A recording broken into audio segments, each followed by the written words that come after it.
Hello, and welcome to another episode of Outta Stanton, the actual many hours long show that we do here. Regularly scheduled podcast. You mean YouTube talk show? YouTube talk show. I'm you sorry. You know what? It's a podcast. It's a podcast. As a matter of fact, I did dive a little bit deeper into it, and I'm pretty sure within the next couple of episodes we might actually have it on our platforms as well. So, oh, sweet. Yeah, it's time. It's time. We have some base of people listening to it on a weekly basis and whatnot, and now it makes more sense for me to even if you have to pay a little bit for it. I've heard that there's actually starting to be more platforms accessible, kind of out there, accessible and available for kind of longer form stuff like this. So, true. But anyways, Reddit. I on the topic of YouTube oh man, we're tangenting already. It's going to be a good one. I've been randomly dropping into the comment section in Captain's Table and answer the call and stuff like that, just to let them know that it isn't a podcast and it's a YouTube talk show. So crazy. I think Paul is actually shifting to some other platforms as well. So yeah, he is. Yeah, he's got some audio only options. A podcast. Yeah. Okay. So I'm gonna start this one with and lately we've been doing this already. Sorry about that. But also, I think today is very important. I'm gonna explain why. So I am going to tell you now what we're gonna talk about, as in segments, and at the bottom of the screen, you can see and click on certain segments if you want to skip some stuff. The reason I'm saying this is, there's been happening that probably not a lot of you, or if any of you, know about, unless you come from my community, have been shaken up on Twitch in our game, and there's a connection between that and what we have in Star Citizen potentially, which I want to talk about to Maso and see or read your comments about it. So therefore, there's going to be people who don't care about this. It's about what's happening to content creators in World of Warships and their well, I think for the most part it's a good thing to have the option there to skip, because exactly, let's be honest, our last few episodes, most of this section has been not Star Citizen related. True.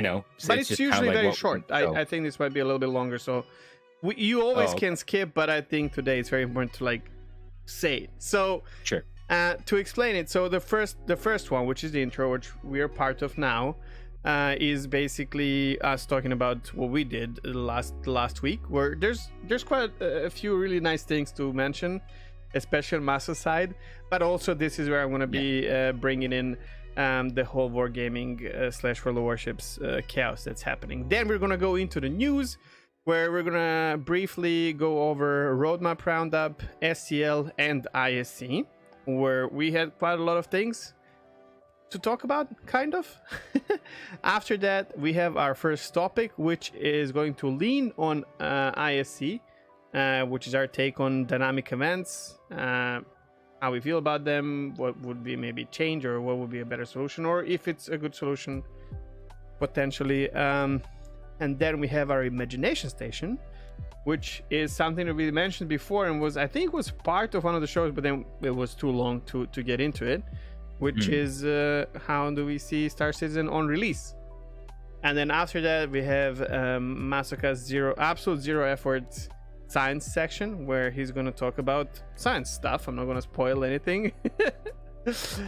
I love these, man. These are so cool. Whenever we have them, I really enjoy them. And then after that, since this is being broadcasted live on Twitch, on twitch.tv/Masocast, if you did not know, YouTubers, if we get any questions asked in the live chat that we are completely ignoring until the time comes, then we're gonna read through these and answer them if we know the answer, or give our take on it.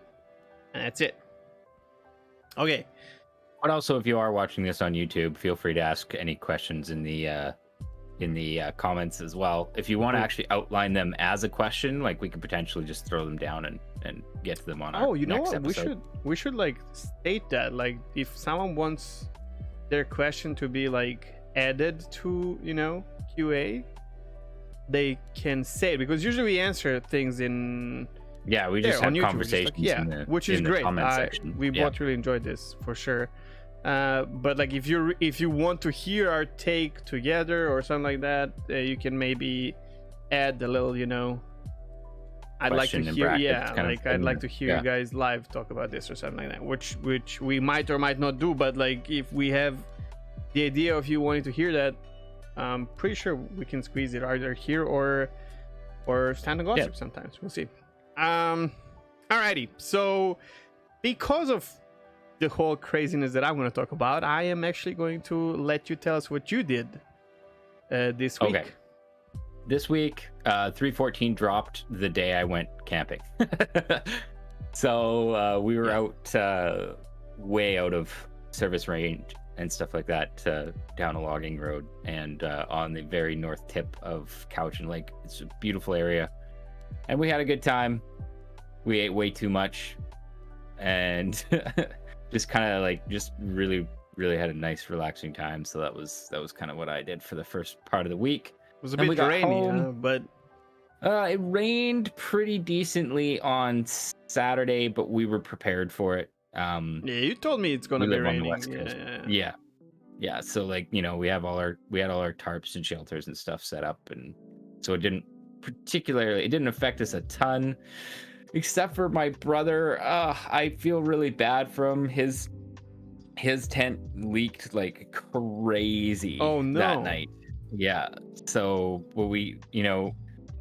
anyways, we got most of their stuff dried out the next day. Thankfully, it was dry the next day. But yeah, they had a pretty miserable night, and we offered them. I wonder if it was a tent that was fault, because I used to go camping a lot with my dad. I was actually talking about this to him on the phone today before the show. And I remember when we were kids, when I was a kid, well, my sister as well, but like she would not go with us. But he would, like, before we go camping, he would like set up the tent in the yard and then water it kind of to make sure that everything's okay. And then and especially like in Mediterranean, you can get rain out of the fucking blue skies. It's insane. Like the great day, and then like someone drops a bucket, and then 15 minutes later, blue skies, no clouds. Yeah. So one thing that we were always told from by my dad was, if it's raining, do not touch the walls or, you know, the fabric ever. Because if you touch it, it'll draw it through. Exactly. So I wonder if are they the ones that had a kid? Maybe that's what happened. Yeah, maybe. I don't think so. I think in this case, the fly just wasn't waterproof to the point where it was able to deal with the amount of water that was actually coming down. Because that's the other thing. Like, we prepared for a little bit of rain, and it ended up being basically a lot of rain. I see. But we got all their stuff dried out, got their tents tarped up for the next day, and then afterwards they didn't need. But there was some wrenches in there despite our preparations. But overall it was still a good time. And then the days afterwards, everything kind of cleared up, and it was pretty nice. And it was just fun to kind of hang out with my brother and, you know, people that we hadn't seen for a while necessarily and stuff like that. So fucking pandemic. And then when we got home, you had something to look forward to. That's like the best vacation, when you're like, it's good times, but then you're looking forward to coming home and doing something else. That's like the best. Yeah. Then when we got home, our bearded dragon arrived. And he's a tiny little bearded dragon. He's named Haku after the white dragon in Spirited Away.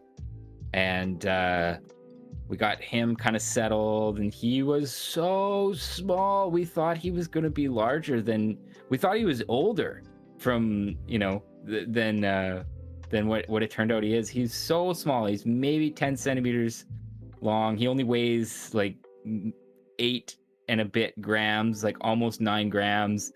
And he was so cute, and we were a little bit alarmed at first because the enclosure we built for him is like built basically in order for, like, it's large enough that a full-size bearded dragon could live in there. And we figured oh, he's going to be a juvenile, so it'll be fine, he'll grow into it. But like, he is a very small baby. Yeah. And we were a little bit concerned, but he seems to be taking to it okay. The heat levels are okay. And yeah, if you want pictures of him and of the enclosure and stuff like that, that'll be on my Twitter. I just sent Chegg kind of like our amazing, like what we started with. We basically started with an old TV entertainment system, and we stripped out the insides, put down some tile on the floor, and mounted the lights in it and stuff like that, and turned it kind of into a little bearded dragon enclosure. So I'll have some pictures kind of on my Twitter at some point in the next day or two, kind of showing our like before and after. And there's already a bunch of pictures of them on here. So if you follow my Twitter for Star Citizen content, I'm sorry, you're gonna get a lot of bearded dragon. What do you spam mean? It's kind of cool. I mean, I'm super cool with seeing moist noodles tarantulas. Yeah. It's just and he's a super handsome man. dude too. He's a for anybody who adorable. Haven't heard. Yeah, he's a more of a rare morph. He's called a zero morph, so he has like no pigment. So he's very, very bright white, and yeah, he's stunning, and he's so inquisitive. And I'm just so stoked. I have a real soft spot for bearded dragons. We have a ton of animals, but like bearded dragons have always been kind of one of my, one day I'm gonna have a bearded dragon because they're just the most interesting and like engaging and engaged kind of like inquisitive little guys that they make me all crazy. So that was my week. I honestly didn't have a ton of time to play games. I did play 3.14 a little bit just to like try out some combat and stuff like that. So it was interesting. I need more time in there to really form an opinion. But the one thing I did really like, I started out and I was like, okay, well, let's try the Vanguard out. And I will say the Vanguard feels a lot more like a heavy fighter now.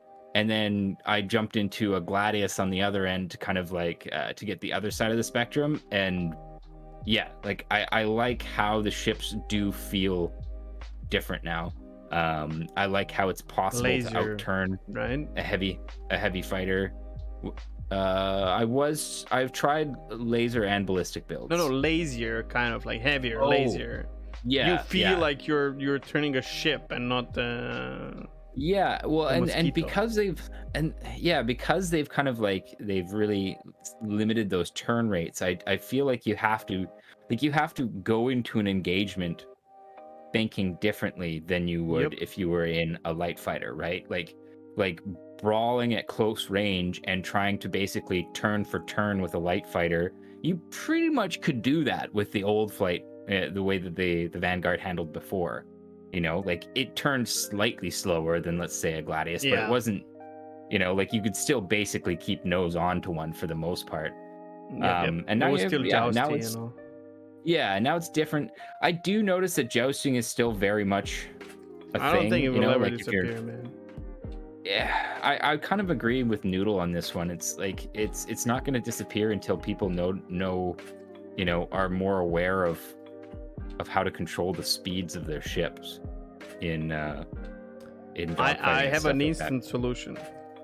Make the nose of the ship immune to damage.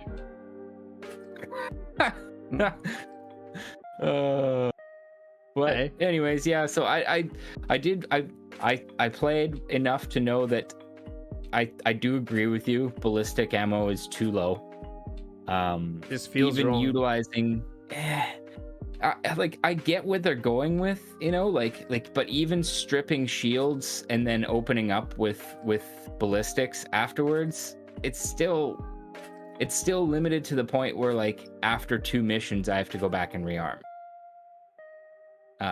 We talked about this. I think and I hope that this is the idea where, like, how ships have like additional storage and whatnot, and if you're able to like bring ammo with you, that's okay. Or if the ship has like more ammo components or storage for ammo itself. Do you like they did in World War II and just convert pylons to drum magazines? Yeah. No, I'm sure. I'm sure some of these ships come with that idea. You know what I mean? Maybe. I'm just saying, like for example, and this has always been a thing in Chris Roberts games. You know, like you didn't always have to have your missile racks loaded with missiles. Like you had the opportunities to put fuel pods on them or whatever for more afterburn fuel or stuff like that. So I mean, I think that would be an interesting kind of way to do things, to make it so that you could just basically say, I'm going to sacrifice 2 missiles for additional ballistic ammo. I think it would be a great idea, but the problem with like Chris Roberts games before and now is single player versus multi. Yeah, and then someone will find a niche there and like fucking utilize it where. Yeah, well, I mean, it's already to the point where like PvPers aren't right bothering with loadouts. They're just going solid ballistics, and then they just go back and rearm. But yeah, anyways, that's for anybody just tuning in. This is something we kind of had a conversation about a couple episodes ago. Just talking about like how like I was more or less okay with the idea of ballistic ammo being limited but very powerful. It's something you use more situationally, and it is that way now, but it's not. It doesn't feel right. It's either the ammo is too limited or I don't know. Honestly, I don't envy the designers. You know how they're gonna balance this one, because something's still off with it. It's, you know, I like the idea of running a mixed loadout, and it just doesn't feel particularly viable. It's just because, I mean, again, we're going into this, but like really, and if nothing else, just start with it, because they just want to do something differently for the sake of it being different. But there's nothing wrong with, like, you know, we talked about this already. Lasers being only affecting shields and ballistics only affecting I don't like things being that shoehorned to a point where, like, you know, it's only one or the other. But I don't know where they're gonna go with it. I mean, to their credit or whatever, I mean, it is still like their first kind of balance pass essentially in live, so I guess we'll see over the next few patches where they go with it. Is it their first balance pass where they balanced everything to 0? Let's not go there. And if it's the first balance pass in this patch cycle, it is. In this patch cycle, like, yeah. You know, like obviously they spent a month in PTU kind of tweaking things back and forth, but you know. Anyways, we'll see where it goes. I don't envy them. I don't know what the answer is. Frankly, I haven't heard any solutions yet that I particularly like, but something's off. Yeah, anyways, playing with capacitors and stuff like that as well was interesting. Definitely takes some getting used to, though in PvE I'm finding it's, I don't know, not necessary. No, you get into a scrap and you just power to weapons, and yeah, I don't know. Or you don't have to do anything, honestly. The only reason I had to like power my weapons because they didn't want to like recharge, and they were laser repeaters. But like other than that, I was just fine. No, I think it was a bug, but like that like restarted or whatever the fuck happened. But if I didn't have to do that, I would have touched the triangle on the Taurus. At any rate, like I see, you know, like, I mean, we're a month late on this, obviously, because everybody's already been playing PTU, but it's like, this is my first kind of actual thoughts with it, with like hands on the sticks kind of thing. And I can see where they're going with it. It's just not there yet. It's not there yet. So I agree. We'll see how things kind of develop over the next little bit. That ended up being a lot longer than I had written down, but yeah. That's fine. We have timestamps. Yep. I have not played SC after that initial, like last week before the show, a couple of days, and it was just good enough for me to just feel crappy about it. I don't know, like there's a lot of new things technically for me that came into the game, and I was just not excited for it anymore because I've seen it so many times and everything. It was just like the whole PTU versus PU thing, and then realizing there's nothing for me there. Like there's really nothing for me there. It's still the same game, and it's, you know, and one of the things, and why the topic today amongst the other things, like watching other streamers and being myself, like trying to actually at least experience Ninetales for a moment, and how difficult it is to actually do it with the whole, like, you have to be there at the right place in the right time, you know, and then not get the 30k, and my god, it's so frustrating. And I've seen some people playing the game for like 6 hours trying to get to event and then calling the stream, and like, I'm sorry guys, and the feeling that leaves you with is just fucking devastating. It's just like, you feel, because if you don't go in, like, most of the time we go into the game, it's an alpha, right? We go into the game with no expectations. We're just gonna go YOLO something. We have a broad idea of, okay, I'm gonna be hauling today or mining or whatever, you know, doing. Yeah, this is what I feel like doing. Yeah.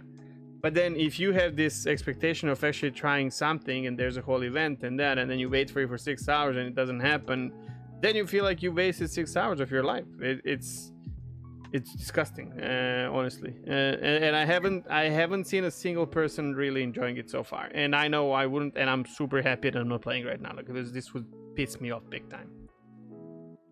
But I did catch some of it, and I'm not impressed really. But yeah, we'll talk about that later.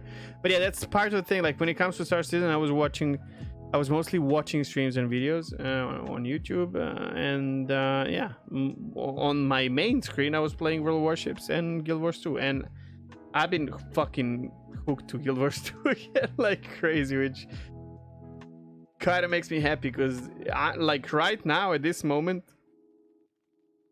I don't even know if I want to play New World anymore, man. Like, I am just really, yeah. Oh man, yeah. I'm definitely gonna.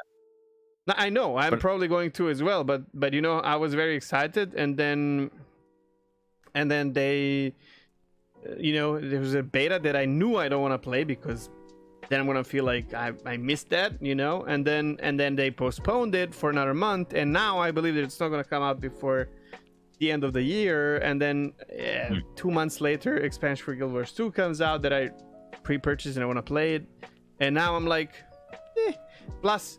Streaming New World will not be a thing for me, for sure. I'm too small of a streamer to deal with that stuff, and actually streaming World Warships and sometimes Guild Wars 2 now feels really good. I feel at home again, which is kind of shaken by the next thing that I'm gonna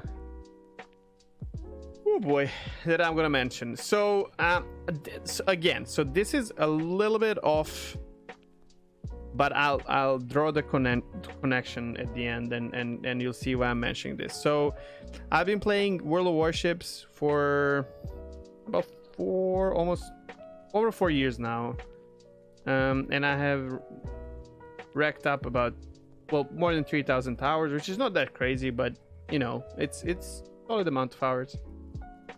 For those who don't know, it's PvP, naval warfare PvP brawler. It's kind of slow, very positional and strategic, kind of. It's usually two teams. It goes from like 7-on-7 to like 12 versus 12 with classes and whatnot. And recently, so until now, World of Warships had destroyers, which is like small, wiggly, agile ships with torpedoes, cruisers, which are like mid-class, they long range but kind of squishy, a lot of damage, battleships, which are armored, you know, like slow ships they pack a punch, but like time between, you know, two salvos is very long. You're slow to turn, you gotta be careful with your positioning, or they can like brawl with secondary guns and whatnot. Then after some time they added carriers, which is basically you are in control of your ship, but your gameplay is with the planes. So you literally take squadrons of 3 different kinds of like bombers, artillery, and torpedo planes. But you have to make sure that if your ship dies, then you don't have planes to take off from.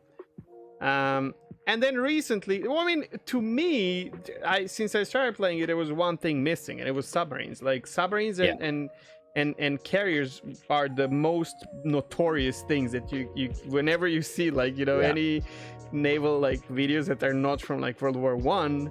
But even then like when carriers and submarines came to the world of naval warfare, everything changed. Shit, yeah, like that's why it's one of the things I've learned recently from that World War II documentary you sent me. Like, the carriers essentially signaled the end of the battleship. Oh yeah, because they became fully capable of incapacitating or destroying a battleship, just an easy target. While not even being within anywhere close to the being in range of that battleship. What is certain is that these are like staples of naval warfare, and as someone who loves ships in general, I was always curious about like I personally like the submarines were just introduced now briefly, and I tried playing them and I cannot play that. It's too claustrophobic, even though I don't suffer from claustrophobia, but like you're underwater all the time. You have like a timer with like oxygen that you like have to get out, and you have to be really careful.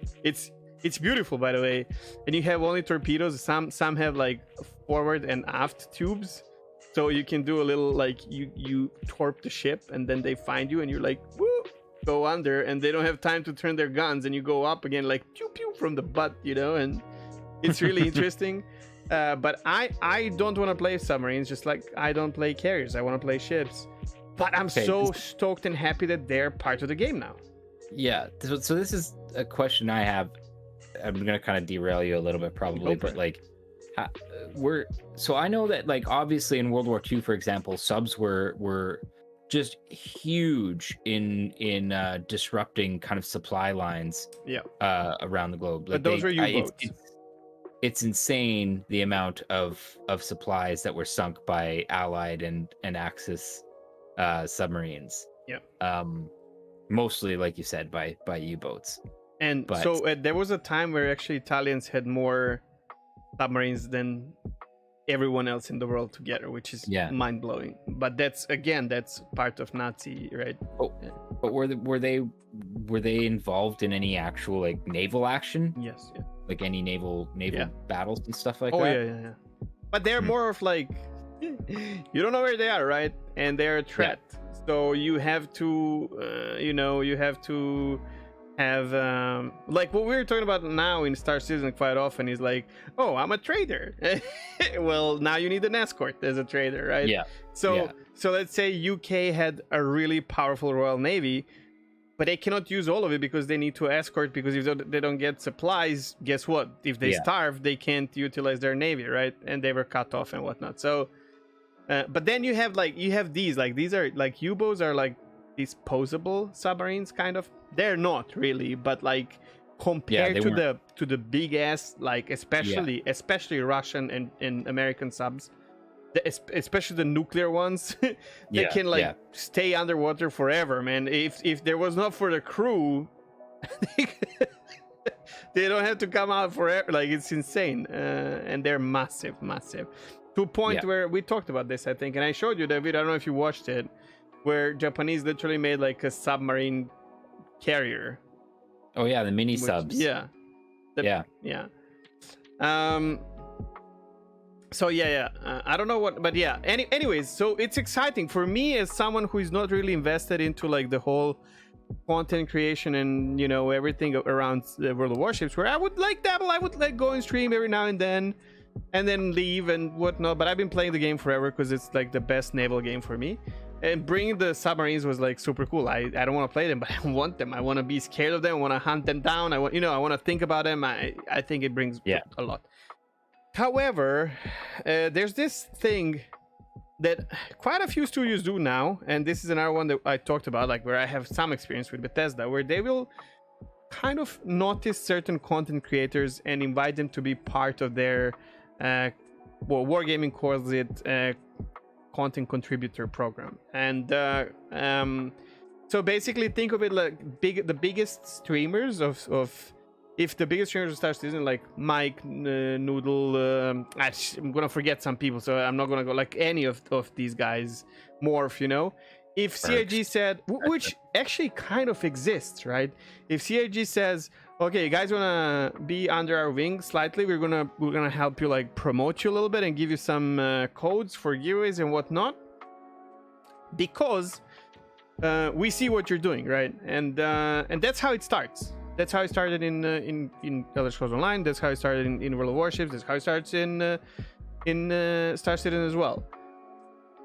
Now, as you are part of this, you get access into like Discords with potentially QA or developers or community managers and whatnot, and you get into these talks and you start feeling more important when it comes to the game. Yeah. And I am personally responsible for fixing multiple bugs in Elder Scrolls Online, because I had direct line to like the main, you know, the head of community management, and I would be like, hey Gina, here's a clip of this not working, it's been like that for 3 years, if you can send it to QA team or whatever. And then the next patch, and they are very, very nice, like they would like, oh, this dungeon, the molten whatever lava whatever shit was fixed thanks to, and then they would add your like stream channel whatever. But it's so nice, right? But the reality is, the more we are part of this as content creators, the more we feel like we are very, very important for the project, which is not true. And we feel like we are there to make the game better, which again is not true. That's not why they invite you. And then it comes to this, and this is happening across all the games that I'm watching, where that have these programs where people are like, oh, they're not listening to us. They did not invite you to listen to you. They do listen to you, by the way. They do listen to you. They just don't do what you think is the best for the game. Exactly. Like they take your feedback and they collate it into data, and then their people look at it and decide kind of what to do. Yeah. So World of Warships is a PvP brawler game. 90% of people are playing PvP in that game. There is some PvE, but it's like ridiculous compared to PvP. It's all about balancing, and it's free to play. I think one of the best free to play models ever. Hashtag not sponsored. I'm not a CC or anything, but it's really great. You don't ever have to pay for anything in that game, and it's not limiting you to anything. It's just that some ships are behind a paywall, but the same, like let's say you're buying a ship of certain tier of certain nation, there's the same ship with like different name and like maybe tiny differences through the regular progression system. So it's like, I don't know, you don't have to buy these things ever, and if you play, you even end up having some of these just because you play, even though they're like premium ships or whatever.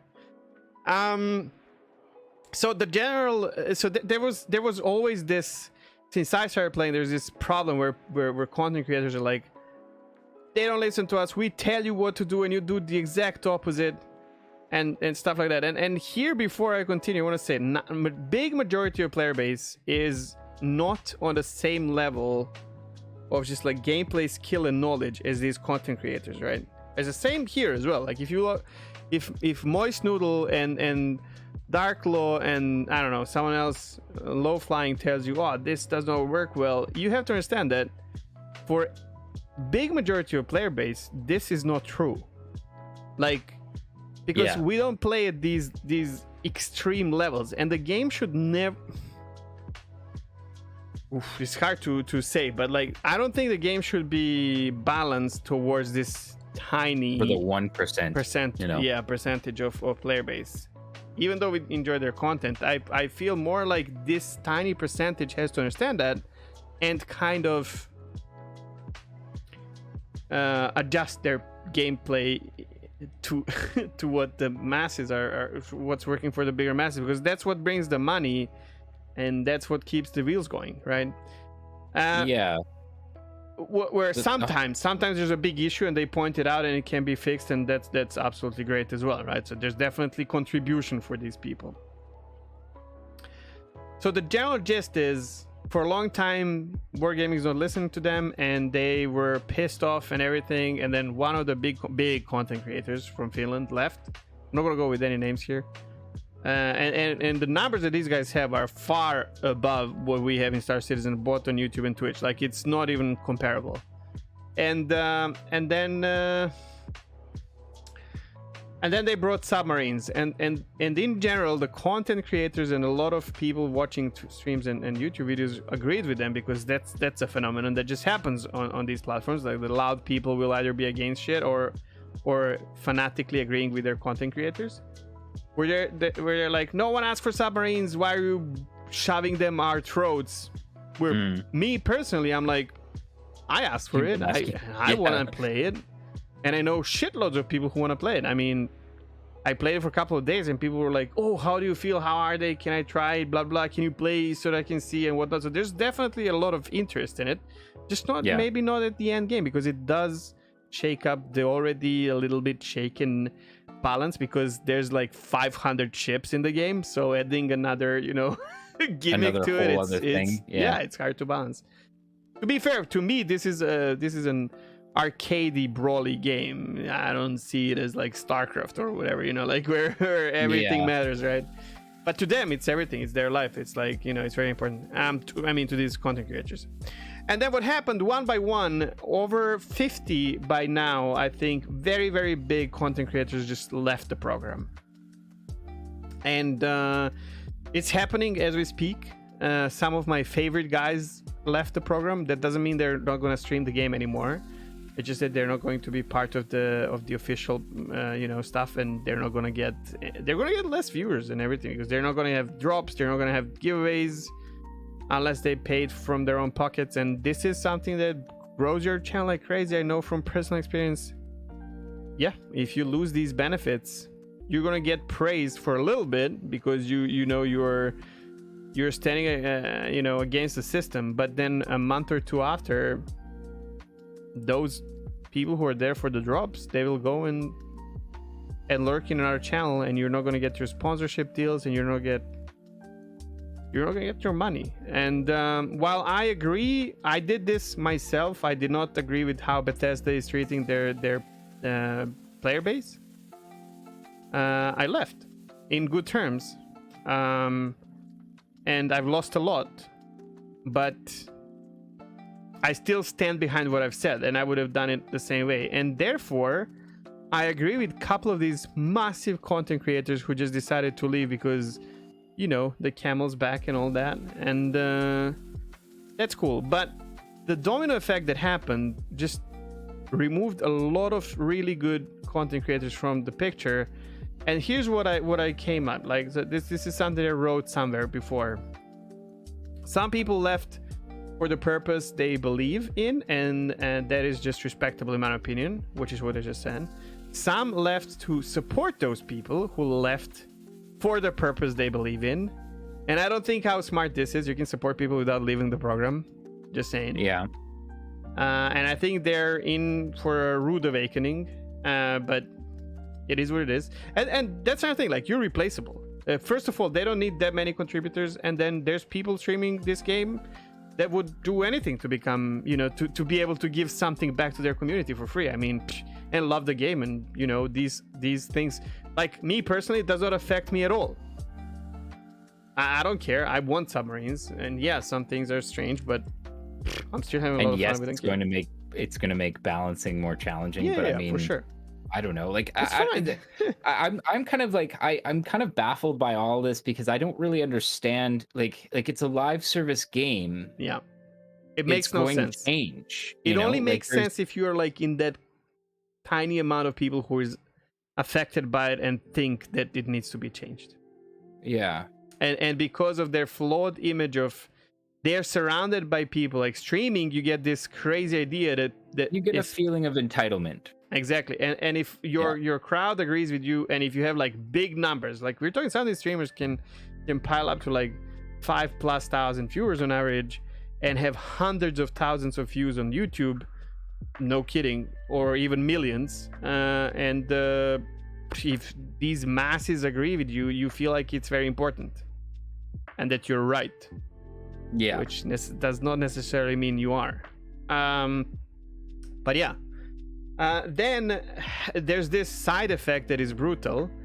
where some left because they cannot stand being bashed by the community. And I've seen that for some of my favorite creators, especially some who just recently became part of the program. And I've seen it, man. Like there's this. So if you're a streamer and you work for like 2 years or more to like build your channel and community to a point where you can apply for something like this because there are requirements.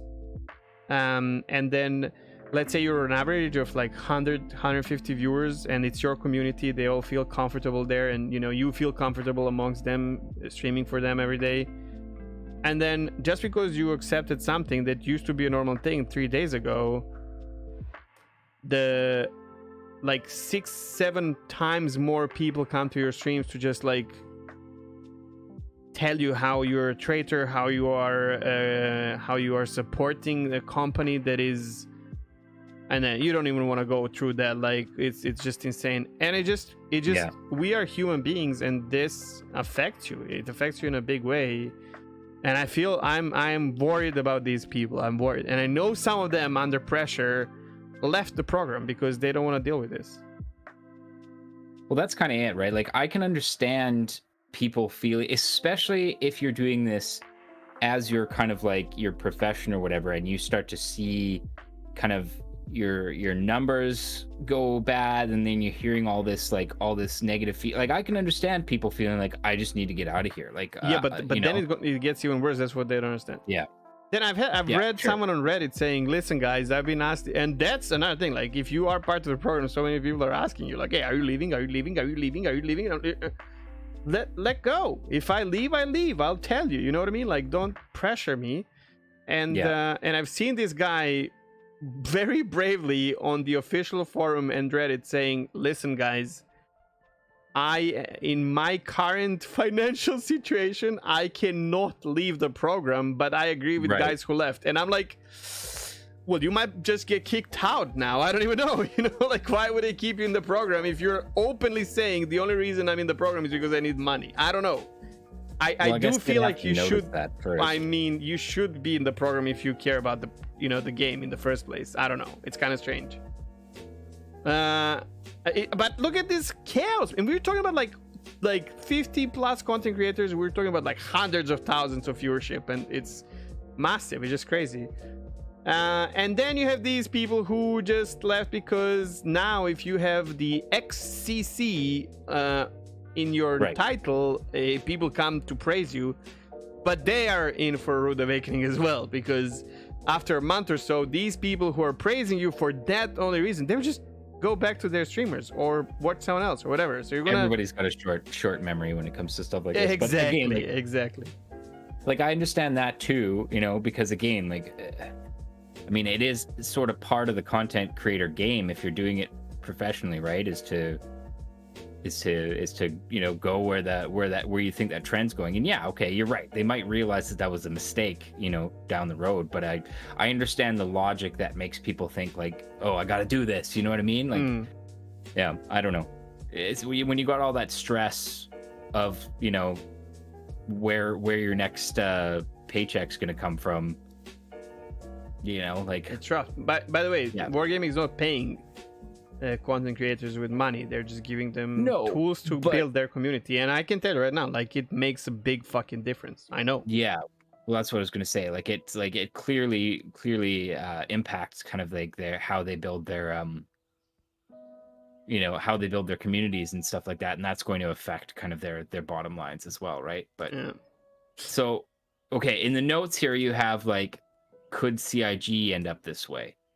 Yeah, because let's think about it this way, because CIG, unlike Wargaming with their World of Games, they don't like, their player base is huge, and only small portion of that is on Reddit and Twitch and whatever forums, and then a big portion of these people who are there as well, they don't care. Like they're there to read the news and drama and everything, but they're not gonna stop playing the game or paying the game. It doesn't matter to them, right?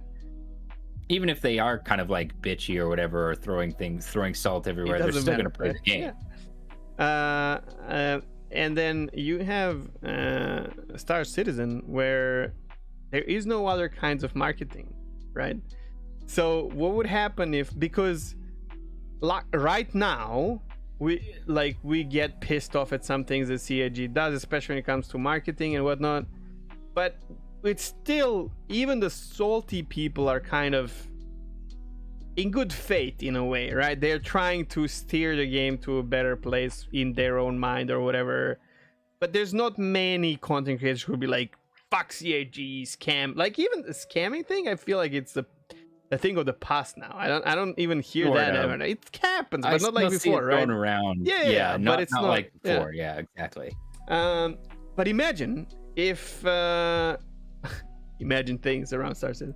Imagine if CIG did something like, for example, now I'll give an example. They say no death of spacemen. Loading screens, and you have to pay subscription from the next patch to be able to play alpha testing. And yeah, I don't know. We can add more. Like, this is just like random shit, right? Well, that right there, I mean, even just what you've listed would be enough to hit the community like a nuclear bomb. And then the community turns against their content creators who are maybe still trying to find the positive, in that, even though it's not, because you can't just, we talked about this as well, like, you can't just leave the game, you can't just switch to another game, and if you're a content creator, so much depends on the game you chose to stream. So what would happen if CIG lost 50 content creators, the top ones, which are basically their only marketing right now? Do you think it would affect the company? That's necessarily true about them being. You think they're marketing things the other way? I like. Sitcon, I guess. Well, they're YouTube. They're on YouTube channel. Okay. They're on YouTube. Yeah. Okay. So. I don't know. I think it may be too early. Too early with CIG for something like this to really. Here's the thing, really impact, because I don't think they would have any impact. That's what I'm saying. I think Wargaming right now, if all these people stop or supporting Wargaming, and they're all calling for, like, by the way, that's disgusting, like, don't spend any money. And I've heard other streamers who are not even part of the project, and they're like, I was about to buy this shit, but I'm never giving them money ever again. And I'm like, there's like so many people working in that studio, and they need to make a living. Do you want their project to like crumble? This is also a game that you've been streaming for like last 5 years. Do you want this game to disappear? And what the fuck are you going to do there, motherfucker? Like, they're not enslaving kids to work for them or something like that. You just fucking disagree with with that in submarines or something, you know what I mean? Like, calm down. I mean, in the case of, like, no, I would say that this applies to most gamers too. Like, this is kind of a tangent, but like, I just don't think that, like, people who say that, oh, I'm never giving them any money ever again, only hold to that until something new and shiny comes by, and then guess what? The credit card's out again. Because if the game is there, in the case of like World of Warships, for example, like, the game has been there for years and years and years now. Like, and it's still going strong. So like, there are people who stopped paying them, but sure, yeah, but there are more, basically. What I'm saying is, like, of course, even these people who are saying that, they're still playing the game because they enjoy the game. Sure, or making content, like making money off of it, right? A small percentage may quit, or in the case of content creator, try to change and do something else, but overall it's a drop in the bucket, and it's not going to the direction of the project. Because again, I still feel like a lot of the people, especially, like, not necessarily content creators, who say that's it, whatever, like, they still go on playing the game, and the next, like I said, like, the next thing like, the credit card's out again to buy some new shiny that crosses their plate. Because as passionate as they are about a particular change, it's rarely I mean, this is anecdotal, this is from my perspective, whatever, but it's rarely enough to actually push somebody to stop playing a game that they are overall enjoying. It's true. There is a limit for everyone. Plus, I found mine, which I never thought will happen. Like, it was a time where I wanted to fucking tattoo StarCraft logo on my body, and I'm happy I didn't do this. And even though I grew up with that game and everything, and it taught me so much, but I will never buy Blizzard product again. There is, and I was so excited about Diablo 2 Remastered, and I was really enjoying classic Burning Crusade and whatnot. But I'm done. At this point, like before, when I would quit, I would feel like, man, I missed the game. But right now, I'm just like, I'm done. Let's compare kind of the differences here. You have, on one hand, you have a company potentially making a change to balance. And then on the other hand, you have a class action lawsuit for I'm just saying there is assault. Although there's more. Like this is just the camel's, like the straw that broke the camel's back. The problem is with their monetization, which I believe is very fair, but a lot of content creators don't agree with. And why, like they would make maybe some ships slightly overpowered that you have to pay for, but for a regular player, there's no difference at all. But for their like super end game, and then they're like, they did it on purpose so that people buy this now because this ship has this. And I'm like, yeah, maybe like 7 of you or 70, but to the rest of us, which is like 99% of the player base, we don't care about that ship because we cannot really utilize it. We don't even see it like that. It's crazy. Yeah, well, and on top of that, it's a live service game, and like the balance is constantly shifting. It's just the reality of things. So you can make a stink and cancel your things all you want and whatever, and go play something else. But chances are you're going to be back if you actually like the game, if you like playing the game. And that's kind of like, a lot of these people are not going to, like they openly said, they're not going to quit playing the game or streaming. They just stepped out of the. That's fair, and in that case, that's fine or whatever. But for the people who are kind of throwing hissy fits, or for the people who aren't even involved in that program, who are picking up torches and pitchforks, it's bluster and it's rhetoric, and it doesn't, and I would say for the vast majority it won't actually mean anything, and that's you can take a stand and pick a side in a normal manner, right? Like there's nothing wrong with it. Say how you feel about it, especially if you're streaming or creating YouTube videos, but just like being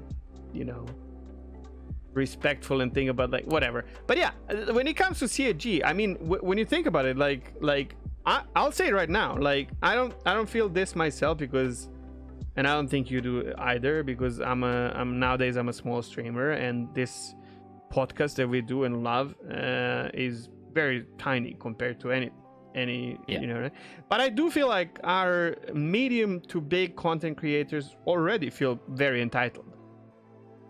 Like you see well, there's one thing, like we're going to be talking about Jumptown now, and you'll see people being like, you're making a horrible mistake, and they all agree with it, and it's like, you see, you're screwing up your game, and you're like, and I'm like, pause on that one, because that's a big topic. But that's what I'm saying, like the entitlement exists.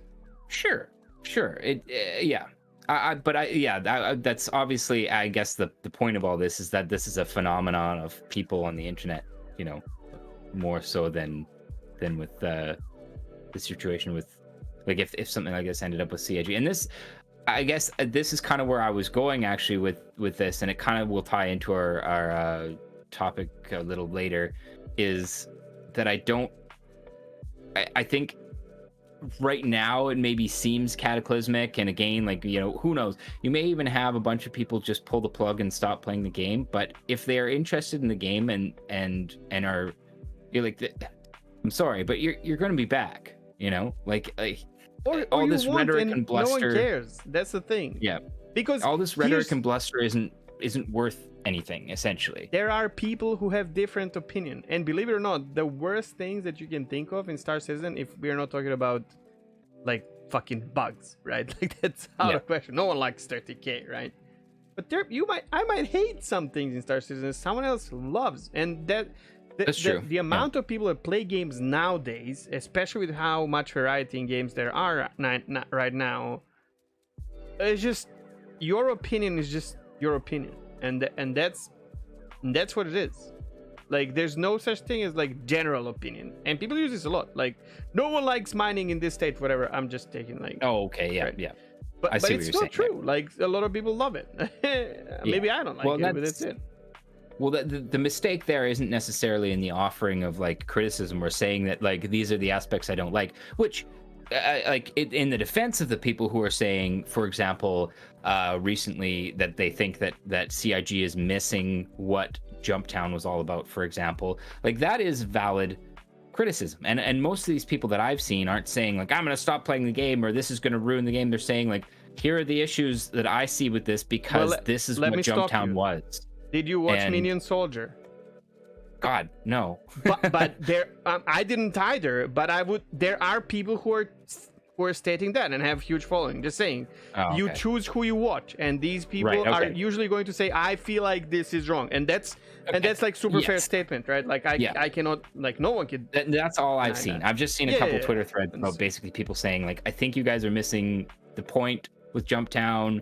You know, and I can agree. And I think that's valid criticism 100%. Too. Like that's something that the devs can take and put into their spreadsheets and into their data and stuff like that, and then or just hear it, and think about it from another perspective. But you're right. It's another thing entirely to say like nobody likes this. This is the general feel. This will ruin the game. That's entirely different. And that right there, you're right, is like a form of entitlement. But this is what happened with World of Warships. Literally every one of these content creators and so many loud people on forums and whatever are yelling, no one asked for submarines. It's like if CIG now if CIG now implements fishing, right? It was not on a roadmap, but they were working on it and they implement that. Or fucking, rowboats or something like that. And everyone's like, boat physics wasn't. I don't recall any stretch goals about boat physics. And then next thing you know, that's actually, So that's but if it comes to the game, and all of a sudden every content creator says, "Fuck you, CIG! No one asked for this. Why did you not finish Banu Merchantman?" Yeah. Or something like that. And I'm like, it's almost fanatical. I think these people are too close to each other, the Wargaming content creators. But so are in Star Citizen. And I wouldn't be surprised if something like this happens, because now that it happened in Wargaming, these are big streamers who stream some other games as well. It might happen in some bigger games as well. And until they figure out that that's not the way to change the industry or what the studio does, it might, like, just like it had domino effect within Wargaming, it might have a domino effect on gaming industry and streaming, and it might come to Star Citizen as well. I suppose we'll see. I still think like CIG's got a long way to go before they really have to worry about. I don't think any big studio has to worry about this in general. Like, they don't give a shit. It's like, imagine Fortnite streamers being like, we're not gonna play anymore because shotgun sucks, which probably it does, or is overpowered or whatever. And then what? Yeah, kids are not going to play Fortnite on mobile phones because of this anymore. What are they going to do? Listen to teacher in the class? Are you kidding me? Like, of course you're gonna be playing. Anyways, enough. Whoa, sorry, that was wrong. I feel I'm scared of this because I just started streaming it, right? Like full time basically, and at the beginning, like just like before all this, I was afraid and I was loud about this. I'm like, I don't think I fit here because in general, in that category, people hate on the game and they love hating on the game. Like it's and the studio, and I don't feel like that. I like what Wargaming is doing with Warships, and I think it's a beautiful game, and I love it, and I enjoy it, and I almost feel like I will not be accepted already because I'm too positive about the game, if and then this happens, and I'm like, oh my god, maybe I should not stream it because people are going to fucking crucify me. But this is an interesting turn from the regular, hey, going from a game where you feel like overall negative to a game where you're worried about your reception if you're overall positive. This is like the only game that I've streamed ever, and I've streamed it for probably close to 1,000 hours, if not more, streamed in like different like segments and whatnot. That I get pissed off because I make a mistake, but I get pissed off with myself. There was only a few times I was like, oh, why is this a thing? Like I just don't get frustrated. I don't know why. This is why I chose to stream this game, by the way, full time, basically Monday through Friday now. Yeah. That decision happened last week, and I'm like, man, why not? And then this whole fucking chaos happens around the game, and I'm like, no, why? But yeah, it is what it is. All right. Now moving we're on to the news, back to Star Citizen. Moving on to the news for this week / I guess last week, because Roadmap Roundup was, I think, was that last week or was that this week? I don't know. I've been on vacation. Everything's all. I totally forgot that we were even recording gossip. I was like, oh yeah, it's Wednesday. Oh. Anyways, yep. I'm kind of curious. There's one thing that we could kind of lead into, because I think there are maybe some parallels in the style of game. Oh, for sure. Is the upcoming expansions to Arena Commander, which came out of ISC. But maybe we'll just leave that. We'll get to it when we get to it. We'll get to that. I want to talk about that, actually. I'm actually excited for it. But yeah, anyway, so first up, I don't know, do you want to do a news preamble? This is the news. There we go. It's fine. Yeah, I'll find it. We got a roadmap roundup. I didn't really think that there was much interesting here, to be honest. Like, most of the stuff that we've seen that was kind of put on here is hospitals and locations, and like some mechanics that we kind of already knew were coming. Like 315, they basically put on like the personal inventory manager app for 315, which, like, duh, of course we're gonna get that because we have physicalized inventory coming in, stuff like that. But there was some interesting, and I'm certain it's going to be controversial, things that they've added to the roadmap in the far future, and by far future I mean like Q1, Q2 of next year, which is interesting. Until pushed forward, or yeah, further? Could be kicked out. Like, not on the release view, to be fair. Like, this is all just stuff that's on the progress tracker or whatever, so it's stuff they're starting work on. Yeah. But Chegg, speaking of balance and things like that, one thing that appeared on the progress tracker this week was different projectile ammo types. So like incendiary ammo, what did they say? There was one that was like basically distortion projectiles, which I don't really understand, but those are on there. And there was one more. I forget what it was. Anyways, different ammo types. And I have to say, I initially was kind of like, why, you guys? Why? Like, we've only just started doing the weapon and ship balancing, and now you're going to throw different ammo types in here? And again, just to be clear... What if that's what it is, man? Like, what if they are not going... And this is just like me, this is not... does not come from CIG. This is my brain working. And what if they never change the numbers on projectile? Like, we had like different guns dealing different amounts of damage. But what if they don't have that anymore? Like, because that's too complicated for anyone to understand, kind of. And you never know what you're fighting against and what if different companies are making different types of guns completely like that? Yeah, I could figure out. What if the gun becomes more of just kind of the fire type and style and projectile speed? Because you fill it with different ammo, right? So and then the ammo becomes what the actual damage is, or damage type is even. And then it would be interesting because maybe there's like shortage of certain types of ammo in certain systems and whatnot. I think you can open up a gameplay, Could. Or it could just basically muddy the waters even as much, like, like where we've already come from. We came from, before 314, a combat and flight system that was very muddy and not particularly clear. Then we basically dropped back down to 0 in 314, where all the components all the weapons are basically the same, except divided by weapon type. And when that kind of gets to a point where it's feeling good, then you throw in ammo types on top of it and potentially muddy the waters again. I don't know. I'm not 100% on this either way. Like I can see some interesting use cases for it. Like, and this is something you're gonna hate, Chegg, but incendiaries are specifically used to penetrate inside of a ship and start fires.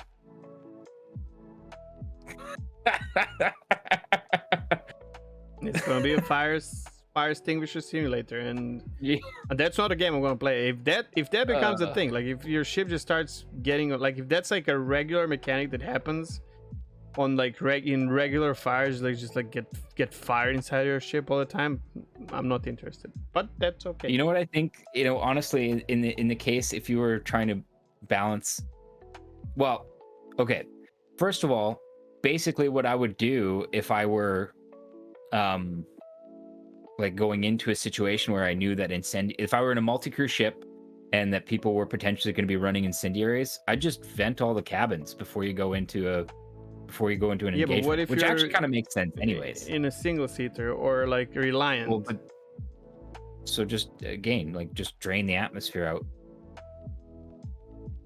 And then, and then recharge if it works after. like that. If it works like well, that's the thing, right? Like, I don't know. Anyways, this is all just like speculative kind of imagined stuff because it's not even on the release view. It's like they're starting work on it Q2 of next year. So who knows when it'd actually even run out. But it was, I don't know, kind of an interesting thing to see on the road on the progress tracker right now. I don't know. It could end up making things interesting, or it could just end up with things being muddy and kind of turning things back to the direction where they were before, where it was like, like how do you balance for that? But yeah.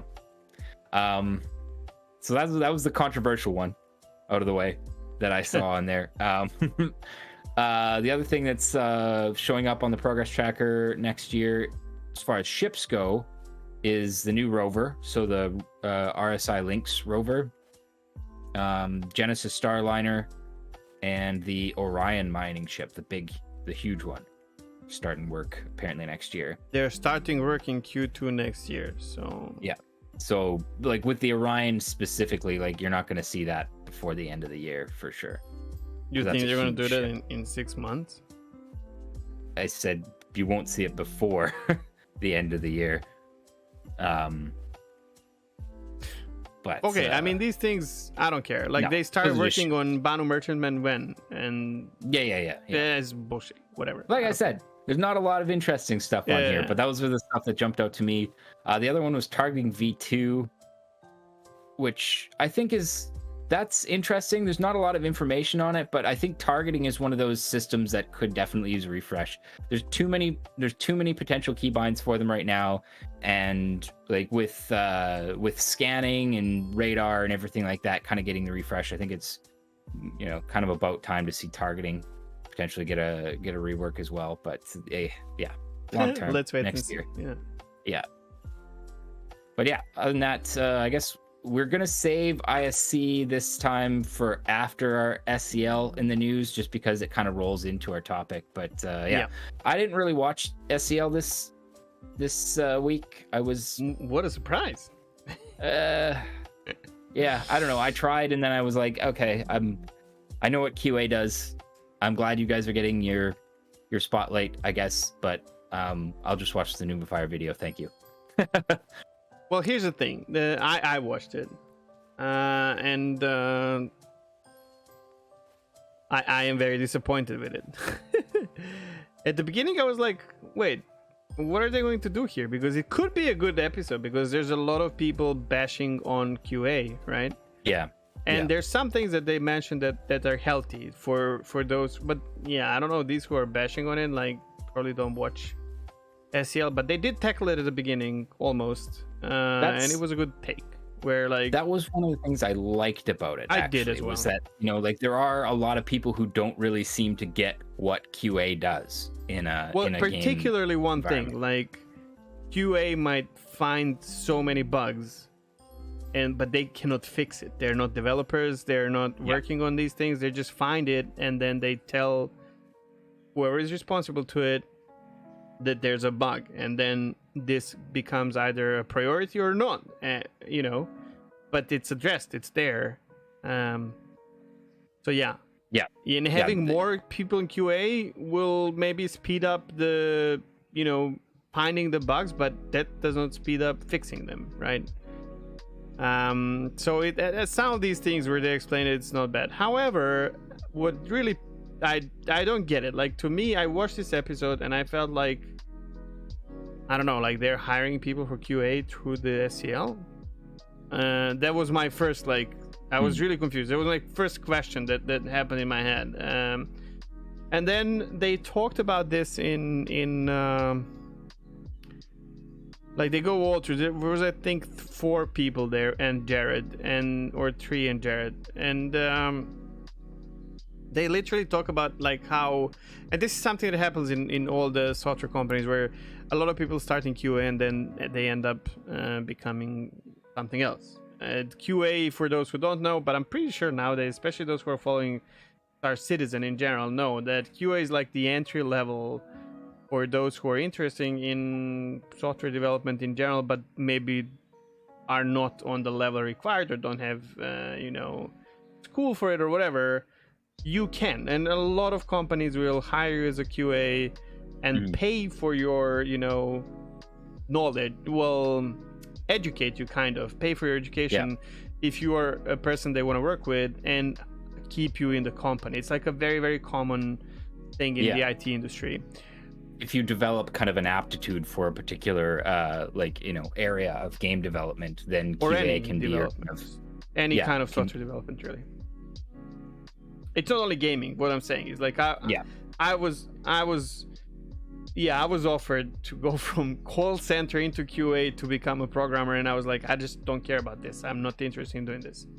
But that's how it goes. Like, it's not. Now, what I'm confused about here is that, like, is SCL about Star Citizen or QA? That's the first thing, because it does not feel like this is something particular, about Star Citizen development at all. It's just like the general QA stuff.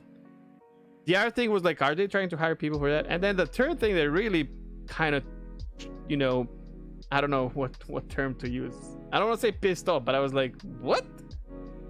Were they really tried to explain how they're hiring people who don't have experience in QA, which is kind of a common thing as well, but let me just explain. So people who don't have experience in QA and people who don't have experience in gaming. So to break this down, people who don't have experience in QA, that's not necessarily a bad thing. For example, I almost got hired for a Norwegian company for QA testing for very specific TV application, and they were looking for QA without experience for 2 reasons. One, they pay them less, right? Because obvious reasons. But the other thing, and I had a really good conversation with them where it clicked for me, because I was like, why would you hire me and not someone who knows? And they're like, the knowledge that people have in QA that they bring from from experience from other companies can be a hindrance in certain situations.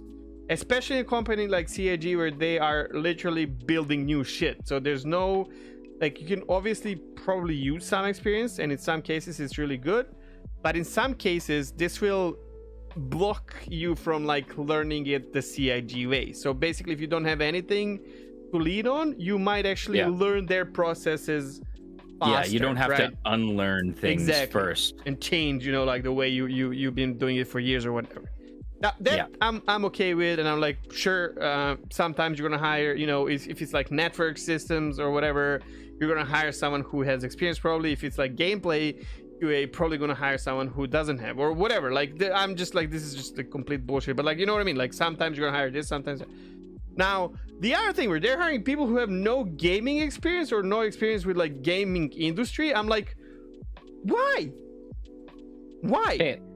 Well, I only half listened to that that part. But what I gathered from that wasn't that they are, you know, just like, oh, you off the street, here, come work here, you know, like it's like they're accepting applications, you know, from basically anybody, you know, like as a QA, like, but you're still gonna have to go through some sort of like hiring process where they determine whether or not you're actually a good fit. Well, that's how you decipher that, okay?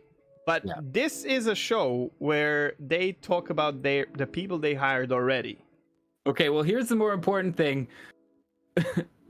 Well, okay, yeah, if you're talking about the people they've hired already, fine. But nobody who's watching that show, if they are intending to hire, you know, to put this out as like a please apply for our QA. Oh shit, I know, I play games. Is you know, is a non-gamer if they're watching That's a true. live stream of a video game. I will just add something to this and then we can go on. Like, obviously none of this matters. It's just the way they presented this to me as a viewer made no sense. And we often have this confusion in our heads where we're like, wait, this person is responsible for gameplay and this is what they come up with? What? Have they ever played the game? And now in my head, it's like, oh, maybe they never played the game. They were hired as QA Right, so, and came to a point where they're like they're responsible a game designer, or you know, and they've never played the fucking game. I'm not. It's hard for me to contest that because, like we pointed out in a few episodes, it does feel sometimes like the decisions that are being made by some of the higher end game designers seem to be like games that or mechanics that just simply are sound proven maybe good on paper, but are, you know, are not fun to play, or don't work in games or whatever, or haven't worked in historical applications and stuff like that. Fair. Having experience in playing the game, especially of this genre, being a QA for that game would just be a plus. Why would you? And you have plethora of potential. I mean, you can hire Maso. Would you work as a QA for CIG? No, because they wouldn't pay me enough. But what if they did? If they were going to pay my salary, I don't know. I mean, I worked as QA a little bit with my friend in their indie studio, and it showed me enough to know that it's not playing the game. No, it's like they pointed out in the it's a hard work. It's hard and tedious work. I know. It's a job, and it is not. But playing a game, and so for me, a lot of people would. For me, I think it would ruin it. So no, I don't think I would. I mean, I think we're ruining it already by playing alpha that is half working.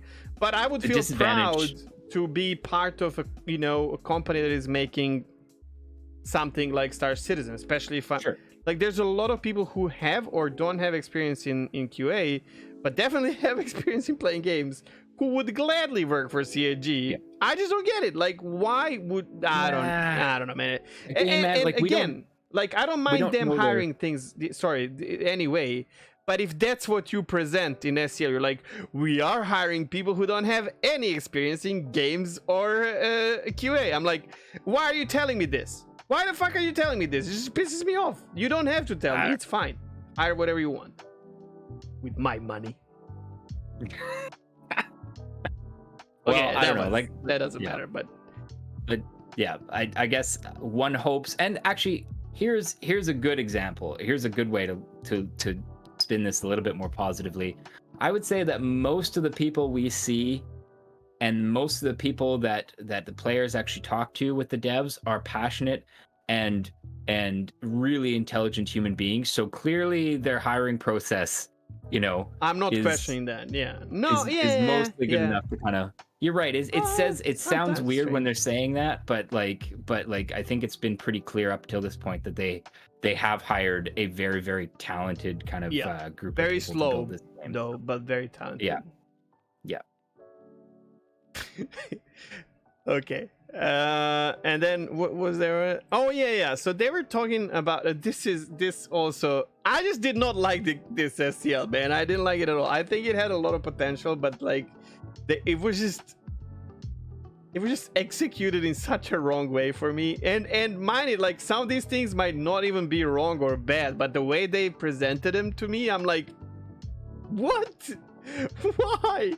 It's like so many times she says, trust me, we feel your pain with 30Ks, and before that, all of them agreed, oh, we're playing on a different server where everything works much better, and then we get to test this and that, and then, but we feel your pain for 30Ks, and I'm like, I don't know.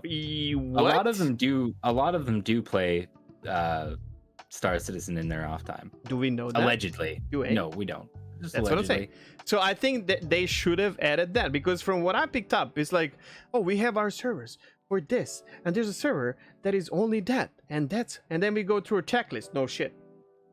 Imagine a QAing for something like Star Citizen without the checklist. Like, but okay, yeah. And then I don't know. they never mentioned that, hey, we actually log in and play on PU with you guys, and we know how it feels. Like, that would be so, like, why don't you say that? And I'm sure they do. You know what I mean? That would have been another thing that potentially, and I know we kind of rag on Jared a little bit for not asking questions and stuff like that sometimes, but that would have been a good one for him to ask. Actually, is like, do you guys actually play the game in your free time? How many of your people actually do? I mean, they did say that a bunch of the people that they've hired to QA actually were fans first and then got hired to, except for those who don't play games. Okay, but I think the main reason that I like, again, the presentation is just like, why don't the main reason that this that? doesn't matter to me for the most part, and I guess the main reason that I don't get annoyed at stuff like that is like, I just have this kind of, well, I don't know, I've said it a bunch of times, I just have this mentality with SCL where it's like, I just acknowledge that some of them I'm gonna love and I'm gonna be super into, and some of them I'm not really interested in, and I'll just basically skip those. Okay, it's kind of I agree for me. But it doesn't matter really, and it's kind of cool that they have their spotlight and all that. I agree with all this, it's fine, but it feels like they don't prepare this at all. Like, honestly, like you know how like two of us, it's like with the sound, right? Like every podcast you watch, or most of them, of like that are amateur production around Star Citizen, the sound quality 9 out of 10 times will be better than what you get from CAG, which is like, excuse me, like, you have good equipment and everything. Do you have a sound tech maybe? Or some of you are streaming games and Jared sounds good on his streams. How the fuck does it happen that he sounds like shit when he's doing SCL or IC? And the same thing goes for this. Like, before, and you guys can see this live, right? Before the show, we both have scripts, and then we put them together, and then we talk about this so that there's a flow and we know what we're talking about, kind of. And like, it doesn't feel like that's happening before some SCLs. It's possible. Like this, I mean, we have off days too where stuff doesn't. Yeah, but we're really not really getting paid for this shit. Okay, that's fair. But that's always kind of like the impression I get from SCL is just kind of like informal and stuff like that. So I don't know. Again, like, maybe you're right. Maybe it's just like shit. The previous the people we were gonna have on this episode canceled because they have a meeting scheduled or something like that. Well, throw something together. That would be okay. But who do we have on backup? Who do we have? Like, isn't this coming from backers' money from subscriptions? Yeah. Isn't that rude then? That you don't have a plan? I'm not a subscriber. I can't comment on that. Are you a subscriber? I am not. No. Yeah. So. But that doesn't matter. Like, I don't know. You don't vote in states, but you can comment on, sure. That doesn't matter. I still think it's disrespectful for those who pay for it. So maybe, I don't know. Doesn't bother me. Like true. I said, SCL is just kind of like, you either love it or you don't, and watch them or don't. All right, let's go over to IC. IC was good overall. I liked it. I didn't. Of course. I tried to like it. With a lot of stuff. What did you like? Good. What did you like?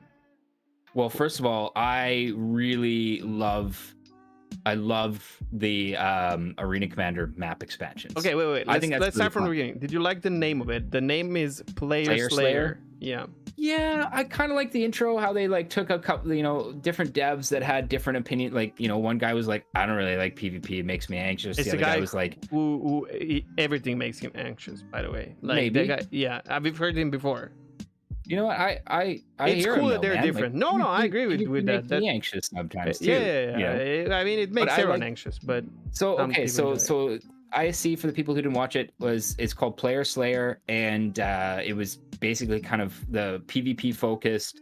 And they start off with kind of like a panel of different devs, and they, some of them are like, I love PvP because I'm super competitive. Other people are like, I like PvP because I like doing weird shit like tossing grenades around corners and stuff like that. And then, and then you had the other people who were like, like I'm not really crazy about PvP. And like the conclusion of it was basically, they're trying to build the game in such a way where, again, nothing really new, where PvP and PvE kind of exist alongside each other and are regulated by by game security systems and stuff like that. For the most part, they want to try to have, good amounts of content for PvPers, but also, allow for, a mostly PvE experience if that's what your flavor is, And yeah, I mean, like I said, it's mostly stuff we've heard before, but it was kind of nice to see them roll this out in an ISC, which is kind of their feature, like their feature episodes or whatever, reiterating that PvP is part of the game and they're intending to keep it as part of the game. The part where there's quite a bit of controversy, or do you want to comment on any of that? I want to just say that the Player Slayer in the whole beginning for me was very cringy and very, very cringy, like extreme. Okay. But whatever. I like that they illustrated that, that there's multiple people on, like, that CIG is a big place and not everybody who's working on the game is like gung-ho PvP. Sure. Some people are like, not so much. Some people are like, I love it. I don't know. I think it's good to have those different perspectives. Again, like, maybe because where I come from and I don't really trust much and all that. And then my trust in CIG is shaken multiple times. Even that guy that says like he doesn't like PvP, to me is like, do they want to show the PvE society that they have someone like that in there? And then this same guy will say how good PvP is for development for PvE. As in like, trying to, I don't know.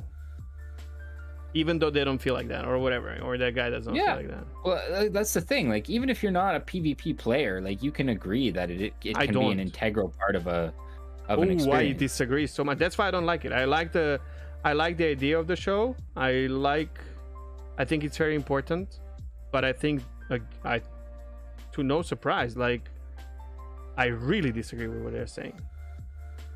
You disagree that PvP is an important part of developing a game that's supposed to be PvP, PvE? I think they are trying to sell the impossible again, and they're packaging it so that a PvE player still gives them money, and they give them false feeling of safety, potential safety. And then they go and say exactly the opposite, but they pack it so that you don't feel like it's gonna happen. Like, if you're a PvE player, you're fucked. If you don't want PvP, if they stick to their guns, to everything they've said in this episode, you're just fucked. This is not a game for you. That's, in my mind, that's what they said. And as someone who doesn't mind PvE, like New World, for example, I am okay with this. If New World was a game where you cannot turn off PvP, I would still enjoy it. Because I did run around with PvP on. But would that be a game for a PvE player? Hell no, bro. No. See, and here's why I disagree. With what I'm saying, right? Yeah, okay. Yeah. Because while, okay, we've already established, and it has been established in the game, that there will never be a place where you are completely safe. I like hearing that they're trying to develop it to a situation where people can have, you know, a varied experience depending on kind of what they're feeling at that particular moment. And the reason that I think that they might be able to get away with this more than other games do is just the sheer amount of space and player spread involved in this particular game. So like, even if okay, so let's say you're in a super high security area, let's say Terra or whatever, and your intention is to do PvE. You don't really feel like fucking around and doing being ambushed necessarily by a player pirate or something like that. Yes, there's nothing stopping a player from, as we've already established, kind of like flying to that system and trying to engage that player, despite the fact that multiple game systems are going to try to prevent that player from doing it or punish them for it. So kind of more like nudge the player to not do it than forbid them to do it, or just make it difficult, right? Like, that's how I see it. Like, if you are somebody who wants to engage in PvP in a high security zone, it's going to be hard. How? And you are probably going to die. Yeah, sure, you're gonna die, but how is it going to be hard? From like your idea, how is it hard? Okay, so because you just said how big the game is, right? So yes, and this is kind of it. So like, if that person even manages who wants to PvP manages to get into that system, the chances of a player actually encountering wait. Let's go step by step. Sorry, but why would they not manage to get to that system? Because you're going to have to bypass however many. But I don't have a crime stat. I don't have a crime stat. Sure. But not having a crime stat does not mean that I cannot kill you, right? That's the thing, and that's the thing. Like, if we're dealing with, like we established a couple episodes ago, if you're dealing with your dummy account and it's just your griefer account, and you have no crime stat and whatever, so let's say you just get to Terra, now you got to find somebody. And this is where it comes down to just sheer percentages. Okay, so 0.005% of players may encounter another hostile player in Terra. But how? Because maybe I'm wrong, but and I could be wrong here, because CIG might make, I don't know, like mission system completely different. But if you're going to Gando, I can go to Gando and just wait for people there. Right? Because there's a mission. Yeah. I know there's a mission. Well, okay. Yes, but I'm like, they even said in this video that Stanton is not high security. Yeah, it doesn't. I know, man, but high security, we're past that, so that can be an issue for some. And then if you have stealth gameplay, it's not like you're crossing the border, right? Unless we get borders. Well, but it is too, because like the Quanta system is going to. So okay, so and this is the thing right now. So let's use Gundo as an example. Right now, let's say who's flying around Gundo? We can say, well, we've sent people to Gundo because it's a great voice, right? Sure, but like, are there NPCs flying around there? No. Why does that matter? Because you're not going to know who's NPC. The population of those NPCs that are flying around in a high security system is going to be higher percentage of security forces in Gando. You said we're going high security. I'm just using Gando as an example. Yeah, but like that's how the Quanta system works, right? It's like every time you go to a location, there's a chance that it's going to spawn in X amount of NPCs, and the breakdown of those NPCs is going to depend on where you are. Like, if you are in Terra, for example, there's probably like a 95% chance that any NPCs around there are going to either be, I don't know, not hostile or security forces. And I mean, there's still NPCs or whatever, so like, obviously a player is probably going to, especially if they're good, is going to be able to fly circles around them, but they're going to have to deal with that before they get to you as the player. especially if you as the player are just basically trying to run because you don't want to fight. So, okay, and I hope it's gonna be like this, right? But that's not what they told us in IC. They were super proud about explaining how I, as a PvP player, am beneficial to you as a PvE player, which... Wait, where did they say that? Yeah, they said it multiple times, especially when it comes to like balancing weapons and shit like that, because, you know, we use them more, I guess, and then in your PvE situations, they will I did be hear more that. balanced. That was weird. Like, I didn't really, yeah. Sure, PvP players are good for you, especially now when they destroy your ship. Love them because that's how they test weapons or whatever. Was that trying to be the other thing that is? I mean, speaking of a Quanta system, that is one of the places where PvP players could potentially be good for PvE players. You're going to create a demand in the market. Well, but they did not talk about that, right? Like that's another thing. Sure, I mean, but PvE players can create the demand for market as well. It's not like right. I mean, PvE player is someone who fights PvE pew missions as well. They just don't attack other players or don't want to play with other players, right? You still might enjoy combat, but with an AI instead of a player. But here's the thing: like they were very proudly explaining how this is so great because the game is cross of PvP and PvE, and one feed off the other, and how if you accept PvE mission for Ninetales that is just delivering cargo or stuff like that, but you might encounter a PvP player there because they took the counterpart of the mission. What if I'm a PvE player and I want to participate in PvE? Being surprised by PvP player is not a good thing. There was a line before that where they specifically said that Ninetales was something that was more PvP focused. So if they said that, as a PvE player, if you want to, I don't know, haul the cargo or something like that, I still consider that PvP. It's just basically non-combat. I don't know, man. Yeah, I listened to it 2 times, and I was like, if I'm a PvE player, I don't like this, dude. Unless I don't understand. Nor should you. And that's the thing. Like, they've been very clear from the get-go that Ninetales is not a PvE event. I'm not. But this is not about Ninetales. This is about their logic, how PvE and PvP can live in unity, and how PvE players should not be afraid of PvP players. That's what the whole thing was for me, at least. Like the whole first half of the episode. The interpretation I took from that was kind of where they were first basically illustrating that like there's a spectrum of play spaces that are going to allow for different types of gameplay, which we've heard, obviously. Like high security systems obviously are going to be primarily PvE. Middle security systems like Stanton are going to have more secure areas and risky areas where you might encounter that.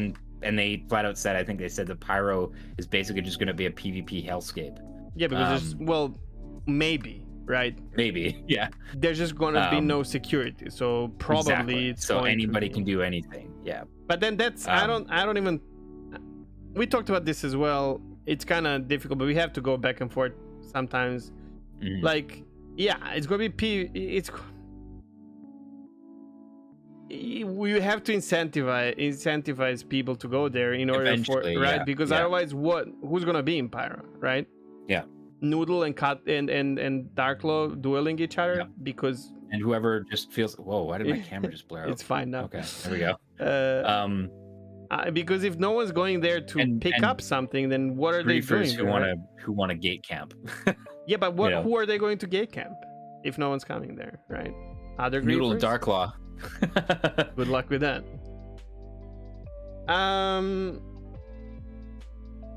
Yeah, I mean, okay. I don't know. I mean, all of it kind of remains to be seen as usual. But for me, the thing I basically took away from it is that so far as as we've heard, and so far as they're willing to tell us, the original idea of a mixed PvP PvE universe is still the intention, and it's something they're working towards. And you're right, like it's gonna be hard to balance. It's been hard to balance in every single game that's tried that, and a lot of them have done it and just ended up kind of like doing it badly, like World of Warcraft, for example. PvPers always joked that PvPers were like the redheaded stepchildren of World of Warcraft, right? Like but that's I really think that's basically the only way, because here's the thing,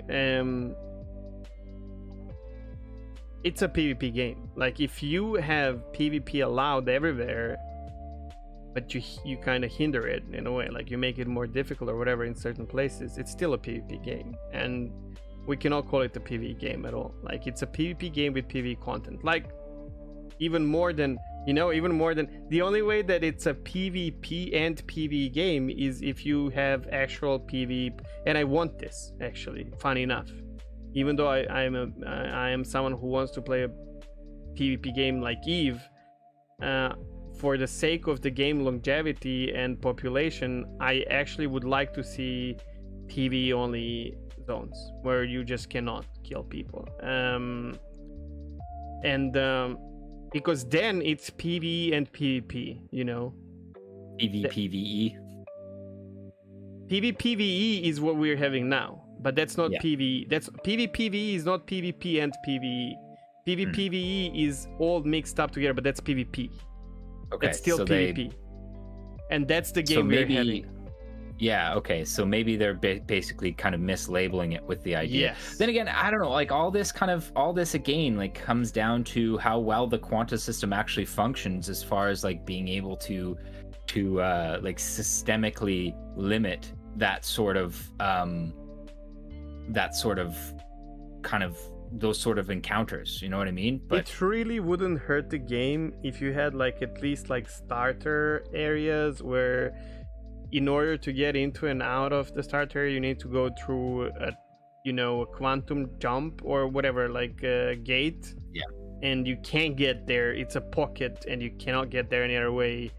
And in there, you just can't. I agree with you. I don't think that would ruin it, but ultimately that's something that they'll have to test as kind of more of these systems kind of start coming online, right? Because like if Terra is a starting zone or whatever, and Quanta is actually just legitimately good enough at kind of stomping out people who are trying to play illegally there, then they might not need to. But at the same time, I don't think it would be game breaking if, like you said, they were just like, okay, it still isn't happening. People are still kind of like able to get in and ruin people's day in these areas that are supposed to be secure. We're just going to turn PvP off for this area. I don't think that would ruin it. I'm not against or for pro any of these. Like, I don't care. Let me see what you're going to bring it up. What you're going to bring, I'm going to enjoy it or not. That's fine. I'm not trying to say what CIG is making is right or wrong. By no means. Like, it's this ISC. We just don't have the data yet. No. What I'm against is how they're presenting this to a PvE player, and I think they're deceiving PvE player. If what they are saying is true, I'll take some people like from that I know who would play, right? So let's take one of my dear mods on my channel and avid gamer Delicia. She is a PvE player, so if it's the first thing she asks if she watches me play New World is like, can I avoid PvP? And I tell her, yeah, you can just turn this off, and then that's it. And she's like, oh, then I might try the game. Actually, I'm gonna buy it. So for this person, she should not buy. If that's her entry, like if that's her reason to play or not play the game, they should not play the game, right?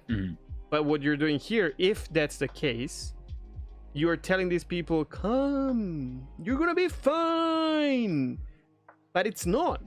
I don't think it is. Did you really get that impression though? Yes. Because like again, like the first thing they kind of said was that like, you know, this is going to be a universe where PvP is, you know, as a thing. So is right? is New World, right? But you can turn it off for yourself. Yeah. But I don't know. Again, it may just be like. In fact, actually, I know that there are people who basically just hear what they want to, me included. Me included. But I've heard some people.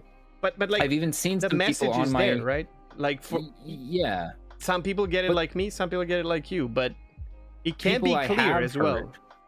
The people I have heard commenting on this video about that is mainly that they, you know, like they felt like, you know, like they were included in this and not you know, and not forgotten as far as the PvE quote unquote Care Bear side of things goes, right? So but yeah, I mean, I don't know. I mean, my interpretation of it was that it was very clear, you know, like a modern clarification on this game still being a open PvP game, but you know, but that there will be areas where it's accepted or where it's more or less safe. But yeah, I mean, ultimately, I guess it just kind of remains to be seen. I didn't interpret it like you did, and I thought that they kind of presented things in such a way that said, you know, like. But isn't that like potentially part of the trap for you if you're a PvP player? Yeah.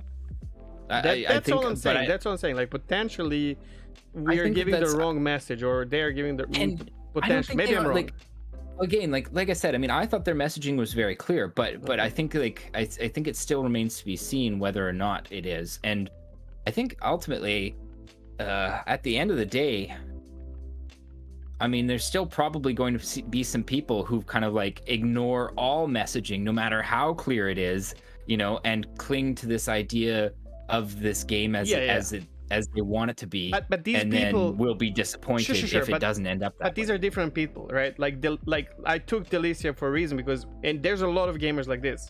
Like she's been playing games her entire life. She knows what she enjoys potentially, and she's like, okay, if I can't turn off PvP, I will just go and play something else. It's fine. She's not gonna be like a shit game or whatever. No, it's a beautiful game, everything, but I'm just not for it. It's right, and that's fair, right? And what I want is for these people who know what they want. Of course, I'm like, I don't want this and that, and then I still like. Here's an example, okay? I hate arcade racing. I can't stand it. I like right? And then I was like, I need to try that fucking Forza because it's the only open world, right? And you drive like through the fucking trees and everything. And guess what? I bought the game for so much money and I played it. And by the way, I enjoy it. I think it's a great game. But it pisses me off. And whenever someone drives through the fucking wall or a house and I see it and I'm like, fucking stupid game. Or if you're racing and someone just like drives through me and I'm like, what? Because, you know, you disappear or whatever. And it still pisses me off. And I'm one of those people you're talking about. Like, there was a clear sign. No one ever said this is a simulation. This is a fucking arcade game, right? Yeah, but I still knew what you're getting into. But I knew exactly. Then it's my fault, right? I'm a dumbass. I was told multiple times, not only by studio, but also other players, or, you know, this is not for you, buddy. I still enjoy it, though. I'm happy I bought it. But you know what I mean? Like, it. Yeah. But this is the thing, though. Like, and this is why I think it's good that they put out this ISC when they did.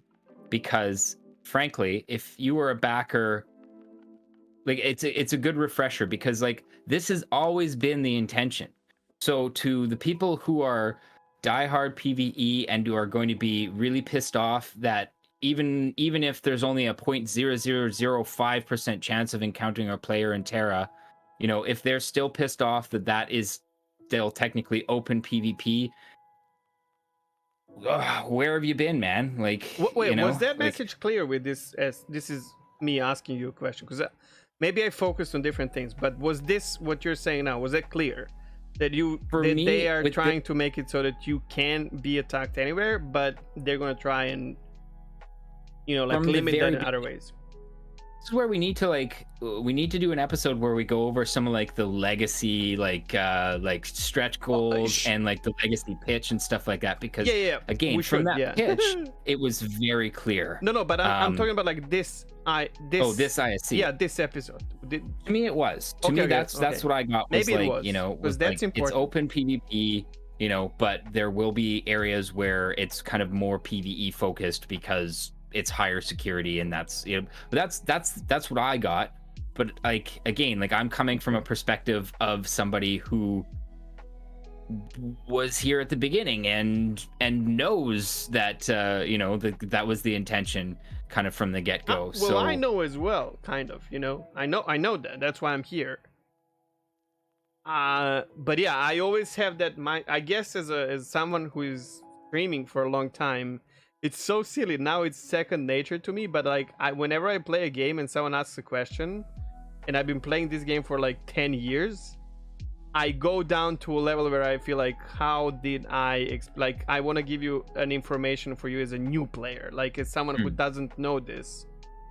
And I think I watch a lot of these like ISCs and SCLs as with that mindset of like, how would like I hear it for myself, like the information I got from this ISC was great for me. As like, I will enjoy this gameplay. Like, there's no doubt about it. Like, so great, right? But that part of from me somebody that listens, new, like listens from like a new player or PvP player. That's where I'm like, okay. So we got different. We heard different things. Okay. So that's fair. So like, just to make this for fun or whatever, if you're listening to this and you watched ISC this week or whatever, and if you haven't, go watch it, because it actually was pretty good. Yeah, it's 10 minutes of your time. I don't know if you care about this game. Just drop a comment and just let us know, like, what did you like? How did you hear it? You know, like, did you hear it as like, you know, as maybe like a false promise, where, you know, where they're trying to placate PvE players, but, you know, but PvP as well? Did you feel like it was fairly clear that, you know, or however else? And again, this isn't a contest or anything. We're just clearly we heard different things when we watched this. What did you guys hear? Agreed. And now I know I'm a negative Andy a lot, especially lately, but you will not believe this. I agree with you. And the next part of ISC was music to my ears, and I did not expect to hear it, and I did not expect to be happy about it. Which part are you talking about? Because I have a lot of notes here, and we're not really following them. You almost touched it on it. I'm talking about the arena commander. Yes. Yeah, I'm just excited for that because like, one, the maps look really interesting. I love the idea of them being bigger. I hope that they can drop, like, I don't know, like, depending on how big the maps are, like, I don't know, potentially 20 people into these maps, and just kind of like with a little bit more room to play and a little bit more interesting kind of like like things to dodge around and stuff like that, potentially actually having to use scanning and stuff like that to actually like figure out kind of where things are, and then having I just love the potential for where AC could go kind of with these larger maps, and I hope people start playing them, because I'm definitely going to. I always saw Arena Commander as Battlegrounds in World of Warcraft, just like undeveloped. And if they could like make it so that, you know, there's no station, there's this, there's that, if they can make like points of interest, you know, like capture a flag, or not quite literally, but like, you know, like different modes where you can utilize this huge map. Yeah, I was listening to this and watching I had a like bad note for it as well, whereas like everything looked so clunky and frame rate was disgusting even on their like presentation, and I'm like, shit. But that aside, this is what I was imagining things. I was like, man, if they're working on this, and because that's what it's supposed to be. You're supposed to go to Microtech, right, or somewhere, and like sit into this chair or whatever, and then be transported. So it's supposed to be part of the actual game, eventually. And I think that's. And if you have this, by the way, if you have things like this that are fun and enjoyable, engaging, and rewarding, this increases potential peacefulness in PvP world, because people have reason to go in PvP and it's for way a reason easier somewhere else. to just like Yeah. jump in here, and that's one of the things, like that's one of the reasons I'm going to play it, is like, you know, over PvPing necessarily in the universe like now. Not that I don't necessarily think that that's cool and that's interesting, but for just like jump in, fly, shoot, explode, whatever, you know, like that's like I love that idea, and I'm really hoping that they do kind of expand a little bit, like you were saying, with like potential like capture points, you know, like maybe that potential capture point in there ends up being like a you know, a repair refuel depot or whatever, that you can kind of like, I don't know, just it's going to be interesting. I hope people play it. It looks like a lot of fun. I loved AC. I used to play it a lot when it was actually something that people played. Getting that pirate skins for me was one of the best experiences in game, and I couldn't do it on my own because I had like small ships and everything. And then I asked, PvP was never fun there for me, because when I joined, there were already meta builds, bigger ships, better ships, experience. But I would go in, like play Battle Royale, then I would spawn and die. It was worse than Quake 3, where I could at least expect it. So it was not a good experience. But okay, when I was playing it, and admittedly, like I didn't play it after I think I pretty much stopped playing 3.0. I can't remember, but like it was balanced to a point where like flat out I was flying in like a Saber or Gladius typically, or not Gladius, it would have been Saber. Yeah, it would have been Saber actually. And when the Saber was a meta ship at that point, and I was getting absolutely tooled by a guy in a Titan just because he was better than me, and that was awesome. Like, you know, like but yeah, in order for people to play this, it needs to be fun, but it also, I feel like it needs to have a connection with PU. Like, and I hope they understand eventually, this. yes. No, now, no, really, now. I don't know. Like, fucking I'm remove bored Rec. PU. Just no, it's fine. Remove Rec, and everything is Alpha UC, and that's it. If they don't do that. Yeah, Rec's kind of a dumpster fire. Though, honestly, if people were actually playing it and queues were actually popping and stuff like that, it would be less of an issue. The reason that Rec is such a pain in the ass now is because it takes for fucking ever to get into a game. People don't play because they don't feel like they're progressing through anything. That is true. Yeah, my brother flat out said when I was like, "Oh, play some Marina Commander, get better at combat or whatever. You know, just get used to it." And he was like, "I don't want to. It doesn't do anything. It doesn't progress me, right?" So. Yeah.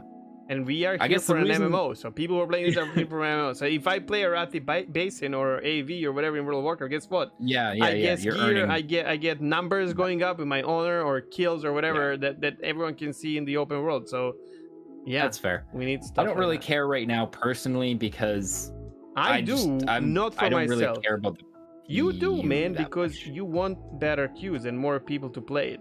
Yes, that's so you true. do so care in, about in it. that aspect I do. But like what I mean is indirectly, that, like, right? Yeah, indirectly. Like directly, I don't know. Like I've got the ships I want, you know, like so long as I'm more interested in having the fun experience than I am with any sort of progression. But you're right, like some sort of, I don't know, tournament rewards, or I don't even know. Like hell, just make it so you can earn UEC per game. I don't even care. Like at this point, it doesn't matter. Actually, I'll use this as like it's gonna fuck up the economy, Maso. Yeah. Who cares? The economy's totally fucked. That was one of the big things that jumped out to me with this ISC episode when they were talking about Jumptown. You know, they're talking about like how it ruined the economy. There was no economy back when Jumptown was going around. There was a reset every fucking month. Nobody could get enough money to do anything in that era. Like, it didn't ruin the economy because there was no economy. And ditto right now, they're, you know, where they're talking about like, we have to do JT through an event so we don't ruin the how many people do you know off the top of your head who have billions of credits from various exploits? It has not been reset. I know at least 2. It was great. I know it's kind of strange maybe, but like I was watching Mike's stream Saturday. When he got a new rig, by the way, congrats to Mike for getting a cool beast rig. Yeah, nice. And he was like, more if I can do it. Yeah. B-roll for my videos now as well. And then he was like, okay, I don't want to, be an ass or whatever, but that was kind of cute in a way. I don't know. But yeah, he started the stream, and then Noodle shows up in the chat while he's like setting up and everything. He's like, dude, did you watch ISC? And then they go back and forth. And you know, his stream before work ended up being a podcast, basically, of him, Noodle, and Virgil talking about Jumptown. And it was so good. I hope he uploads this to YouTube or something. It was like 2 hours long conversation between these three people, with bringing up a lot of good points and whatnot. It was very, very, it was so unexpected but so enjoyable, like out of nowhere, you know, like instead of mining or whatever the fuck he would be doing, he probably wouldn't really enjoy that much. Yeah, but yeah, I mean, we can roll into the JT aspects as well, but just to finish off, I guess the AC, if they were making it so that you could basically take missions, complete them in Arena Commander, and then get money, just do it. Just do it till it makes so that people can like feel like they're progressing and not wasting their time, because who cares about the economy? It's already completely fucked. This is why I brought it up, because all three of these people were like, really, money is the reason, because they already bought all the ships that they want from in-game, and Virgil was like, what, I bought my guns a year ago, like ship guns and components, and I still have them, so who cares? All of them are at around like between 1 and 2 million, and they're like, I don't need to make money anymore. Who cares about the money, you know? It's just nonsensical. Like there hasn't been a reset in so long, and the economy is so one-sided and lopsided, and it's been so exploited by various bugs and stuff like that like it should not be a consideration in any sort of event. I don't think it is, mission, man. Right now, period. I don't think it is. I think they use it as a shield wall, kind of. And the true, like, I said this before, I think they don't want people in one place, because then those people are not exploring other bugs and whatnot. And I don't know why they just don't say something like that. Like, that doesn't line up with their recent push for Ninetales Lockdown and Xenothreat. Like, those two things very clearly involve people in one spot. But on a timer, right? And then you do it and it's over. Like Xenothreat, like Ninetales, like what JT is supposed to be, which JT talk about it. But that's what they're doing. Like, they're bringing people to one spot, and then they want people to disperse because it's over, right? Which is the old Jumptown, though, would bring the whole, if it's active, it would bring the whole fucking server, right, in one place. Sometimes, or like, I don't know, like people. There was multiple times where basically I would just take advantage of the fact that everybody was doing somewhere, something somewhere else, and I would be like, well, I know, guess all the Laranites for me, because Jumptown was fun, but Laranite? I don't even know. I wasn't playing it back then. No. There was drugs there, but like if everybody was there and I was just I had a shit day at work, I just want to get baked and play a game for a little bit. I don't want to do Jumptown. Dude, I'm just going to take advantage of the fact that everybody's there and I can go do whatever I want. But still, to CIG, everyone's doing like majority of your player base is doing the same shit. You have SSOCS, you have like, it's just like, you know what, if anything, it may be just that it just doesn't, it ruins their data collection. That's something I could see, like if basically they want it timed because they want to be able to very clearly basically say, here's when the event started, here's when the event ended, here's the data generated, period. Whereas like if it's something that happens constantly, or is kind of more subject to fluctuations in the economy, it'd be much harder to track down what's actually going on.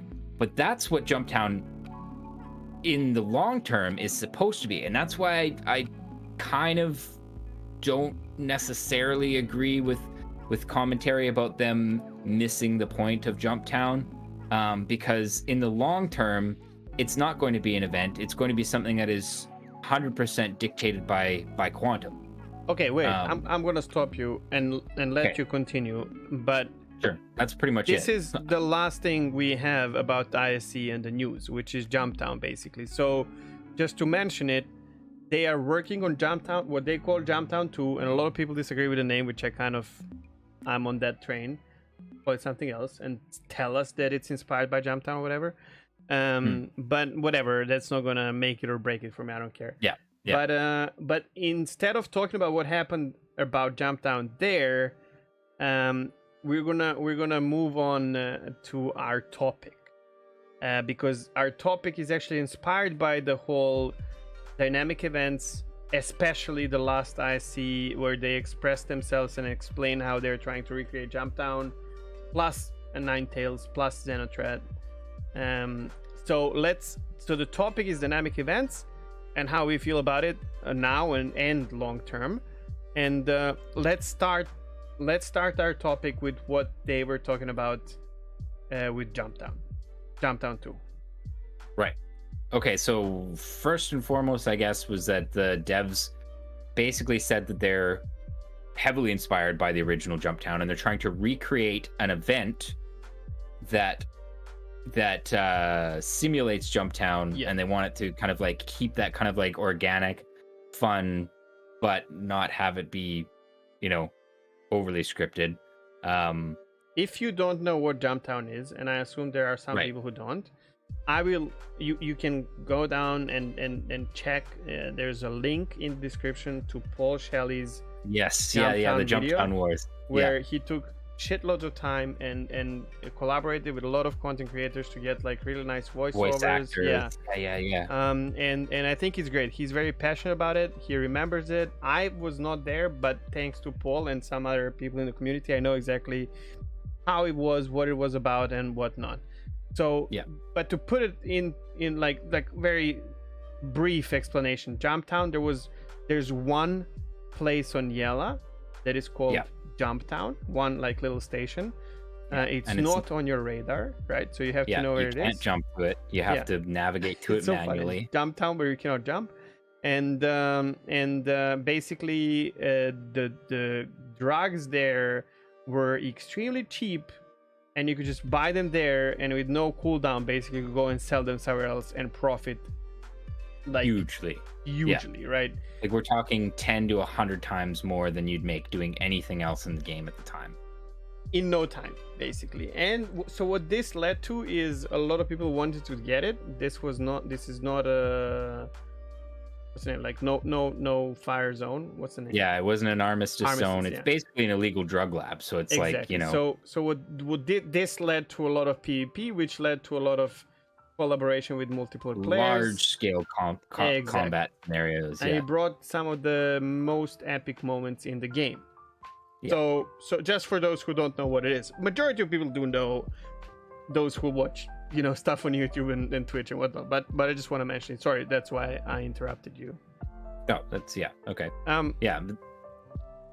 Go for it.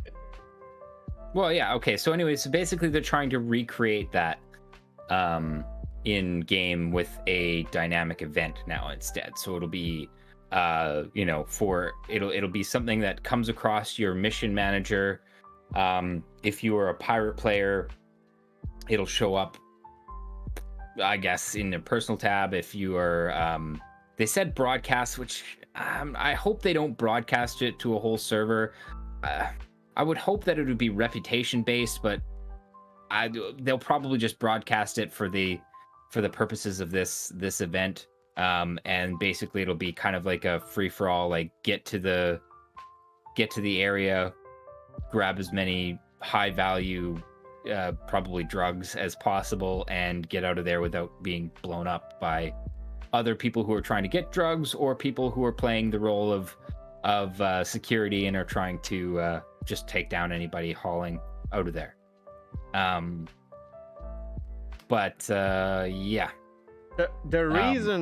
first reason I disagree with the name is because no matter how much you try to make it a natural event, it's never going to be that, because Jumptown was exactly that. You could always go there, and you would always have to be careful, when you approach, and Yeah. You couldn't just jump there and all that. Like, and Well, you had to know exactly how to get there, Yeah. too, and that was something. Like, you'd have to basically either go well, they with can somebody keep that. who They can keep that if they want to, right?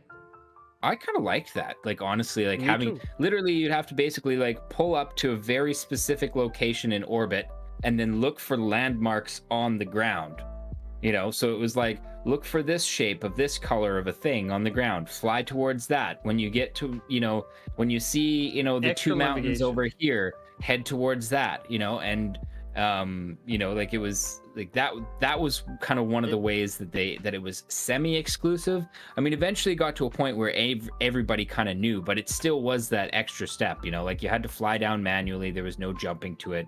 It's the same way that you would go and find the javelin on Daymar nowadays, right? So Yeah, you have to yeah. know exactly where to go.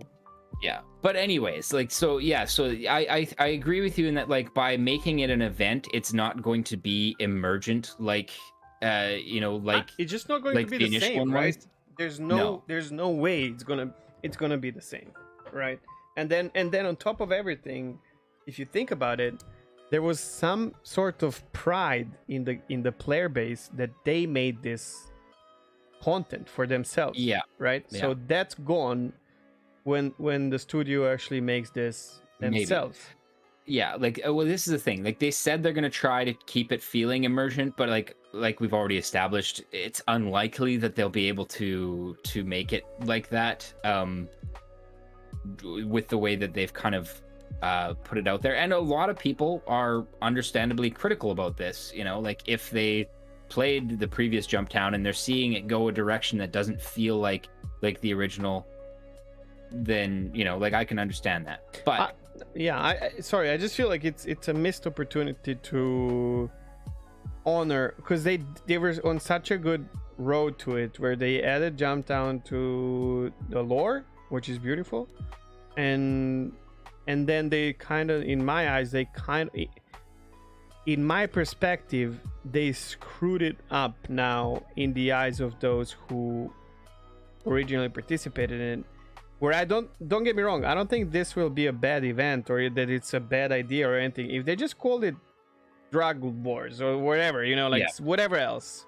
Yeah, Shit King of the show, Hill, you know, whatever. yeah, whatever you want to call it, right? Just don't Yeah. call it Jumptown. Maybe they will not. Maybe that's their project name. And then when it actually comes to the game, it is, to be honest. Like, I think it is, actually. I think the reason that they used Jumptown 2 was just to give, like, community the idea, right, about what they're doing. like an easy way of just saying, like, here's kind of what we're thinking with this one. The other reason I think it's too early to be upset about it is that this is obviously a dynamic event that they're using to test and gather data.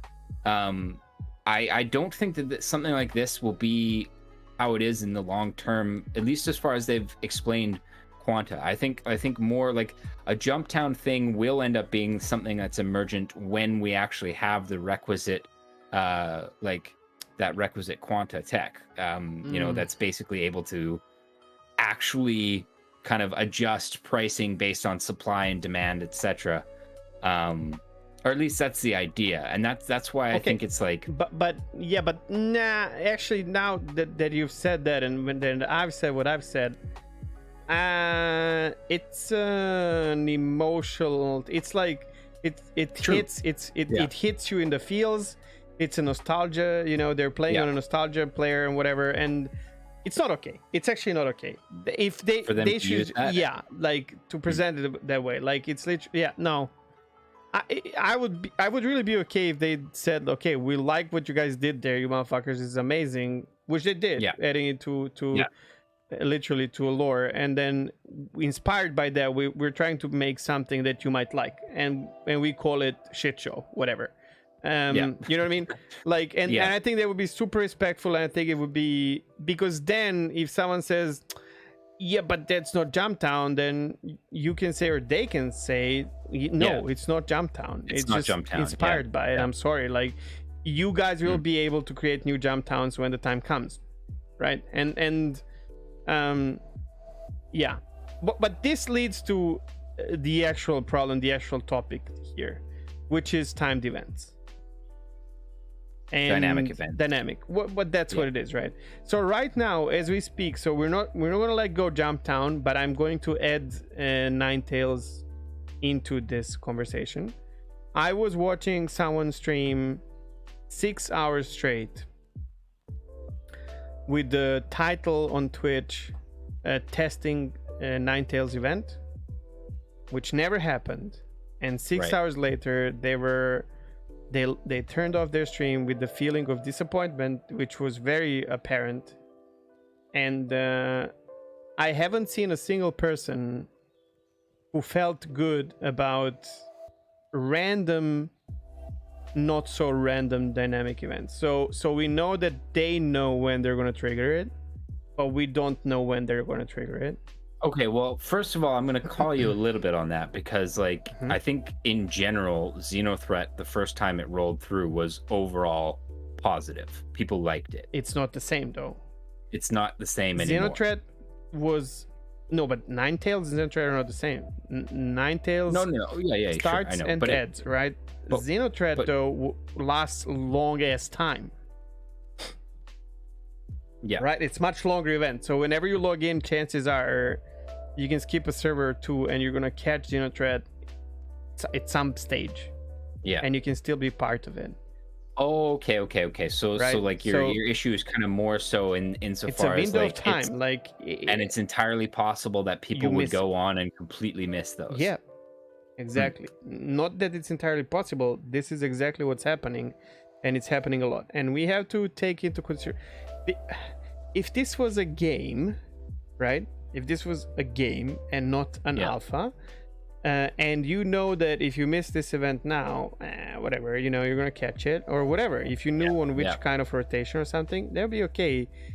But this is that moment where we don't know where we are. Like, is this a game or is this an alpha? And if it's an alpha, well, fuck you, CIG, quite honestly, because you want me to test your game, but you don't want to tell me when I can test your game, quite literally. And if you tell me there's something new in the game, you don't tell me when, and it's random in a game where... And here's another thing, like I watched a bunch of streams, and what happens, like Morphologist was trying to make a video to explain to people how to get there and what to do in order to experience this, because CAG will not help you.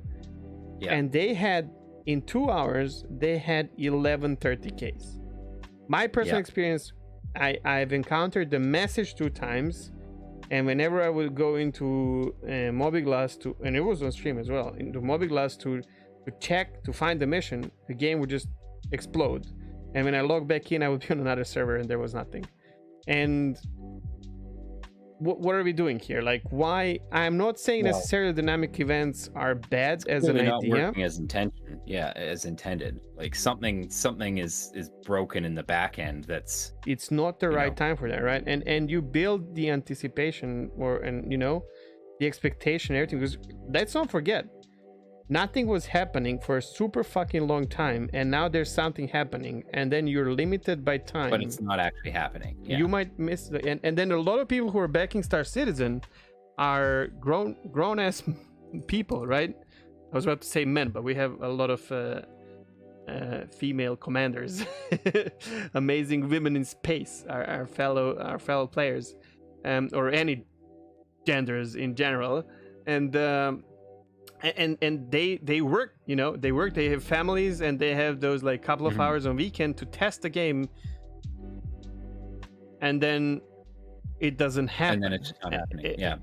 Which, I mean, again, like in part, if it does turn out to be just a simple back-end bug that is messing things up so badly that it's either A, destabilizing servers to a point where they have to say cancel that, or B, it's just not spawning like it should be. Then wait, that's part of the alpha. I kind of feel like you don't know how it works, though. So maybe other people are confused by this as well, so it might be smart to explain. So right now, the dynamic event of Ninetales is not dynamic. So in order for it to kick in, developers have to pull the plug, literally. Like, someone has to press the red button. So, which they said publicly, they did not manage to make it dynamic. so they Okay, have I to missed train, that part. right? Yeah, But we because don't I know know. the intention. The Yes. intention was to have Yeah, it so yeah. it just would, But they explained spawn. that already, and that's okay. Something doesn't work the way it's supposed to. Give Yeah. us timetable, right? Like, let me, like Noodle. You can go through Noodles, who's a big streamer of this fucking game, and he begs CIG, like they make a tweet of how do you like 9 events, and then you have a bunch of replies of like, what nine tails event, like what are you talking about? And then he begs, like, give us a timetable so that I can know when to log in and stream the fucking game so that people can see it, because it's so frustrating. He tried and he didn't get to it. It's crazy, right? So then, like, ultimately, this, like, what we're talking about here, though, isn't the dynamic aspect of the events. It's that there isn't a dynamic aspect. But okay, but events. even if it was right now, would it be good if it's a short event? If it's something that it was spawning as frequently as Xenothreat was, sure. Because, like, like back when Xenothreat was going, it was like, if you're on a server for an hour or two, eventually that's going to spawn and you're going to be able to go do it. But do you think there could be a better way of doing it? Because I have an idea and it's there in the notes, but I don't think it has to be dynamic at all.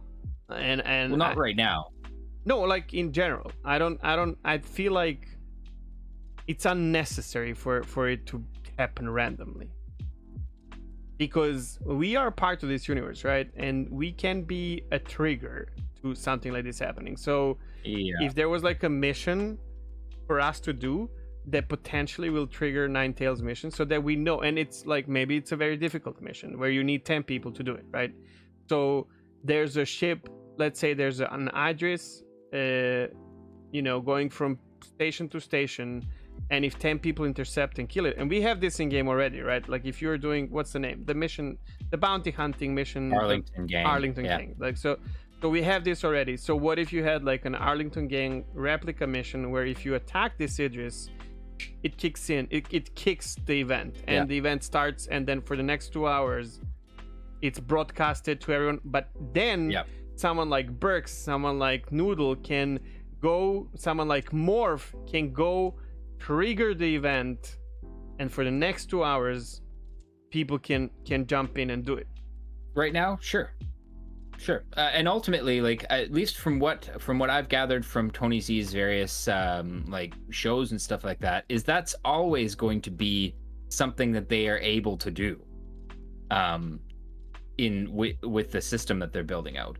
But they also want to have it so that if, I don't know, like if piracy, well, you watch the videos, like if piracy is increasing in a particular area, it might trigger an event kind of based off of the quanta system and like how many pirates are in an area or whatever. It might trigger a dynamic event. Or if commodity, but I don't see that as an event. I see that as like action to reaction or whatever, right? That's what they're saying, though. They're saying that, like, not only will the universe kind of respond to that, but it might actually trigger an actual like event. More like a Ninetales lockdown, and or something like that. That's okay, right? Once we have more than 50 people on a stable server. And exactly. And I know they said, like, especially they said that we're not going to and that was in SCL, which is, I agree with this. Obviously they were like, well, we're not gonna stop developing the game because of 30k, right? And that's fair. Or decent, exactly. Like they're still doing it, but you can somehow have this in mind, because your time is money, man. Like time is right. Time is the most precious thing we have, and in everyone a game knows that this. already in a game that already kind of feels like it doesn't necessarily respect your time as much as they could. And this just feels like a time steal from me, and I'm happy I'm not playing. It's kind of sad, because I would actually try doing something with Ninetales. I would try to like do like Argo, or I'm not enjoying the combat now, because I don't feel like learning it again, like relearning, because it's different than what it was few weeks ago, and I don't think that's a bad thing. It's just that I know it's going to change again, and I just don't feel like relearning for a couple of hours. I'm going to play. I don't care. but Sure. I would try like delivering shit or something like that. But man, I'm not gonna go through this. Yeah, you're not gonna go in there and just like hang around in a server and As a hope. matter of fact, watching other people suffer through it made me very uncomfortable, and I felt like I wasted time watching them, which is me as a Twitch consumer first for like many years before Twitch was even a thing, when it was just in TV. And the streamer myself, I never get this feeling of, oh, I'm wasting time watching them, because there's this anticipation of something happening, and 6 hours later I was like, bro, what did I just do? Like, even though I was doing something else, but I could have watched someone else doing something else. You know what I mean? Like, it just gives a shit feeling, right? It's really bad. I mean, I don't want to like bash CIG for this necessarily, because maybe they're gonna come like in 3 days and say, sorry guys, unfortunately this happened. We did not, expect it to be like this, and here we're gonna change it like that. But I think it was pretty clear. I think it was pretty clear, like when this branch basically went back to PTU, it's pretty clear that something's going on. I don't think it has anything to do with that, to be honest. Yeah. Because Xenothread is not in the game, man. Like they just continued. They said that with 3.14 we're getting Ninetales and Xenothread, or Xenothread, whatever you want to call it. And then the patch came out and there's no Xenothread. Like it's not in the game. And then they continued the PTU with Xenothread on it. So obviously, it was fucking up, and it was it was not good. Like from what I've seen, it really wasn't good, and it's kind of fucked up, because now if they push it forward, you want it to work properly, because this is a rework of an event that wasn't that bad actually. So, not only that, and this is why I think they are kind of pushing this right now. Not only because they got a lot of positive feedback from players and stuff like that with Xenothreat and stuff like that, but because they've said the data that they were able to get was from huge and very helpful. It was huge, right? Like very helpful, kind of like, and then on top of that, they've literally designed a system to make dynamic events. So clearly, like, they're trying to test that integration as well. So like, I can see why they're pushing it now. I know, man, but look, some things you just cannot. First of all, like some things, and they know this and openly say you can't test it before you have server meshing, for example, or for some things you cannot test before you have iCache fully implemented in game. And some things you cannot test while you have 30Ks. I'm sorry, but like while your servers are crashing, you can test it, but you're literally grinding your player base's nerves. And no one enjoys this. No, like literally no one enjoys this. It's crazy. And yet we're still here. No, well, this certain thing, right? I'm not talking like Star Citizen in general. I'm just saying like the way this was implemented. Not to mention, I don't know if you're aware, but the free flight event is coming as well. They announced it. Yeah, next week, I think. Yeah. Bruh. Okay, so I'm gonna kind of change tax a little bit. Is there kind of more stuff you wanted to wrap up before? Sorry, what? I was gonna kind of just change. Like, it's still on dynamic events, but kind of going in a different direction. No, go for it. Okay. So you kind of touched on like how, I guess, shitty. I'll just use shitty as a word. It feels to potentially miss an event that happens. You know what I mean? Like, like if you were really looking forward to it and something happens and you miss it. I think if this dynamic event and the quanta system happens the way that they have expressed that they want it to happen, I think it's something that's going to happen a lot in the kind of more finished game. And this actually could tie into our imagination station as well, because like I said, if these dynamic events are happening randomly and in the one whole happens, fucking universe, right? And one happens, again, like across the universe from you, and it takes you, I don't know, however many hours to kind of get across there. If you even know about it, right? If you're a different system, you don't even know that this is happening. Yeah, you either find out about it and miss it because you can't get there in time, or you didn't even know what was happening and miss it. But that's okay. Is that okay? Okay, because that's kind of what I was going to ask you. Because me, like, to me, I don't really care, but I've never really cared for stuff like this. No, I don't care either. And I think like this kind of this goes back to not being able to have a gladiator mount while not playing PvP and feeling like Right. you're entitled to have it because you're paying for the game. Fuck that. Like, that's not an that's MMO. entitled, yeah. Exactly. So I don't care about missing events at all. That's fine. Even if it's something that I've never that happens once in a lifetime, it's fine. I'm gonna watch it on YouTube and read about it, and that's gonna be part and of the you game. kind of just feel like, right? I wish I could have been there. You know, like but if it's so good, I'm gonna find out about it, right? Yeah. Like, the whole thing is part of living in a huge space MMO. However, when it's something they want people to test, and they openly say, you know, we need you to test, which Ninetales was not even on PTU, man. Like, you know, like, it was not tested on PTU. So if they're like, okay, we're giving you Ninetales, and then it's different, right? Like, right now, what's happening right now is really bad, and I don't think it's necessarily bad in the future. It's just bad for the current state of the game. Yeah, I think I would agree with you there. But I would also be okay because if the space is too big and some events happen once in a while, why would they even happen if it's like quantum physics? Why would they even happen if there's no one there? So that's why I said it can still be dynamic, but the trigger could be player entering a zone or player attacking certain, and that might trigger something that happens in 2 hours, whatever. But at least someone was there and had the chance to do it, right? I could see like the bigger events that are happening kind of based on the quantum kind of situations or stuff like that.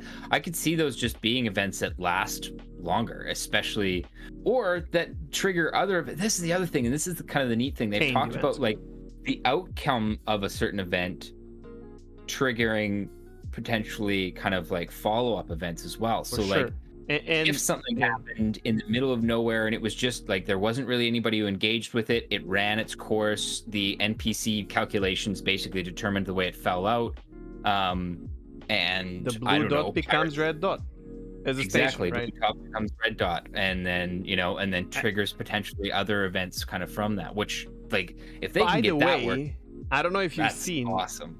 Did you watch Morse video that came out today? I'm not shaming you if you did not watch it. I did actually. Yeah. Did you see that the station? The SCL. Yeah, the station actually turns red.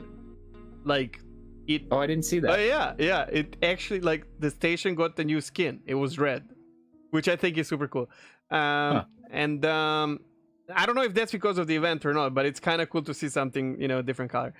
But like the thing that I said, let's say the trigger is Idris. This is all hypothetical, right? Like, we don't know. Should we move this into Imagination Station then to SC on release, or is this still kind of more like now? It's not. No. I think this is an important topic, but okay. But let's say you and me encounter this Idris, right? And we're like, oh shit. Yeah. Do you have anyone? Let's try and tackle it. And then we get like 8 people and we fail. But this triggered an event and the motherfuckers go and take the station. Right. And then you have another event that we have to liberate that station or whatever the fuck. You know what I mean? Right. I'm okay with all that. That's what I'm saying. Like, it doesn't have to be on a timer to be dynamic at all. Like, but something can be a trigger. And during the alpha state, I really think we should know either when they start the event, like, not like, hey guys, because I think they did it on Twitter, I'm not like 100% sure, but like, we're starting the event now. No, if you are starting it, give us a fucking schedule, I like the idea of it being just like a mission basically that triggers it. or like that so that people makes a lot more sense to me, right? Like, Noodle goes in, oh, it's not active, because if it's active, no one cares. Like, everyone's gonna go there if they want to play it. It's fine. No one cares if it's like in the middle or whatever, but some people might care, but who cares? The point is, if you get into a server and it's not there for 6 hours, that's shit. But if you go to a server, it's not there, and you can trigger it, and they'll fucking deal with it, even if the mission chain takes potentially like an hour or maybe even 2 hours to kind of like to go through, that's fine, right? Exactly. And you can kind of use that to kind of like start accumulate, like building your group and like having people show up and get their shit together and et cetera, right? Like, I think that makes a lot more sense to me personally. But yeah. I will say, and then we're gonna go back to Jumptown because that's kind of different event. But I would say during the alpha testing, this is a bad idea. And if CIG comes back, hopefully, but we know their communication is shit when it comes to this, unfortunately. If this changes, you're gonna hear me like yelling all over the place, like, oh my god, they changed it. If they come and say, okay, we thought this is going to work, but it doesn't work, so we can't fix it to be dynamic and good enough, so we're gonna give you a schedule for the next month of these are the days and the exact hours where the event is going to trigger on all servers at the same time, right? And I'd be like, good job. Thank you. I appreciate you made a mistake. That's fine. It's not even a mistake. In that case, it's not even a mistake. Like, they tried something and it failed. And that's fucking fine. I don't have a problem with it. I don't think anyone who has any sanity should have a problem with that during the alpha, stage of the game. But yeah, if they keep it like this or they don't say anything, then I'm not happy with that, but it is what it is. Yeah, I was actually just going to try to check Spectrum to see if there was any things there, but like... Who is checking Spectrum? Who's checking Twitter? The percentage of people, again. Yeah, that's kind of it. Like, it would have to be some sort of like blitz where it goes across all of their platforms, because... Dude, it needs to be a Mobbyglass. Like, you go there and there's like a... okay. The times when it happens, whatever. Oh, sure. But I mean the communication in general about like if there's something not working. Yeah. Well, I see SCL, I see. Just say it in IC. Like throw it in like a little kind of blurb at the end or something. Yeah, and you like show the schedule on IC and say there's a link in the description if you guys are curious, because the most people are watching IC, you know what I mean? Like, that's their most powerful media. Yeah. And if you don't have anything to add to this specific Ninetales event and the dynamic part of it. No, it was the dynamic aspect. I've said basically all I wanted to, and so far as like I want them to be dynamic eventually, and that seems to be the intention.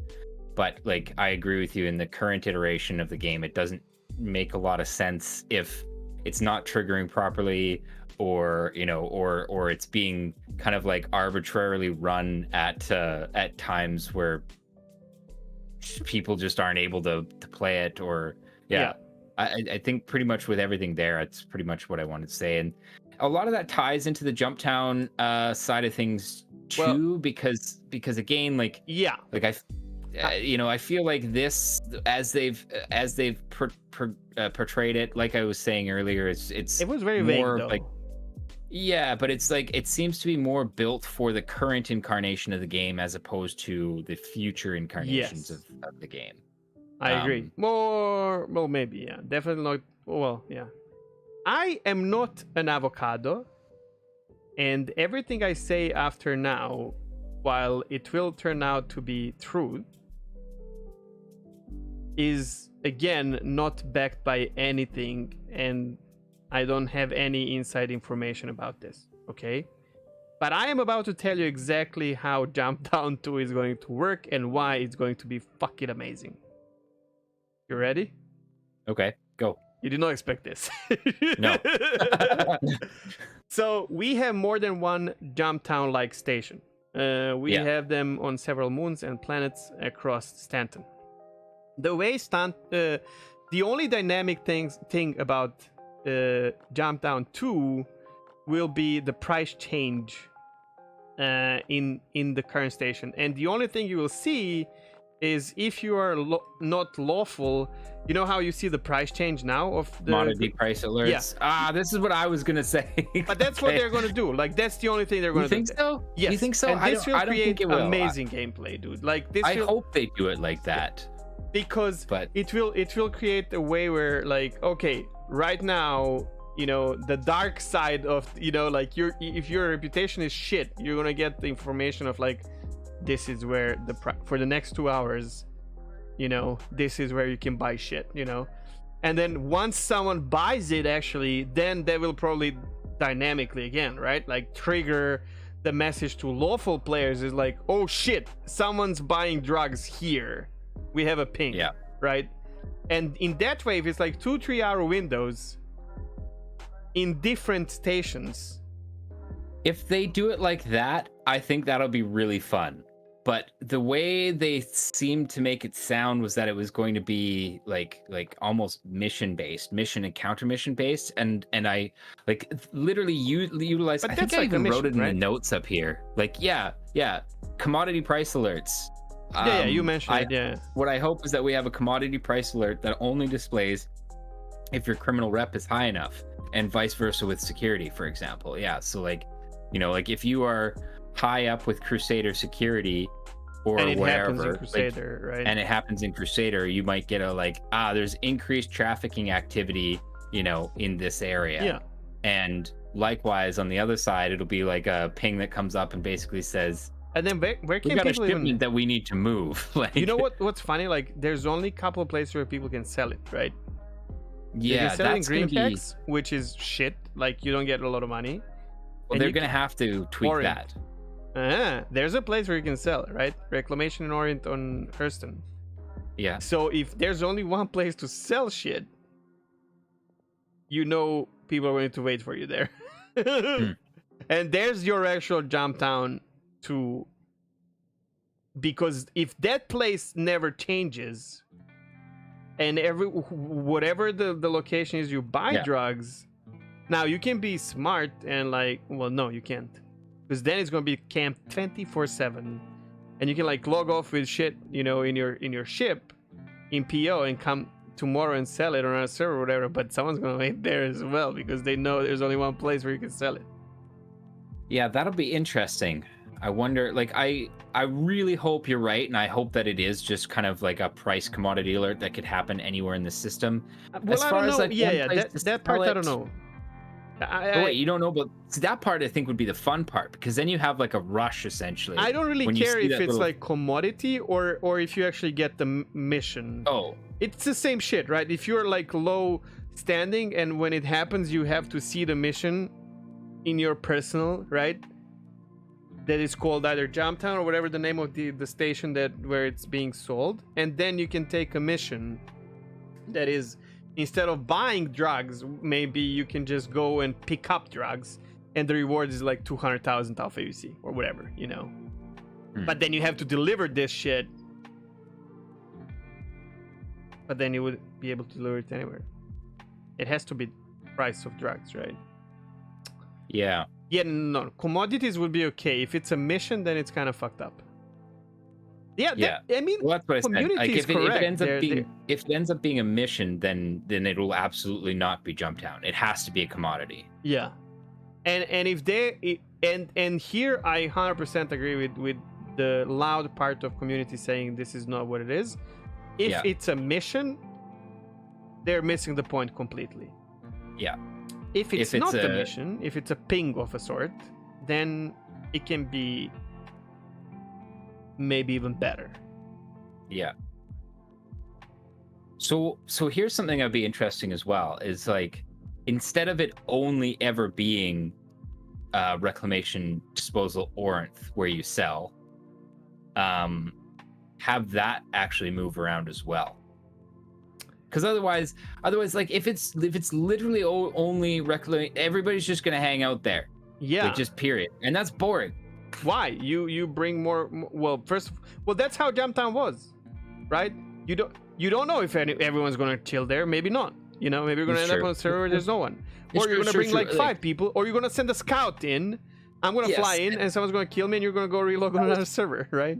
That was fun. I would rather it be. Well, I guess you're right though. I guess that is Jumptown. I was gonna That's say the it'd be Jumptown, more right? fun if it was like ping for this area, ping this is where they're going, and it was kind of like a scramble to get to those places, to either of those places. The only the But way if it is just the one place, you're right. That is more true to the Jumptown style, which was like, you know, like some people, that's all they did. Would log into Star Citizen, go fly to Jumptown, see who's there, you know, like. except for now you go to where they sell it, right? Exactly. Yeah. And that could be different, like, but if there was no 30Ks, I would vouch for something else actually.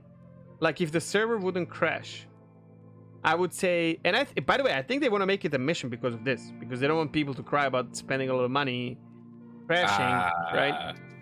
But if there was no 30Ks, I would say randomly change who's buying it, but always have one location.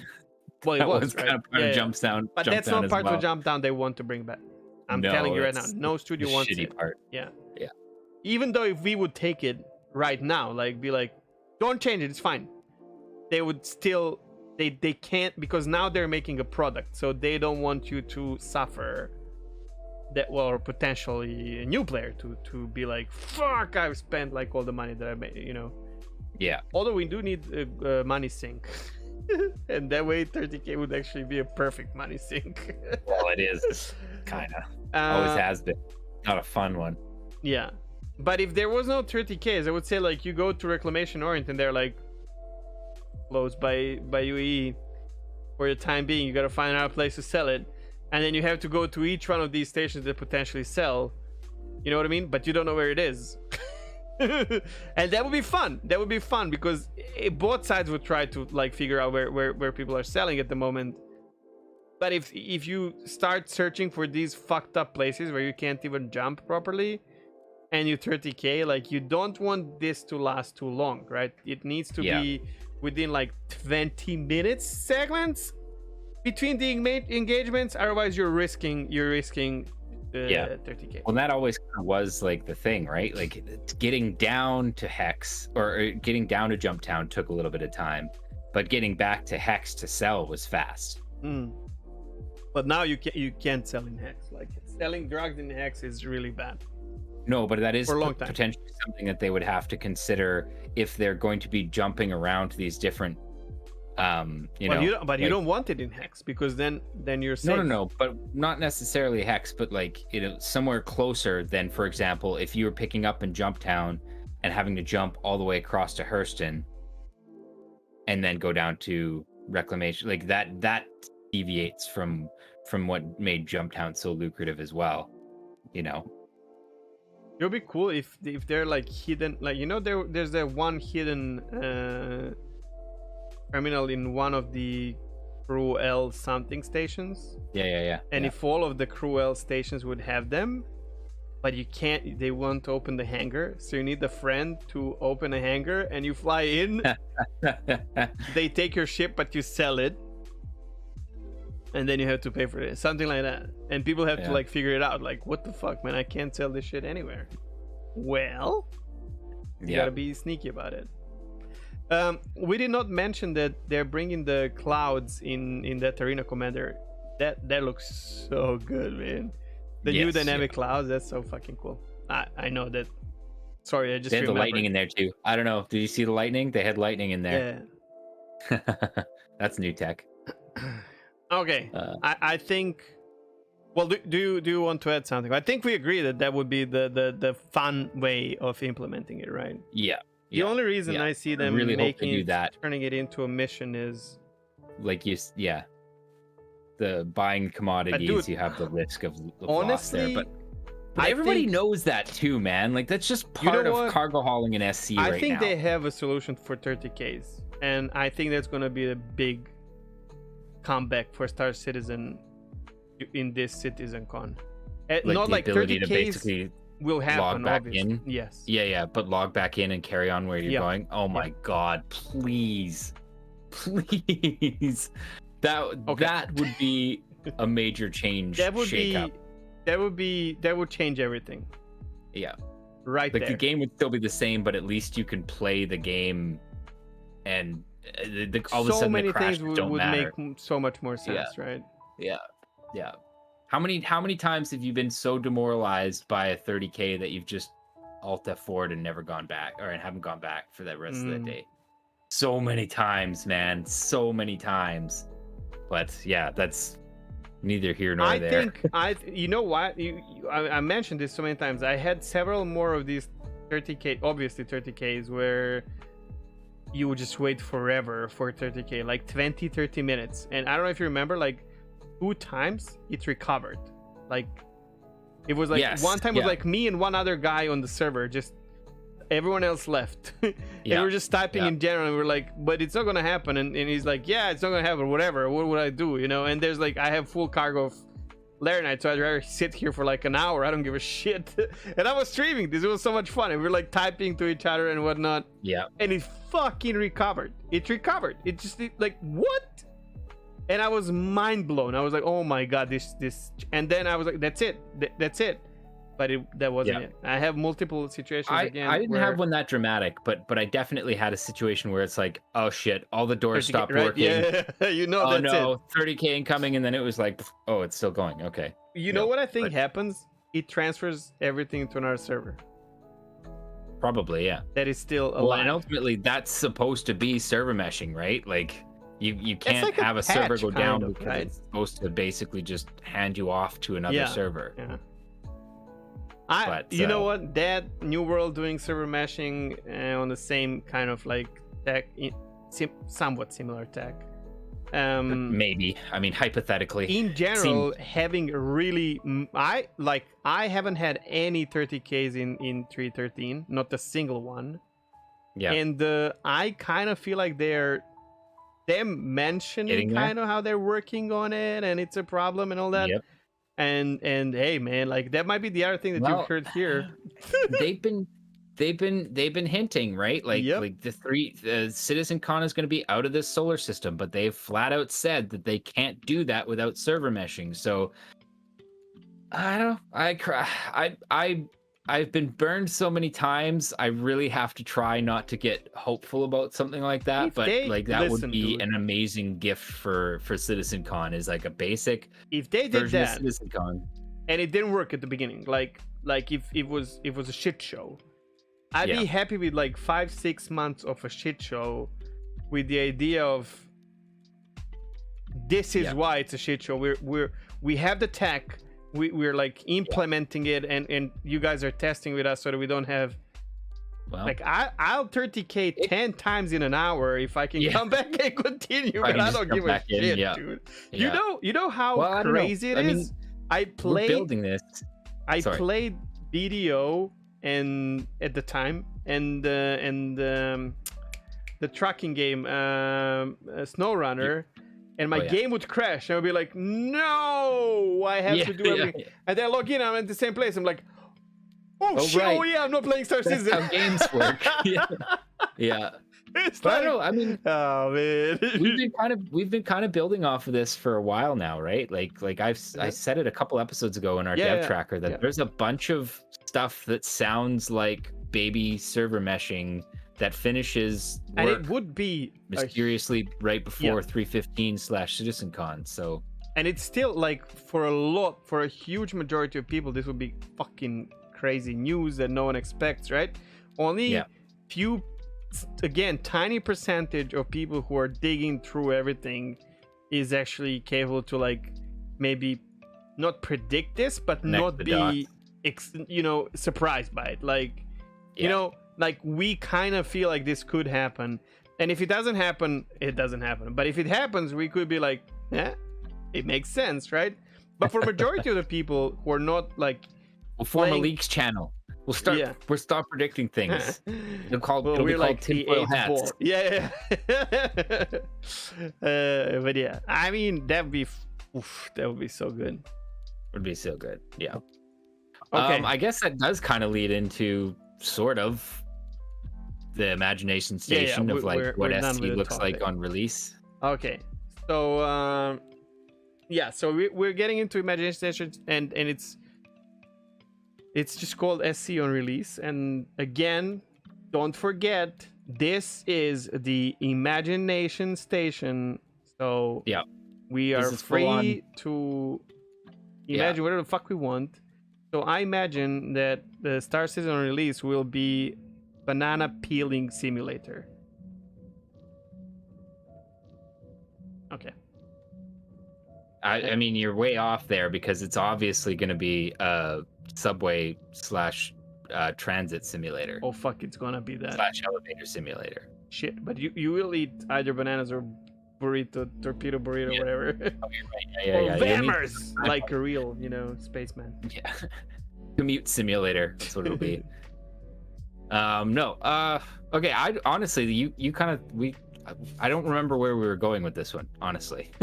Okay, so Just like, first of all, let's go like step by step. We're talking about release, so we're not talking about like beta. but what is release? Early access? No. I for like this is imagine Star Citizen release date, public release date. You know. And Chris Roberts saying we're here. You can now buy and play Star Citizen. You know we're done. I'm pretty sure that'll never happen. But like I mean they will never stop working on shit, right? But here, okay, let's just say this: post beta reset. So like when the game when they needs do to their have final... when you go to Wikipedia and you check like I don't know StarCraft, there's a release date. Yes. And when you check World of Warcraft, there's a release date. So I think they will have eventually. There's only one game that doesn't have a release date, and that's what's the name? Warframe. Warframe. Yeah, thank you. Wow, you remembered. So I don't think Star Citizen will go this way. Now this I expect to happen in like 20 years, or so. But this is what I'm talking about, like the actual release. So let's start. So it's feature complete. Everything works. I'm gonna consider that basically when they do the final reset after beta. That's what I would consider release. I don't care. We're talking about the actual release. I know what you're saying, but here's why. First of all, how are they going to announce it? Like when it's done? Like, do you think it's gonna be sold on like multiple like platforms such as like Steam, Epic, or do you think they're going to stick to their RSI web launcher? I don't know. Or release probably because I'm thinking. I think it would. Consoles. Yeah, like why would they fork over 30% to these other platforms? You know, if because they could... of visibility, right? Yeah, I guess so. And then they're not going to make money on you know how like Elite Dangerous, Elite Dangerous costs like sometimes $8 on Steam, but when you're buying skins, you cannot buy it on Steam. You have to buy it on their website. So that doesn't matter, right? Okay. Okay. So maybe after. So then, it's like I suppose it would make sense for them to basically just like smear it across as many game.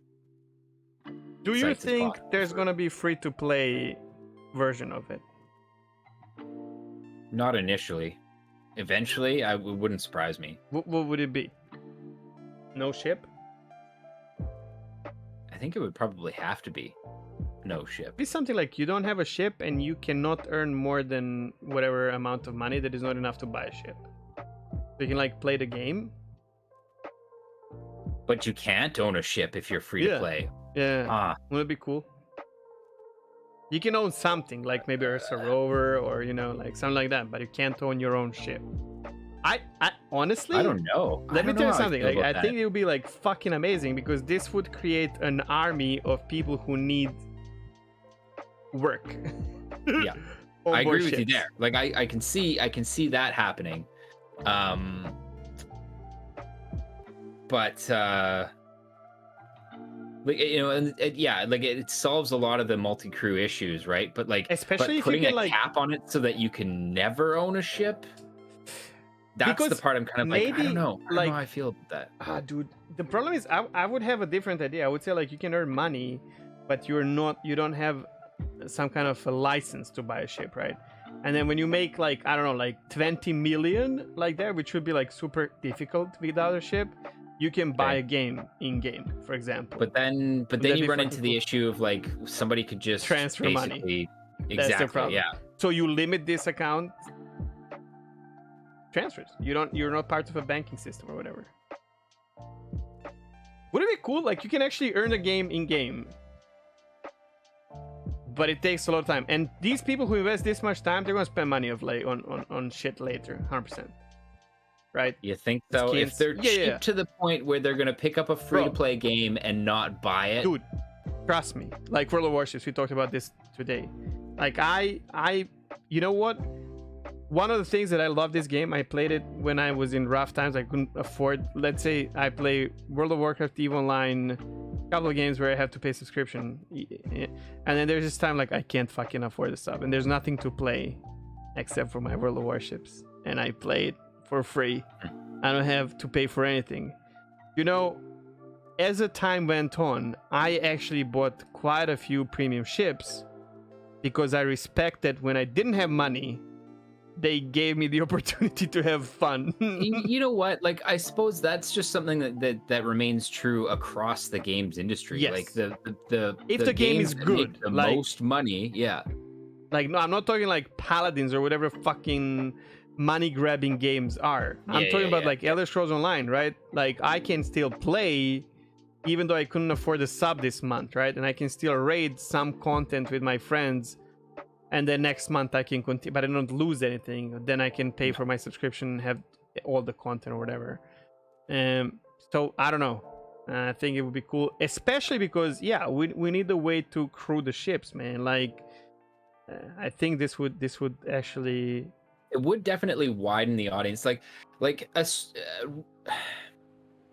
the one thing the problem I have with kind of like making people who buy the game, you know, like those are the people who can own the ships, is it downplays people who just want to play as crew. Like, I like the idea of free to play because I want there to be enough population to actually, you know, fill those different roles if they want to, but the game is free to play.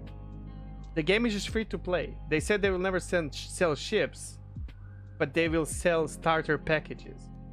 So you can either free to play and then spend money on other shit, because their initial price, they don't, like, I'm telling you right now, they don't care about that shit. That's true. Yeah. And then you can buy a starter package, and there can be like 20 different starter packages, but that's not selling ships if you sell it as a starter pack, right? Well, yeah. So you can start with a Carrack or with Aurora, but you have to buy the starter pack. Otherwise, you can just start playing the game and just not have a ship. And holy shit, and that would make it a really big MMO even at the beginning, right? If it works properly. That is the big thing, and that's to me more important rather than just like limiting things so that basically the free to play scrubs can't own ships. It's just basically expanding it to a point where they're. But make it really difficult to get the ship though, because even Aurora, because then you have this idea of people, especially long term, like your long term goals. If you're a new player that is a free-to-play player and you want to like progress through the ships, you don't want to buy a ship in like 3 hours or something like that. No. True. Yeah. Because you keep it, right? Like, this does kind of fit in with the lore, though, because in the lore there are two types of people in the UEE. You have civilians and you have citizens. Citizens. And citizens can vote, civilians can't. Citizens are eligible for certain kind of like forms of office and stuff like that. So like it is possible that they could just basically say like, if you're free to play, you can't be a citizen. Yeah. Maybe that means like as a civilian you can't have a license to operate a ship. Okay, legally. How do you feel the community will react to the idea of free to play when they paid for the game during development? Technically, I've heard a lot of people like backlash against it and talk about how like letting in free to play players kind of ruined the game and stuff like that. But that hasn't been my experience. It depends. Like I hate free to play games, but one of free to play games ended up being one of my favorite games. Because if it's built properly and it's not, because here's the thing with MMOs, I don't like free to play model because I feel like people don't dedicate themselves enough if they don't have any kind of investment. Like the moment you invest like $20, you kind of want to play it until at least you've squeezed those $20. Like in general, not everyone, right? That's going to be the case with Star Citizen though, if it's free to play. Like, and that definitely is one of the, like, when you're talking about like, oh well, if it's free to play, you'll have lots of people for crew. It's like, yeah, but do you think people are actually going to want to let Joe Smo free to play onto their like expensive starship? You know, streamers like, will, right? well, that's content. even worse, man. Like, because that means basically anybody can be a stream sniper. They can literally just like sign up for the game, download download an account, or download the game. And to answer my own question, I think I can see people getting pitchforks because they paid for it, especially those who paid $45. Yeah.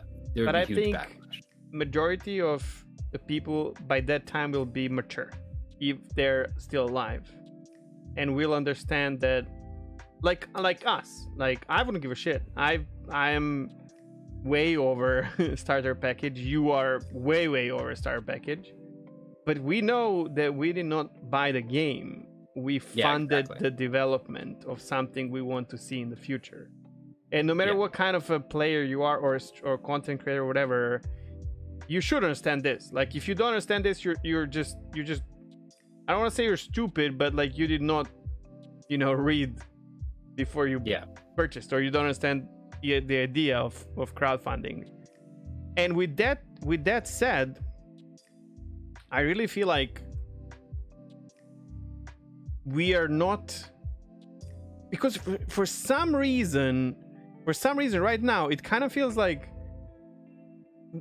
do you expect the game to cost $45 on release, right? Like, somehow passively that's in my head, but actually that doesn't mean anything, right? Like, we're not tied to that. It's definitely the intention, but like, but you're right in that, like, it's been shown time and time again that like microtransactions make more money. Dude, I paid Albion Online $90, I think, in development for like beta key or whatever, and it's free to play. Yeah, I did get pissed off a little bit. I don't know, but I was younger. I bought Star Wars: The Old Republic at full price, and I didn't care when it went free to play. I'm saying, same for me in Guild Wars 2. I pre-ordered, and now it's free to play, and I don't give a shit. It's cool. More people, the MMO is alive. Bring it on. Exactly. Okay, yeah, there are people who, like you said, aren't invested and are only interested in trolling and shit like that. But overall, like, my experience in Star Wars going free to play was that I could basically say to like my buddy who is kind of like, I don't know if I want to try it. Wait, which try MMO? It doesn't matter. If I think about it, like, most of the MMOs are free to play now. Final Fantasy has the worst system, in my opinion, best and worst, because you can free to play up to 60 with like basically almost no restrictions. And you can play forever. And this includes like raids and dungeons and PvP and so much.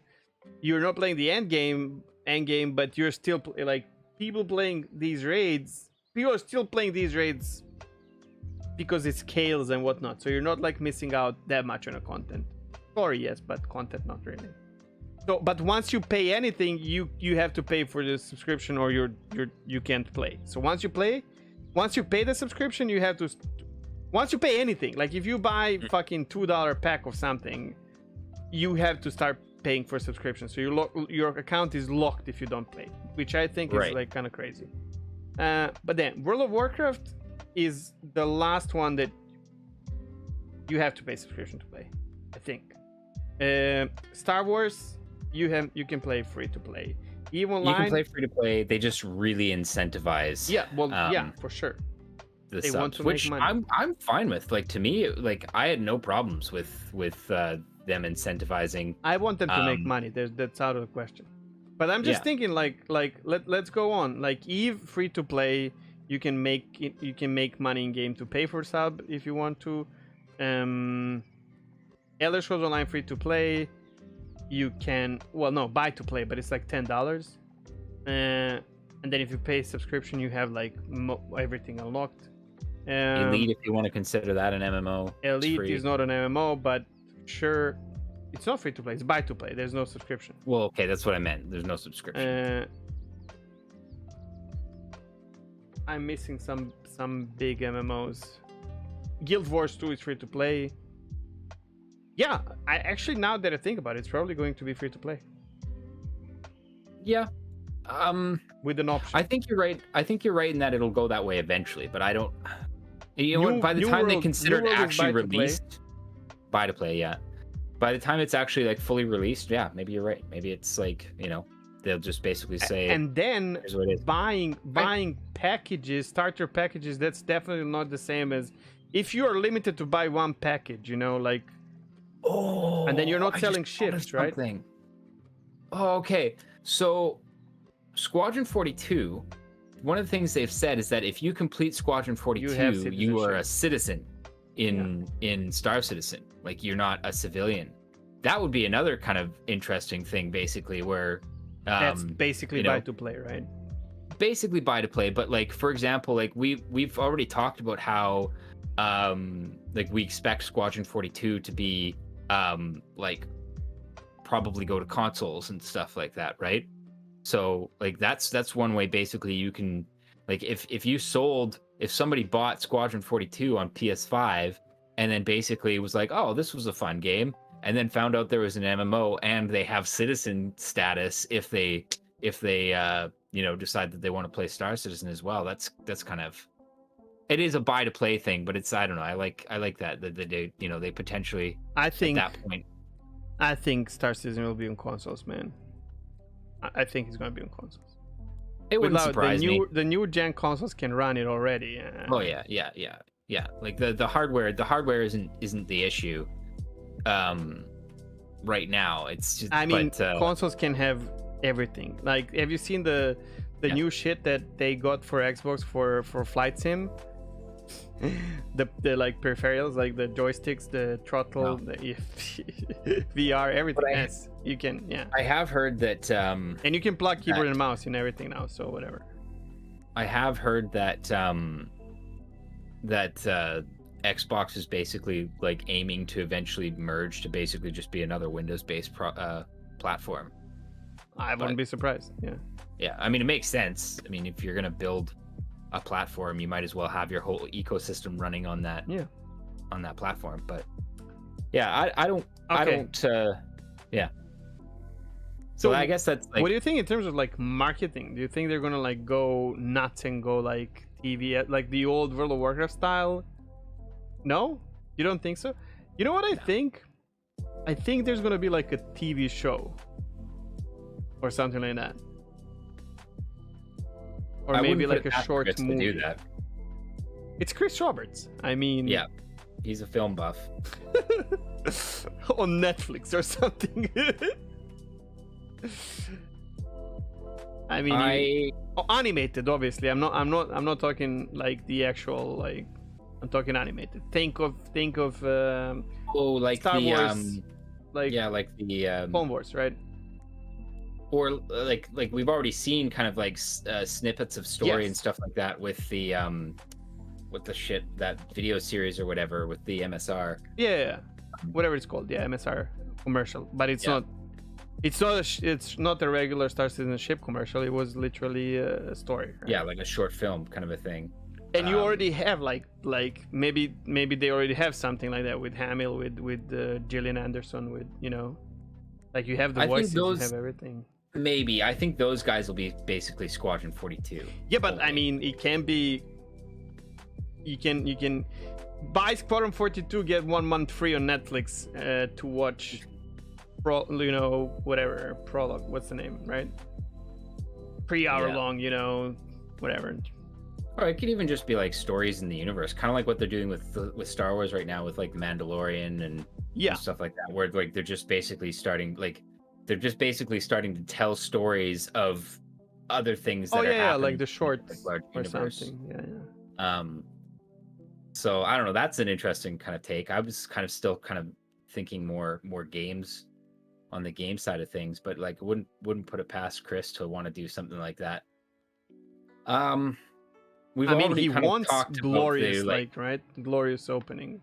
This is one of the reasons I think Star Citizen will be released, because Chris wants that victory 100%. He wants to say, "I've done it, bitches." You did not believe in me, but I did not hear you at all. You cannot hear me? What the hell? Did Is this me? on my end? Test. Did Slobs crash? No, I'm still No. reading my mic. Technical difficulties. We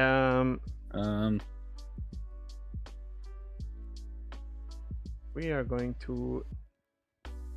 Hello? Oh, Hello? I can't. Test. Can you hear me now?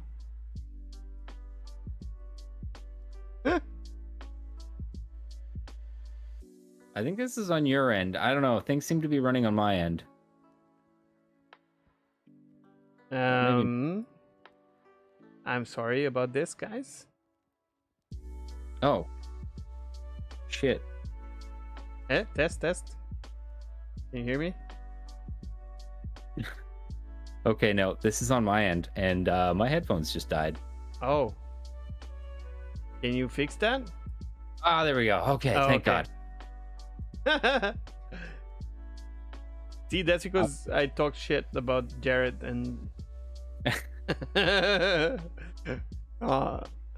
Okay. Because I could hear everything. I could hear everything you're saying. And I can see in the mixer that everything's working. So yeah. Yeah, everything was like that's the yeah. I knew my mic was still working, but like yeah. Anyways, okay. Crisis averted. I don't know what I. Oh yeah, I said I believe that the game will come out for sure because Chris wants that. Wants that victory. Yeah. To tell everyone like victory, you don't believe in that, but here it is. I think he'll get that victory though from Squadron 42. And let's be honest, like that in my opinion that's where he's focused. Sorry, what? From what? Squadron 42. Doesn't ring a bell. I don't know what you're talking about. Okay. I see what's happening here. Okay. I like seriously. I don't care about. I'm sorry. He can If have it brings 2 a victories. ton of money into sure, yeah. Well, yeah, and I hope it does bring a ton of money, and I hope it's a great game as well. Obviously, I mean, I'm not crazy. I'm gonna but, play it. yeah. I don't know if I'm gonna play. I don't want to play it, Well, but that's fine. You don't play like single player games, and that's fine. Yeah. But I will It's watch just other like, people. for me play. that's like full on nostalgia, right? But I mean, if I don't have other way of getting that fucking license or something, then if I'm pushed into playing it, then yeah. What do you think about that, dude? Like, do you think they're gonna push people into playing Squadron? Because I think there they're would be a already really- kind of doing that are they? with the whole like citizen versus civilian thing. Well, yeah, unless there's a way to buy citizenship the other way. They did say that there was probably going to be a way to like, to make your contribution to the emperor outside of military service. Yeah. But which is technically gameplay for me if it's done well, even if it takes forever. I don't care. yeah, it's just something that like with our previous Imagine, like if it means that I don't know, it just like if you can't own a ship license, for example, without citizenship, then it kind of wrecks that idea. Let's see if people like Dorun who don't care about FPS, I mean, I'm talking about like investment, and if they tell them, sorry, brah, you need to play single player first, and they're like, I paid 300,000 euros, and you're gonna tell me I cannot fly my ships because I need to play single player? Yeah. That's what I'm saying. Like that would never fly. Not gonna happen. But I like the idea of them utilizing kind of the in-lore thing to differentiate between like, free to play and paid or earned the game kind of players, right? Like yeah, I never thought of Star Citizen as a free to play. I had these thoughts about like, will they charge for the game or not? But I was always thinking like probably the $45 will be the price of the game when it comes out, but now that I think about it, it doesn't have to be. And then I always thought about like, is it going to be subscription based or not, or if it's going to be hard knowing that. But they but said many anyways, things. like Who cares? without revisiting the free to play thing, I ultimately would love basically the population in the universe to be high enough, or to be like high end, and having it free to play is one of the ways to do that for sure. Something kind of like a change attack here, but still on SC on release. What do you think they're gonna do with like starting like places you can start, because like I kind of doubt they're gonna make everybody start in the same spot. I like what New World did. What did they do? So basically, what they did, you start in a shipwreck, and the shipwrecks look the same, but there's like 10 different locations, and you have no fucking clue where you are. So I started with someone else. Do that. I started with someone else, and we were like, "Yeah, it's the same shipwreck. Where the fuck are you?" And they look at my screen, and they're like, "Wait, I have all that." And I'm like, across the island. But no, it's the other territory, but they all look like similar, kind of, that little part of the beach or whatever.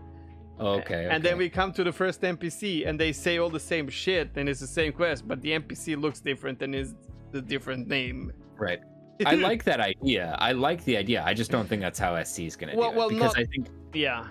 Because people in SC want to like RP and stuff like that, and they've like, oh, my character's from this planet, and my character's from this planet, etc. And like that doesn't matter. You can do it like this, right? You can do it the same way. You can be a shipwreck, literally, right? Like you can end up. Start of SC can be you're not gonna get born in a hospital, right? So that's true. Start of SC can be. Either you choose location like what we have now, which would be kind of boring, right? Like you just choose a location, and then not to mention like that randomizer. I think New World did something great there because they figured out how to unload the server right at the beginning. So if you end up crashed, you were just on a trip or whatever, a business trip, and your what's the name of that Crusader, Jared's favorite ship? Like you said there. The Genesis. But like you said, like if you're trying to start the game with your friends that you bought the game and you all end up scattered across the universe, that would suck. And people bitched about it in New World. And do you think anyone's gonna different in New World? Why? Why? Because it's a much smaller map. I mean, is it? Yeah, like we're potentially talking days.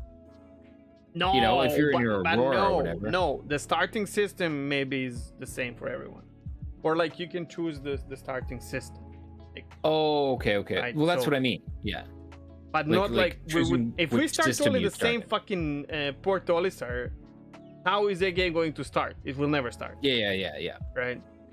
So I say you have a choice of like 3 systems, let's say, that are like Stanton, Terra, Sol. Probably not Sol, but you know what I mean. Like it'd be high security by default. Yes. So probably not Stanton.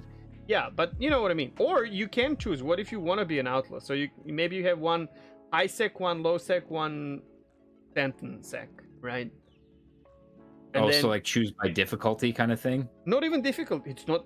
That's not difficulty. That's just like how you want to play the game. Potentially. Right? You want to be an outlaw, then you have You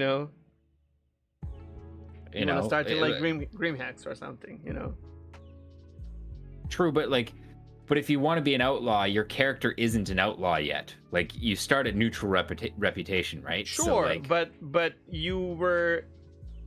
I mean, it's Chris Roberts, right? So he's gonna start with a cinematic. It's gonna be bombastic, and if you're an outlaw, your fucking ship is. So you're being transported in there it is, like you are a prisoner in the caterpillar that crashes on Yella, right? And I don't know about the crash thing. Like, how does that make sense? You own a ship, like you're a ship owner. You start with an Aurora. You lost your mind, like you lost your memory, and your everything is clean because of the crash and whatever. You have a clean slate, whatever is said, and then you get to the next station. You're like, holy shit, I have this ship. Okay, let's go. Right, and then if you want to start in Stanton, maybe you actually land at the airport, or your ship crashes, or whatever the fuck. Not Stanton, sorry, Terra, or if you're like a law-abiding citizen, something like that. What do you think? I don't know. I think everybody should basically start like similar to kind of like how it is right now. Like wake up in your hab, similar kind of a thing. Like after you've created and like you said, like maybe a choice of a few different systems, kind of like actually spread out in the universe, so that you know, so that basically if you wanted to kind of like, especially if you're a like a returning player or something like that, and you kind of know the area of space that you want to operate in. A returning player, they can make it so that you can like spawn in your hangar or something like that, because we're gonna have hangars, right? So yeah, I mean that's our thing. Like hangars will be, if I'm not wrong, hangars will not be server based. Hangars will be client based. So you can spawn your hangar, and then when you open the door, you get into the server. I don't think so. I think because the hangars are supposed to be physicalized. Yeah, they are physicalized, but they are kind of softly instanced. You know what I mean? Yeah, I mean, ultimately, it would probably just use server meshing, and Sure. Instead of but instancing your start because is boring, man. Your start is fucking boring. I'm sorry, but well, that's the thing. Wait, my start is? Yeah. You wake Oh, up why? in a 'Cause I fucking have- room. It's fucking boring. Well, yeah, but like that's the whole point. Is like like The point is to wake up in a hotel room. How does that only make sense because we don't have our no, solution you create right now. your character beforehand, and you have Okay. like obviously like you have some history of where your character has been beforehand because you start with a ship.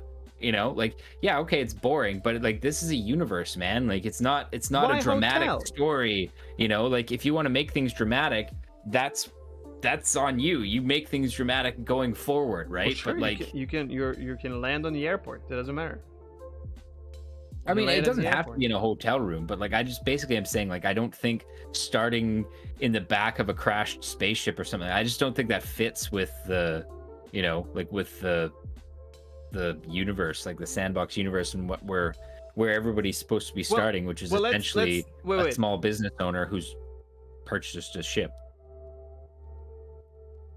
What if you don't have a ship? Well, We that, just this talked is about going this. on like So- yeah. If you're gonna be free to play or whatever. Yeah. So, well, that's what I'm kind of. Well, I think the but only we person don't- that. Wait. If you played. Okay, so first of all, I believe Squadron 42 will have different endings, right? It has to be. Like, it's Chris Roberts, right? Yeah. So, depending on the ending of your Squadron 42 is where you start your story, right? That's if Okay, you well, played. that's- If you played That's if you Squadron. played. Yeah. So Yeah. into cinematic, out of cinematic. It doesn't have to be anything crazy, but then you can get to your location on a javelin or something, and then you're done. You leave your UE Navy ship, and then you're gonna do whatever the fuck you want to do, right? But if you're not playing, right? If you're not playing Squadron, then sorry, shipwreck. That's the only. It's the only way. Well, maybe Except for that's- me, maybe I'm that's gonna it. wake up on a cruise ship, okay, in the middle of the fucking ocean. On This Terra. is something that we don't know. Of course, yeah. Fishing. This is something we don't know about yet, though. Is the character creation process like maybe beyond like how in like a bunch of different games like you can kind of like say, oh, before this my character was this or whatever. Like you kind of choose your start. Like Cyberpunk did it, Mass Effect did it. No, I don't know because I don't play single player games. In multiplayer games, you don't do this. I'm not saying he's not gonna do it. I'm just saying. Well, you're the one who wants a cinematic start in the back of a shipwreck. Yeah, I want to like generate my character, like make the face, whatever shit, and then watch the cinematic and then go on my merry way.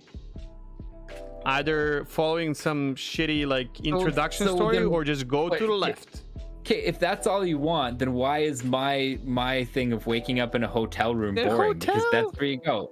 That's where or your hangar or whatever. Like actually hangar would probably be. Well, here's why. Hangar Because I better want to be work. I want to be somewhere where I have to get to a fucking city and be like, oh, it's a survival game kind of, and you can like backspace and get born in a hospital. Well, you cannot backspace, but like you know what I mean. Like you can die. Yeah. Because it's an MMO and wake up in a hospital, and probably most of the experienced players will just do that and then continue from Lorville or whatever place. But I can actually try to make my way to the city, which can be like semi-tutorial. And then if I'm a new player and I see, well, it cannot be Area 18, but like New Babbage, and I'm like, whoa, I finally made it to the city. You're okay? right. They're, and then they're definitely there going to we go. want to make you do that. So you're definitely going to wake up down on a planet. So crash. That's what it is.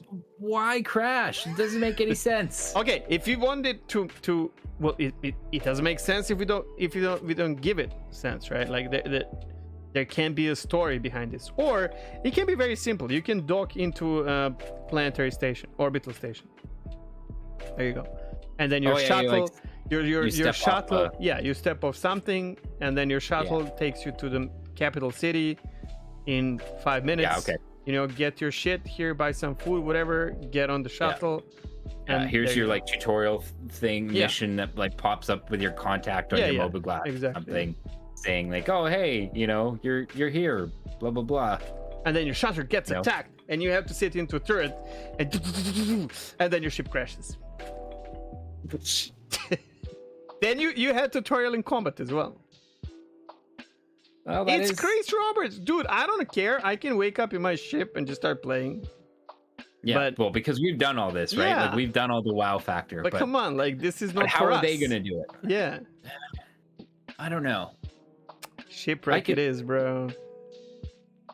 The other thing is like they want to keep everything kind of like dynamic. Like you're not. That's the whole point of this game too. Is like you're not a hero necessarily in this universe. You're what just hero? If I'm a hero, I'm not playing the game. I'm done with fucking World of Warcraft shit. Right? I don't want to be a hero. I don't want the game to turn me into a hero. But like, how do they do that? How do they do that intro with like the dramatic kind of like, you know, do they instance it or like, you know, and you're in a turret or whatever? You're right. Like... You have to wake up in the hospital then. And then it's going to be a clone army coming out of the hospital. Yeah. It's like a printing office.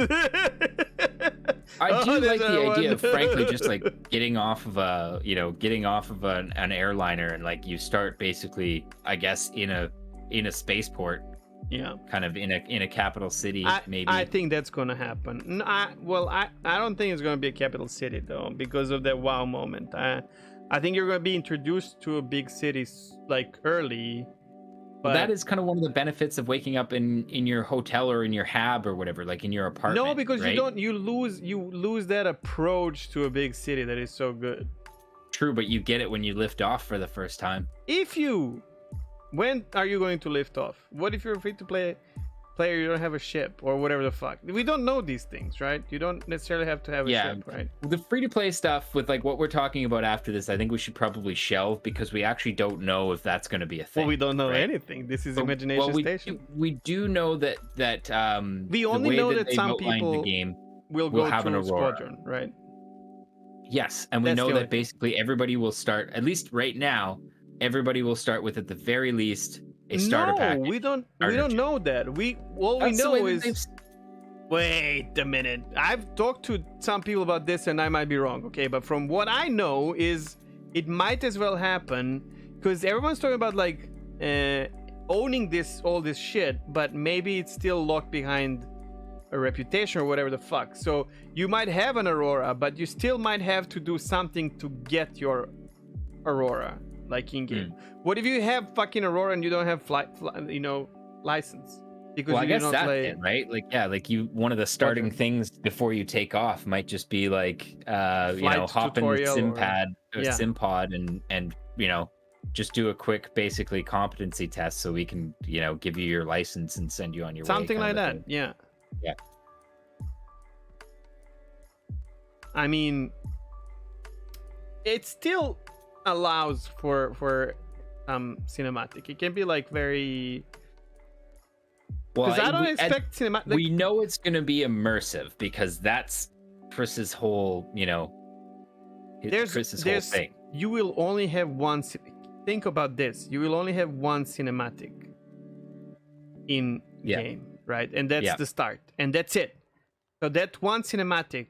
There's a reason why I'm saying a crash, because then they can do whatever the fuck they want. They can make you can say I have a background being like when you create a character in Guild Wars, you say who your god is, which it's more of like your background. Where did you grow up, like on the streets or blah blah. What do you? Oh, you did play it in a multiplayer game. There is a backstory, yeah. Shit.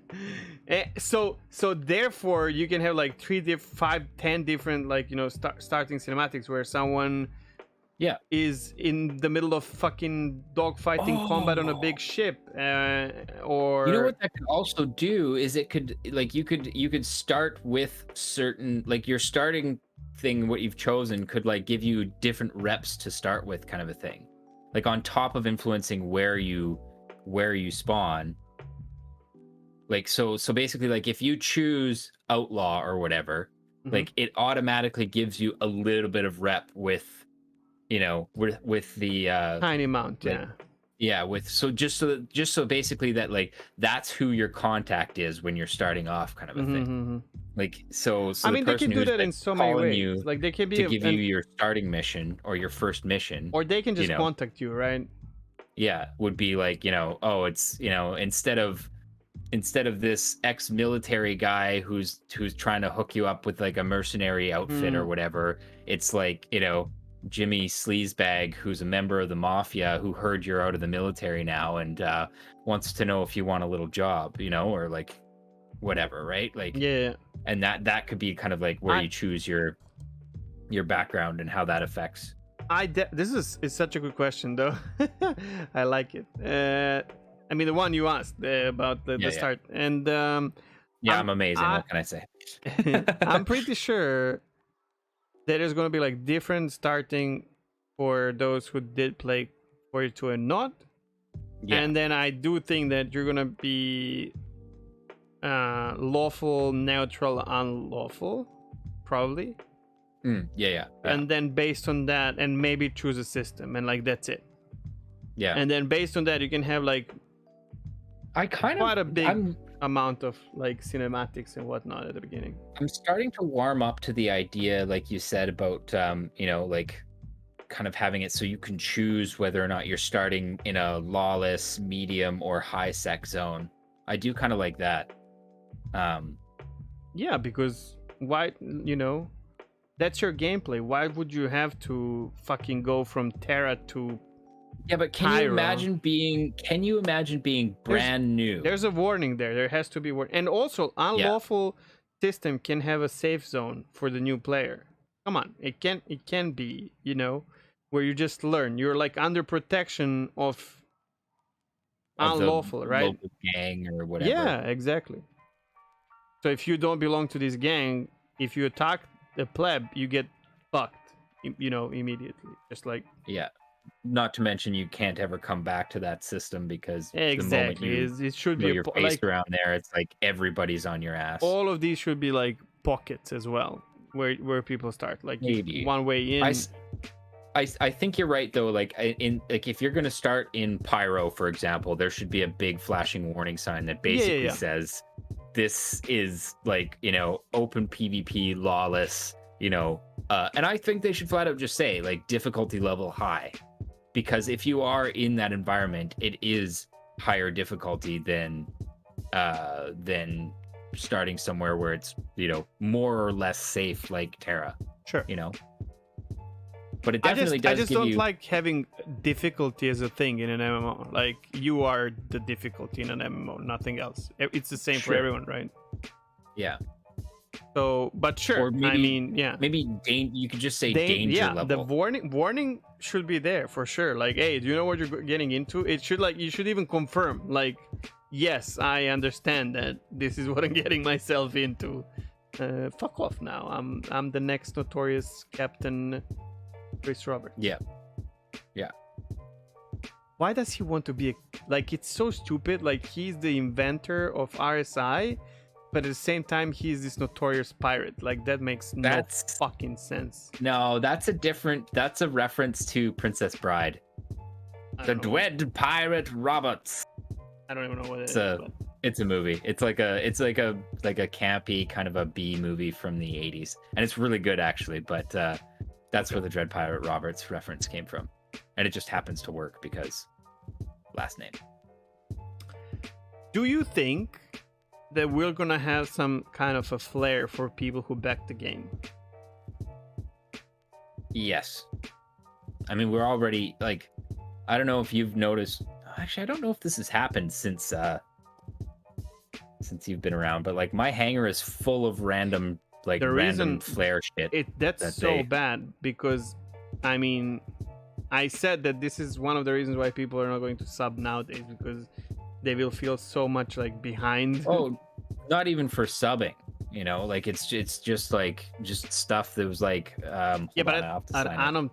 unobtainable stuff, like I don't know, it's stuff that I haven't even looked at. It's like I have a plaque that I can put up in my hangar that says I was around, you know, at the dawn of time or something. I have like a Christmas wreath or something. I don't know. It's like a bunch of. I know there's. I have some things like for recruiting people, or like with Gladius you get like 3 golden like little ships. I think Freelancer, Gladius, and something else. I don't remember. Oh, Constellation. I think it's Constellation. Okay. But yeah, I mean like special like uniform or skin for the Aurora only or something like that you can like. You know what Eve did?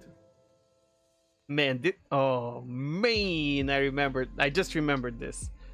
Some time ago they announced a special ship for like long time players.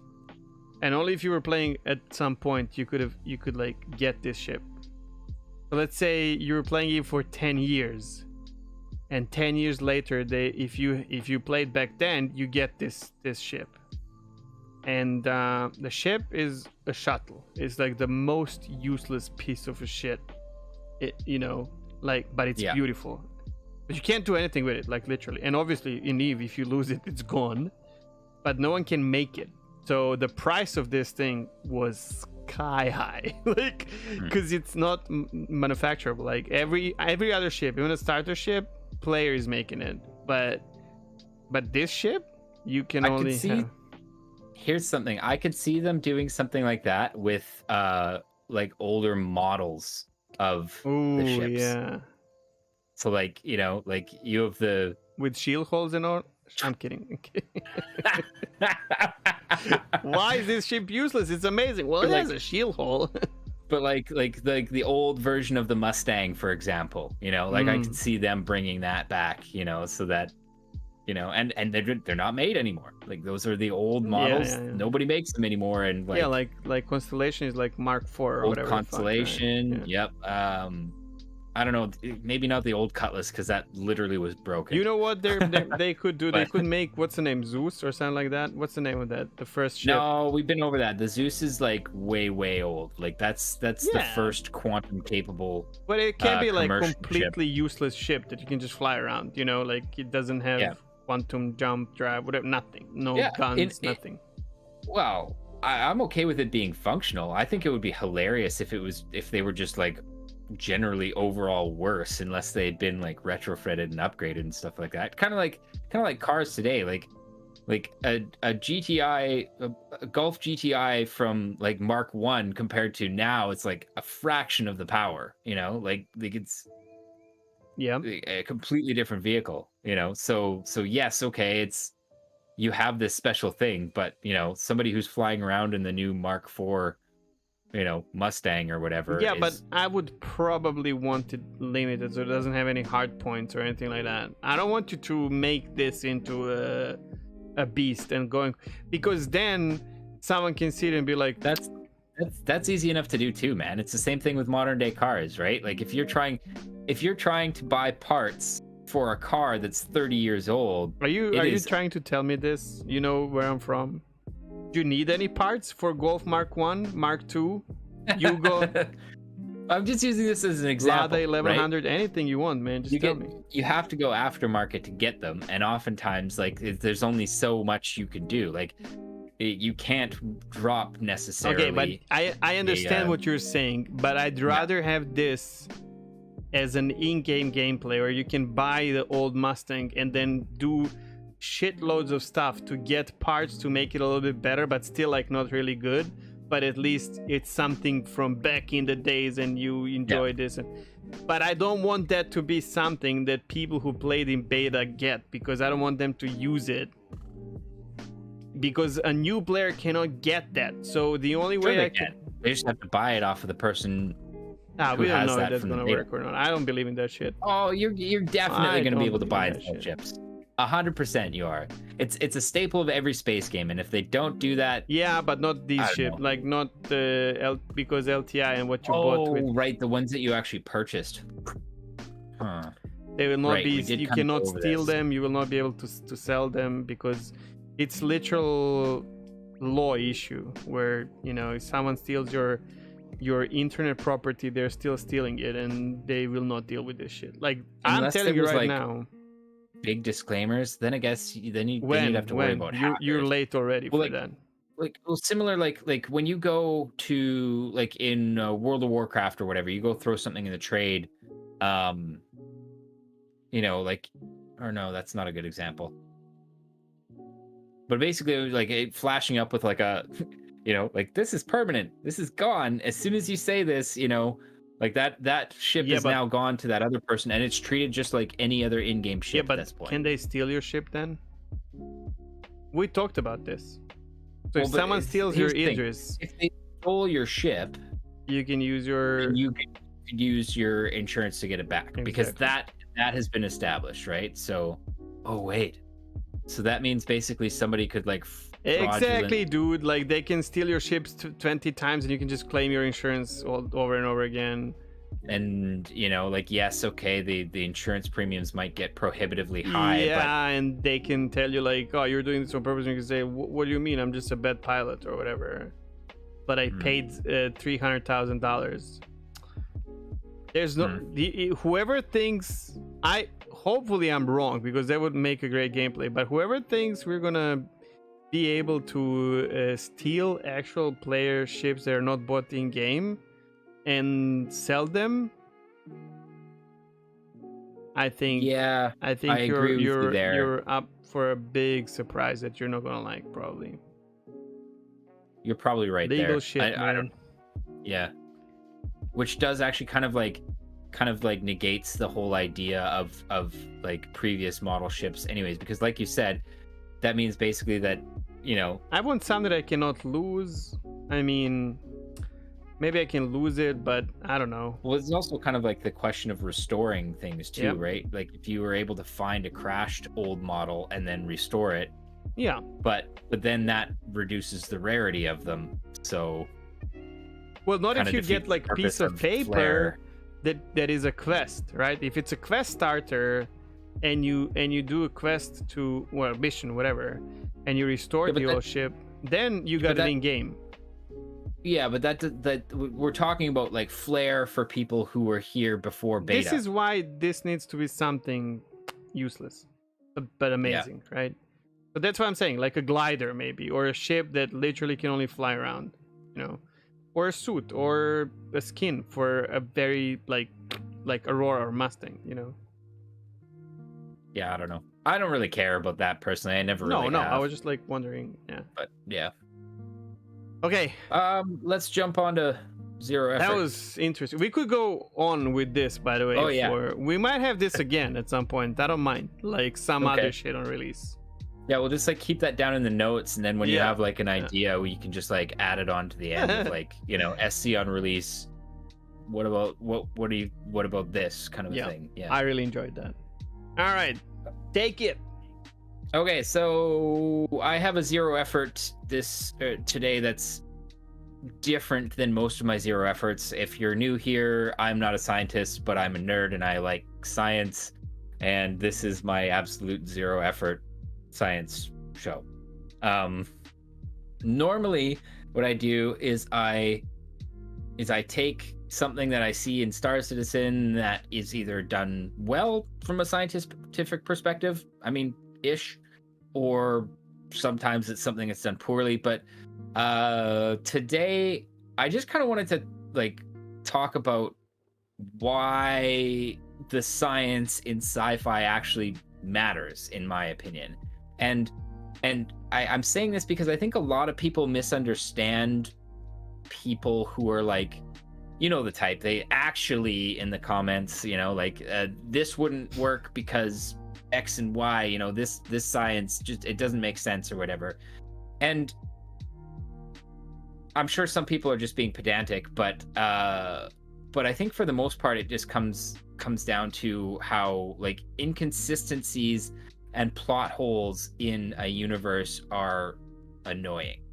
And what when you start noticing those holes and stuff like that, it demonstrates kind of like, I think, a lack of thought or foresight into a universe. So I think, I guess what I'm trying to say is that I don't think the people who are saying, well, this isn't realistic, actually, I'll just take away people. I'll just say, for me, when I'm talking about how, you know, aspects of Star Citizen science don't make sense, I'm not doing it because I want everything to be realistic. What I want is for things to, what I'm looking for is for things to kind of make sense and to show that the people who are doing the writing have thought about it, you know, and thought about the implications of you know, the technology that they're you know, throwing out into the verse, because I think that it goes a long way to making the universe feel more full and more alive and more consistent and stuff like that. So I guess can I just interrupt you for a moment? Like, sure. This for me is why it's such a brave thing to make like Elite Dangerous or you know, Star Citizen in our actual universe, when they could make almost the same universe and call it, you know, well, I don't know. Star Wars kind of did that, right? Yeah, like, yeah, exactly. And then they long can time ago in a galaxy far, far away. Yeah. It's like it's detached from our kind of like, and then you can bend laws of physics, kind of. You can bend laws of anything. Yeah. And that's the thing. Like, I guess that's what I'm trying to say. Like, my point when I'm talking about science in science fiction franchises and stuff like that, and you know, or maybe offering criticism when they kind of do it badly, it isn't because I want everything by the book and realistic. You know, I realize that that's boring, and you have to bend some rules if you want to kind of like, or rather, it can be boring. You have to bend some rules if you want to kind of like spin an interesting narrative, but there is a depth that narrative can achieve if things are consistent, and it's something personally that I, you know, it's the reason that I take issue with a lot of the way that the Star Citizen universe is right now, just because not that I want Star Citizen to be hyper realistic, more that I want the things to make a little bit more sense. Like, here's, for example, in Star Citizen, they have cloning technology. That's how you can basically revive, you know, if your ship gets vaporized or whatever. But nowhere in the Star Citizen lore do they talk about the impacts of what cloning technology has done to society, as far as, well, death is not the end now, essentially, which means that you could have some very, very old people walking around that are potentially 900 years old, because you can basically live out your life, die, and be cloned, and, you know, carry on, right? And so for me, like, it's that inconsistency that is jarring to me. It's like they threw out a piece of technology like cloning and didn't fully think about what a technology like that would do in a society, you know? But isn't that like endless then? Like, you can lean one thing to another and just like you'll be lost in the real world, kind of like. This is the thing, like, to an extent, yes, but that's what I'm talking about when I'm talking about a depth of narrative. It doesn't have to dot all the I's and cross all the T's, you know, but if it's interconnected enough with other aspects of the universe, it just makes it feel it's much easier to dispel the disbelief when it's just like, oh, cool, I get it, you know, like, but there's an issue. Cloning tech, and there's like some 1,000-year-old people running around, you know, because they're rich and could afford that. But look, I'll tell you why there's an issue with your logic, because you have certain amount of knowledge because you are as nerdy as you are, right?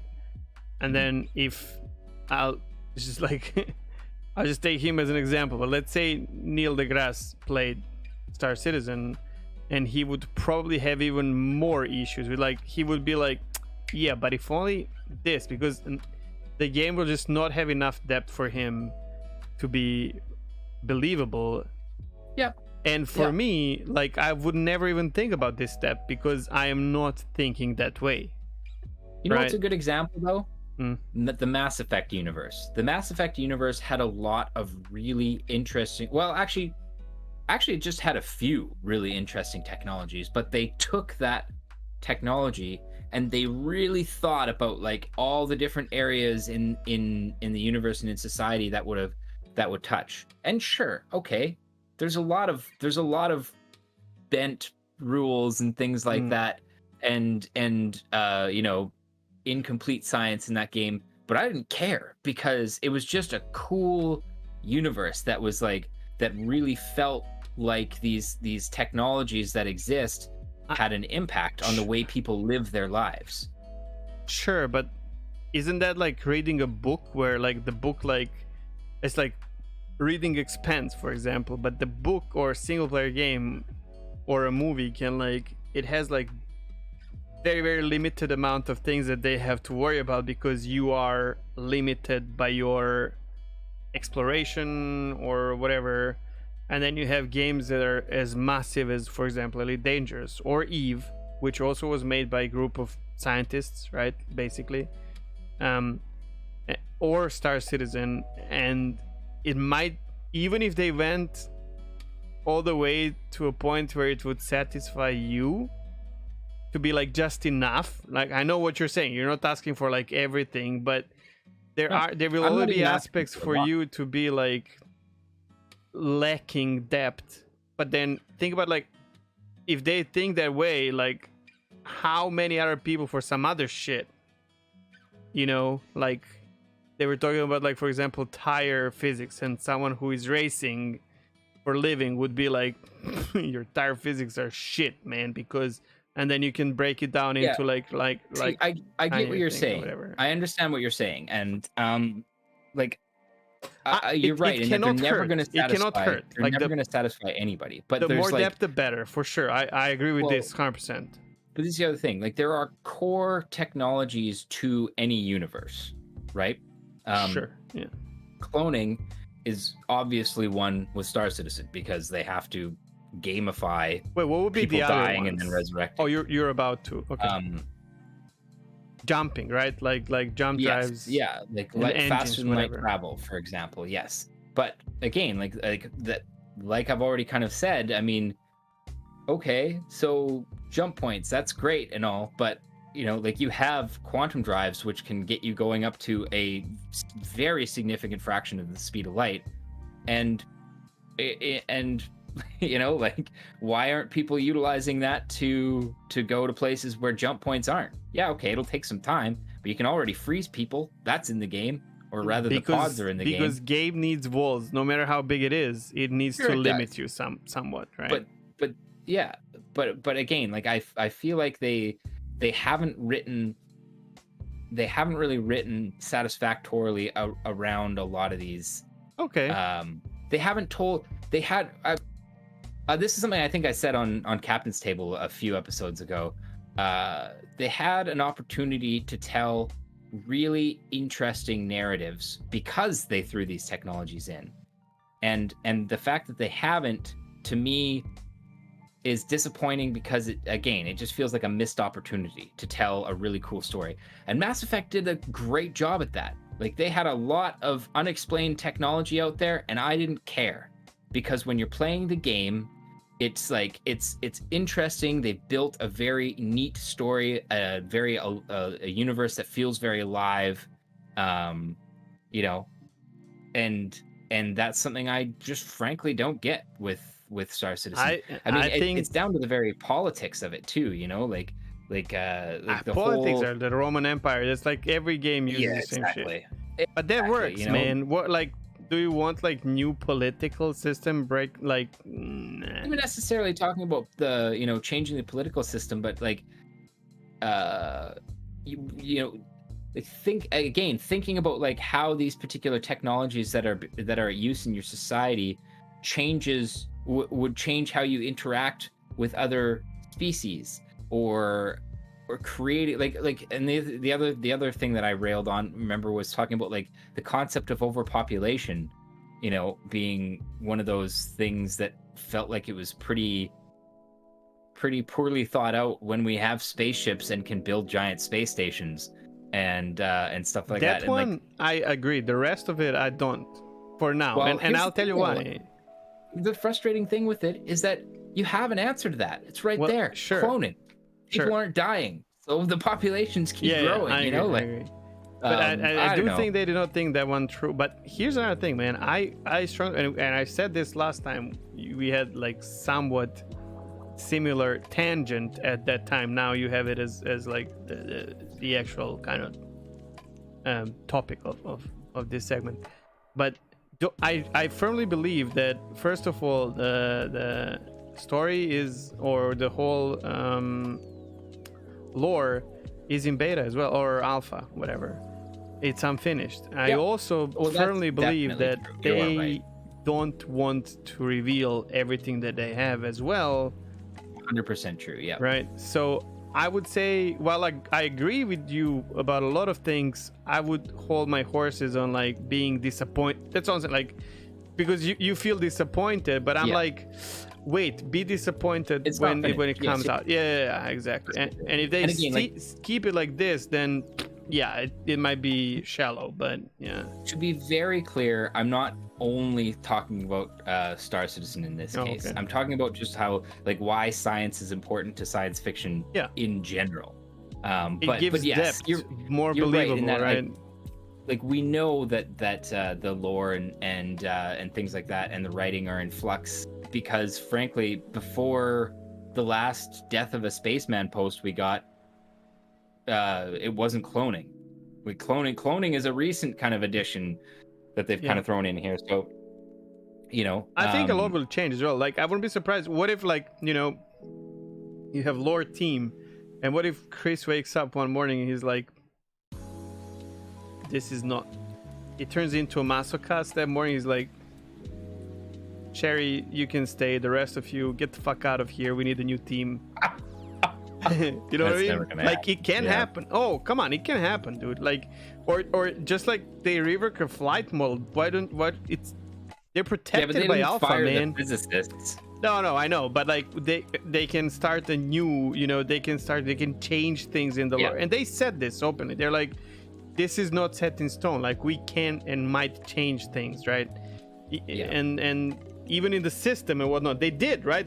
Look at the Pyro. Like, they literally changed Pyro completely. And and I think, well, I don't think you shouldn't break these things down at all. No, especially, I mean, that's part of our content, and I love it. But I would keep my disappointment until I would like tone it down until I get the product. I will just say disappointment is maybe too strong of a word, but like I said in here, annoying. When I see these kind of like glaring plot holes, it's annoying. It's annoying in movies, it's annoying in video games, and there is a level of depth that you can achieve to make people kind of like overlook those holes.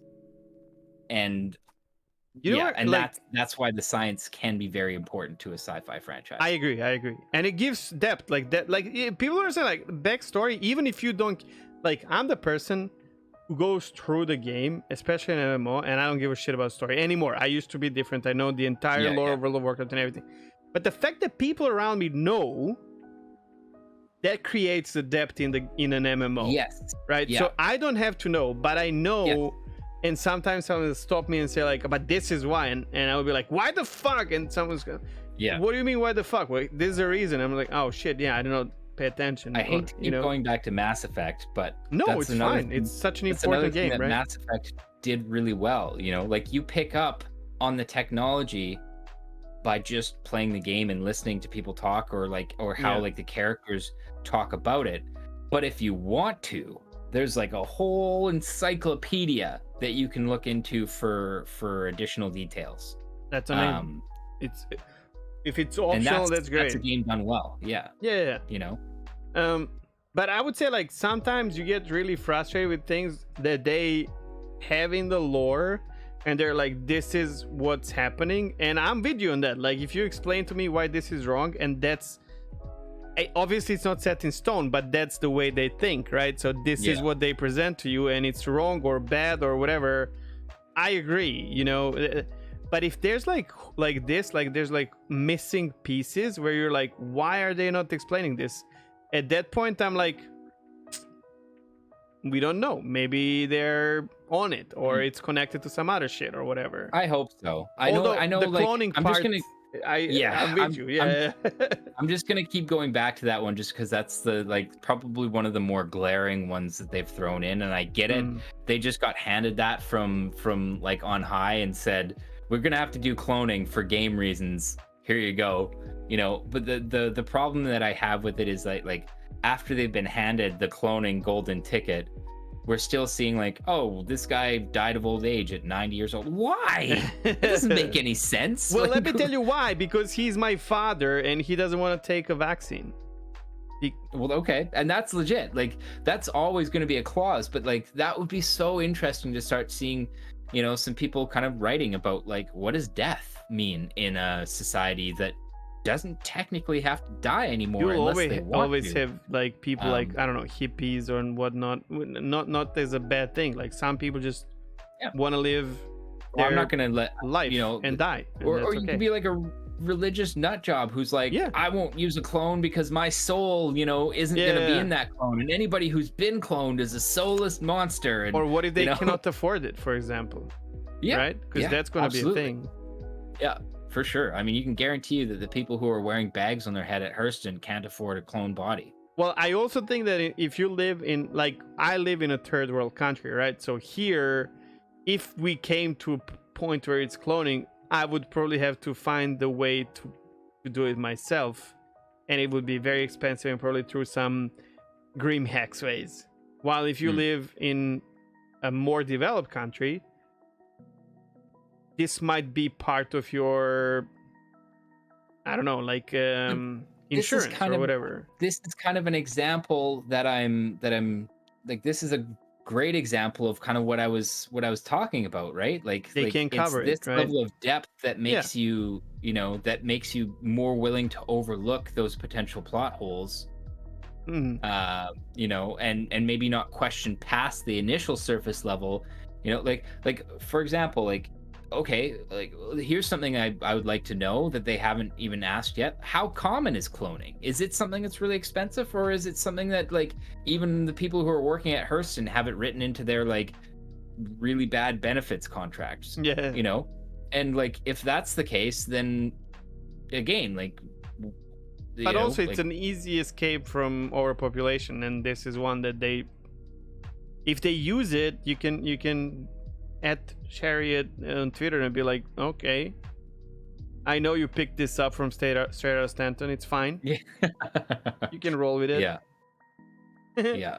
But like, I mean, I can understand that and be like, yeah, it's like the easy way out. Like, just, you know, there you go. On Earth, cloning became a normal thing, and then we had to move away. Yeah.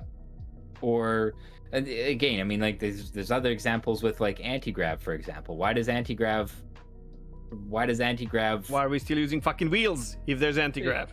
Well, I mean, again, like, why does Orison have to use thrusters instead of anti-grav? Why does anti-grav only work really close above the ground? Why, you know, like there's, I don't know, like, yeah, there's just a few of them in there where like just a little bit more detail, just it makes people more likely to just go, oh, okay. I do think that the game needs I got you. Space magic. Some of space magic. Yeah, I think totally. Some like, why this? Because. Yeah, like no one knows. I like Star Wars. I love the Star Wars universe. Like that is like, there's nothing scientific in that. Like there's no sci-fi in that sci-fi. It's like lightsabers are real. Someone made it. I saw it on YouTube. Yeah, you know, but you overlook it because, you know, because they give you that depth in other places, right? Anyways, yeah. Well, they're not trying to be a simulation, right? As well, and they're not. Yeah. This is what I'm saying. This is why it's foolishly brave, in my opinion, to make. Why? Why are we? I'd be fucking okay with Star Citizen not being in this galaxy. Didn't they say that Star Citizen had? It's like even technically it was like an alternate universe kind of. I don't know, but that would be better. I think that's what they said. You made me watch a TV show that I still did not finish, but I will at some point. Just that I'm watching other shit now, but which is Battlestar Galactica, and I watched like from the beginning and shitloads, right? And why are they looking for Earth? When like that's like you didn't need to do this, you motherfuckers. Oh, but that's kind of a fun. I like that personally. I really didn't, because exactly. There's somewhere there's like exactly same race using same fucking technology. They came up with all the same shit that we do. Their cities look the same. Their cars look the same. Their planes look the same. Like, come on, man. Weapons, all the same shit? Really? And I'm like, this is the end of my immersion. 1,000 years is a long time, man. If essentially if you have a civilization that has deviated from a primary civilization on Earth or whatever, or ran away from it or whatever, look at how much our Earth has changed in 1,000 years, right? Listen to what I'm saying. I don't mind them figuring out all the shit that we figured out. It would look different, bro. It would look, and they would not speak the same fucking language, okay? No, of course not. But that's always just kind of same like that's clothes, down to magic. Yeah. This is why, like, if you just make it so that it doesn't have that little planet Earth there, you're done. You can have all the freedom you want, man. And you can still make it believable. You can make it as close as so that people immerse themselves, and then you can say, but this is actually not our system. This is actually not our universe. That is kind of another thing about I don't know, whatever. Like, that's ultimately down to another zero effort section entirely. But like this is something I don't think I've ever seen a sci-fi franchise do. Like, you go through these wormholes. Why are the wormholes necessarily even in the same galaxy? Like, I mean, there's no range to them. Like, that, how neat would that be, basically, where like you basically go through from Stanton to Pyro, but nobody actually knows where Pyro is. Like, like, it's not in the same galaxy, we think. But it doesn't really matter, because all you do is hop through this jump point and you're back in Stanton. Because people love maps, and that's true. People do love star maps. Yeah. So I mean, I'm pretty sure RSI won an award for their star map on the website, which destroys my rig. But it's weird. Beautiful. Yeah. Anyways, yeah. So if anybody has listened to past zero effort sections and been like, ugh, it doesn't have to be super realistic, you're right. That's not my point. But it could. My point would make it more immersive. It's just that I want consistency in my sci-fi. I just want that. That's think your thing, technologies through, and just it's just that little bit of extra thought that makes me go, oh, okay, even if the next step down the line doesn't make sense, like, I get it. This is why hand wavium. Okay, I'm good. But you need to, even hand wavium needs to make sense, right? You have to give it sense. And this is one part of development. Shields are a great example. Shields make no sense. Yeah. But this is one part of the gameplay development that we can definitely armchair develop, because it's essentially a story. It's a story. So those motherfuckers are sitting there on their butts just like we do, and they're making the wrong, things. Yeah, they can be called out. Or just not going down the rabbit hole quite enough when they are, throwing their politics and technology around willy-nilly. I do, as someone who is not like that much of a nerd myself, I enjoy most of the shit they bring to us. But I when read you too much sci-fi. yeah, but when you break it down, I mostly agree, and I'm like, ooh, fascinated by it. But I'm gonna tell you, man, from a perspective of someone who wants to fly spaceships and live in a world that makes sense. So far, I'm not having issues with the lore theme. As a matter of fact, after a long time, I am excited about it. I watch all of the, remember the short ones that they had, the lore team on YouTube? I forgot what's the name of it. Lore Maker's Guide to the Galaxy. Yeah, I like those. Yeah, I listened to all of them and I liked it. I really enjoyed it. Yeah. It's not that stuff. Again, it's just like I said, like cloning, for example. It's like, okay, you guys need to think about this a little bit more because this would touch so many aspects of daily life. Maybe when they release the game and it's like kind of shallow, and then people start asking these questions on forums, then maybe they will expand it.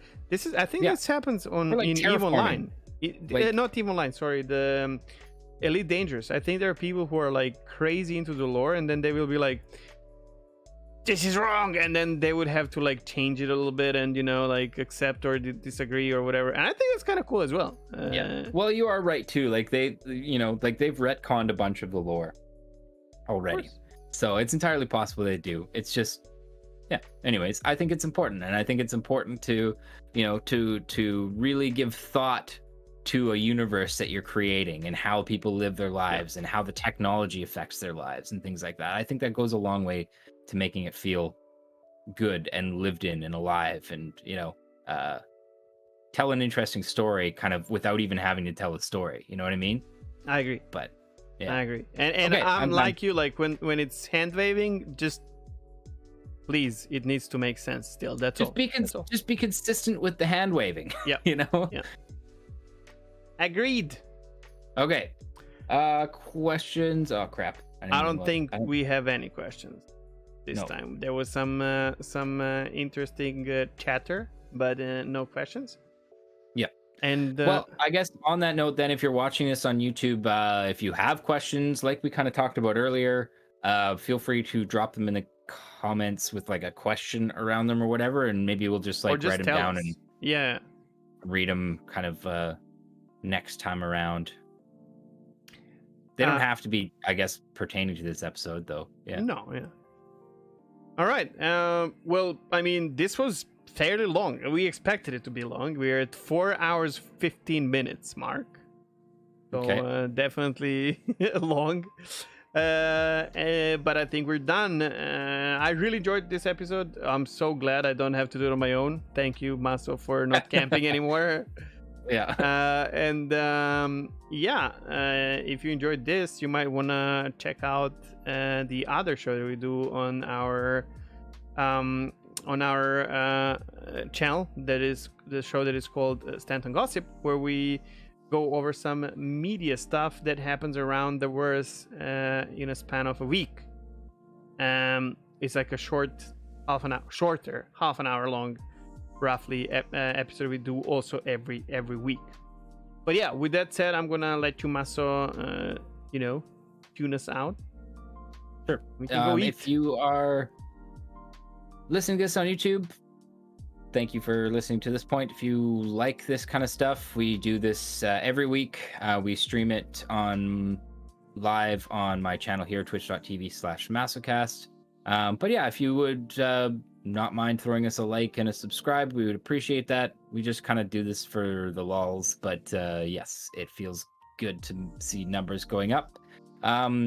If you have commentary about anything we've talked about in this episode, feel free to throw them in the comments. We are pretty active in our comment section. We actually have like quite a few good conversations, typically little bits of back and forth and stuff like that. Like Chegg already said, on Wednesdays/Thursdays on our YouTube channel, we do a media cut, and that's about it. Follow Masocast. There's a Twitter in the description. If you want to see amazing pictures of Bearded Dragon. Yeah. A baby bearded dragon. Rawr. All right.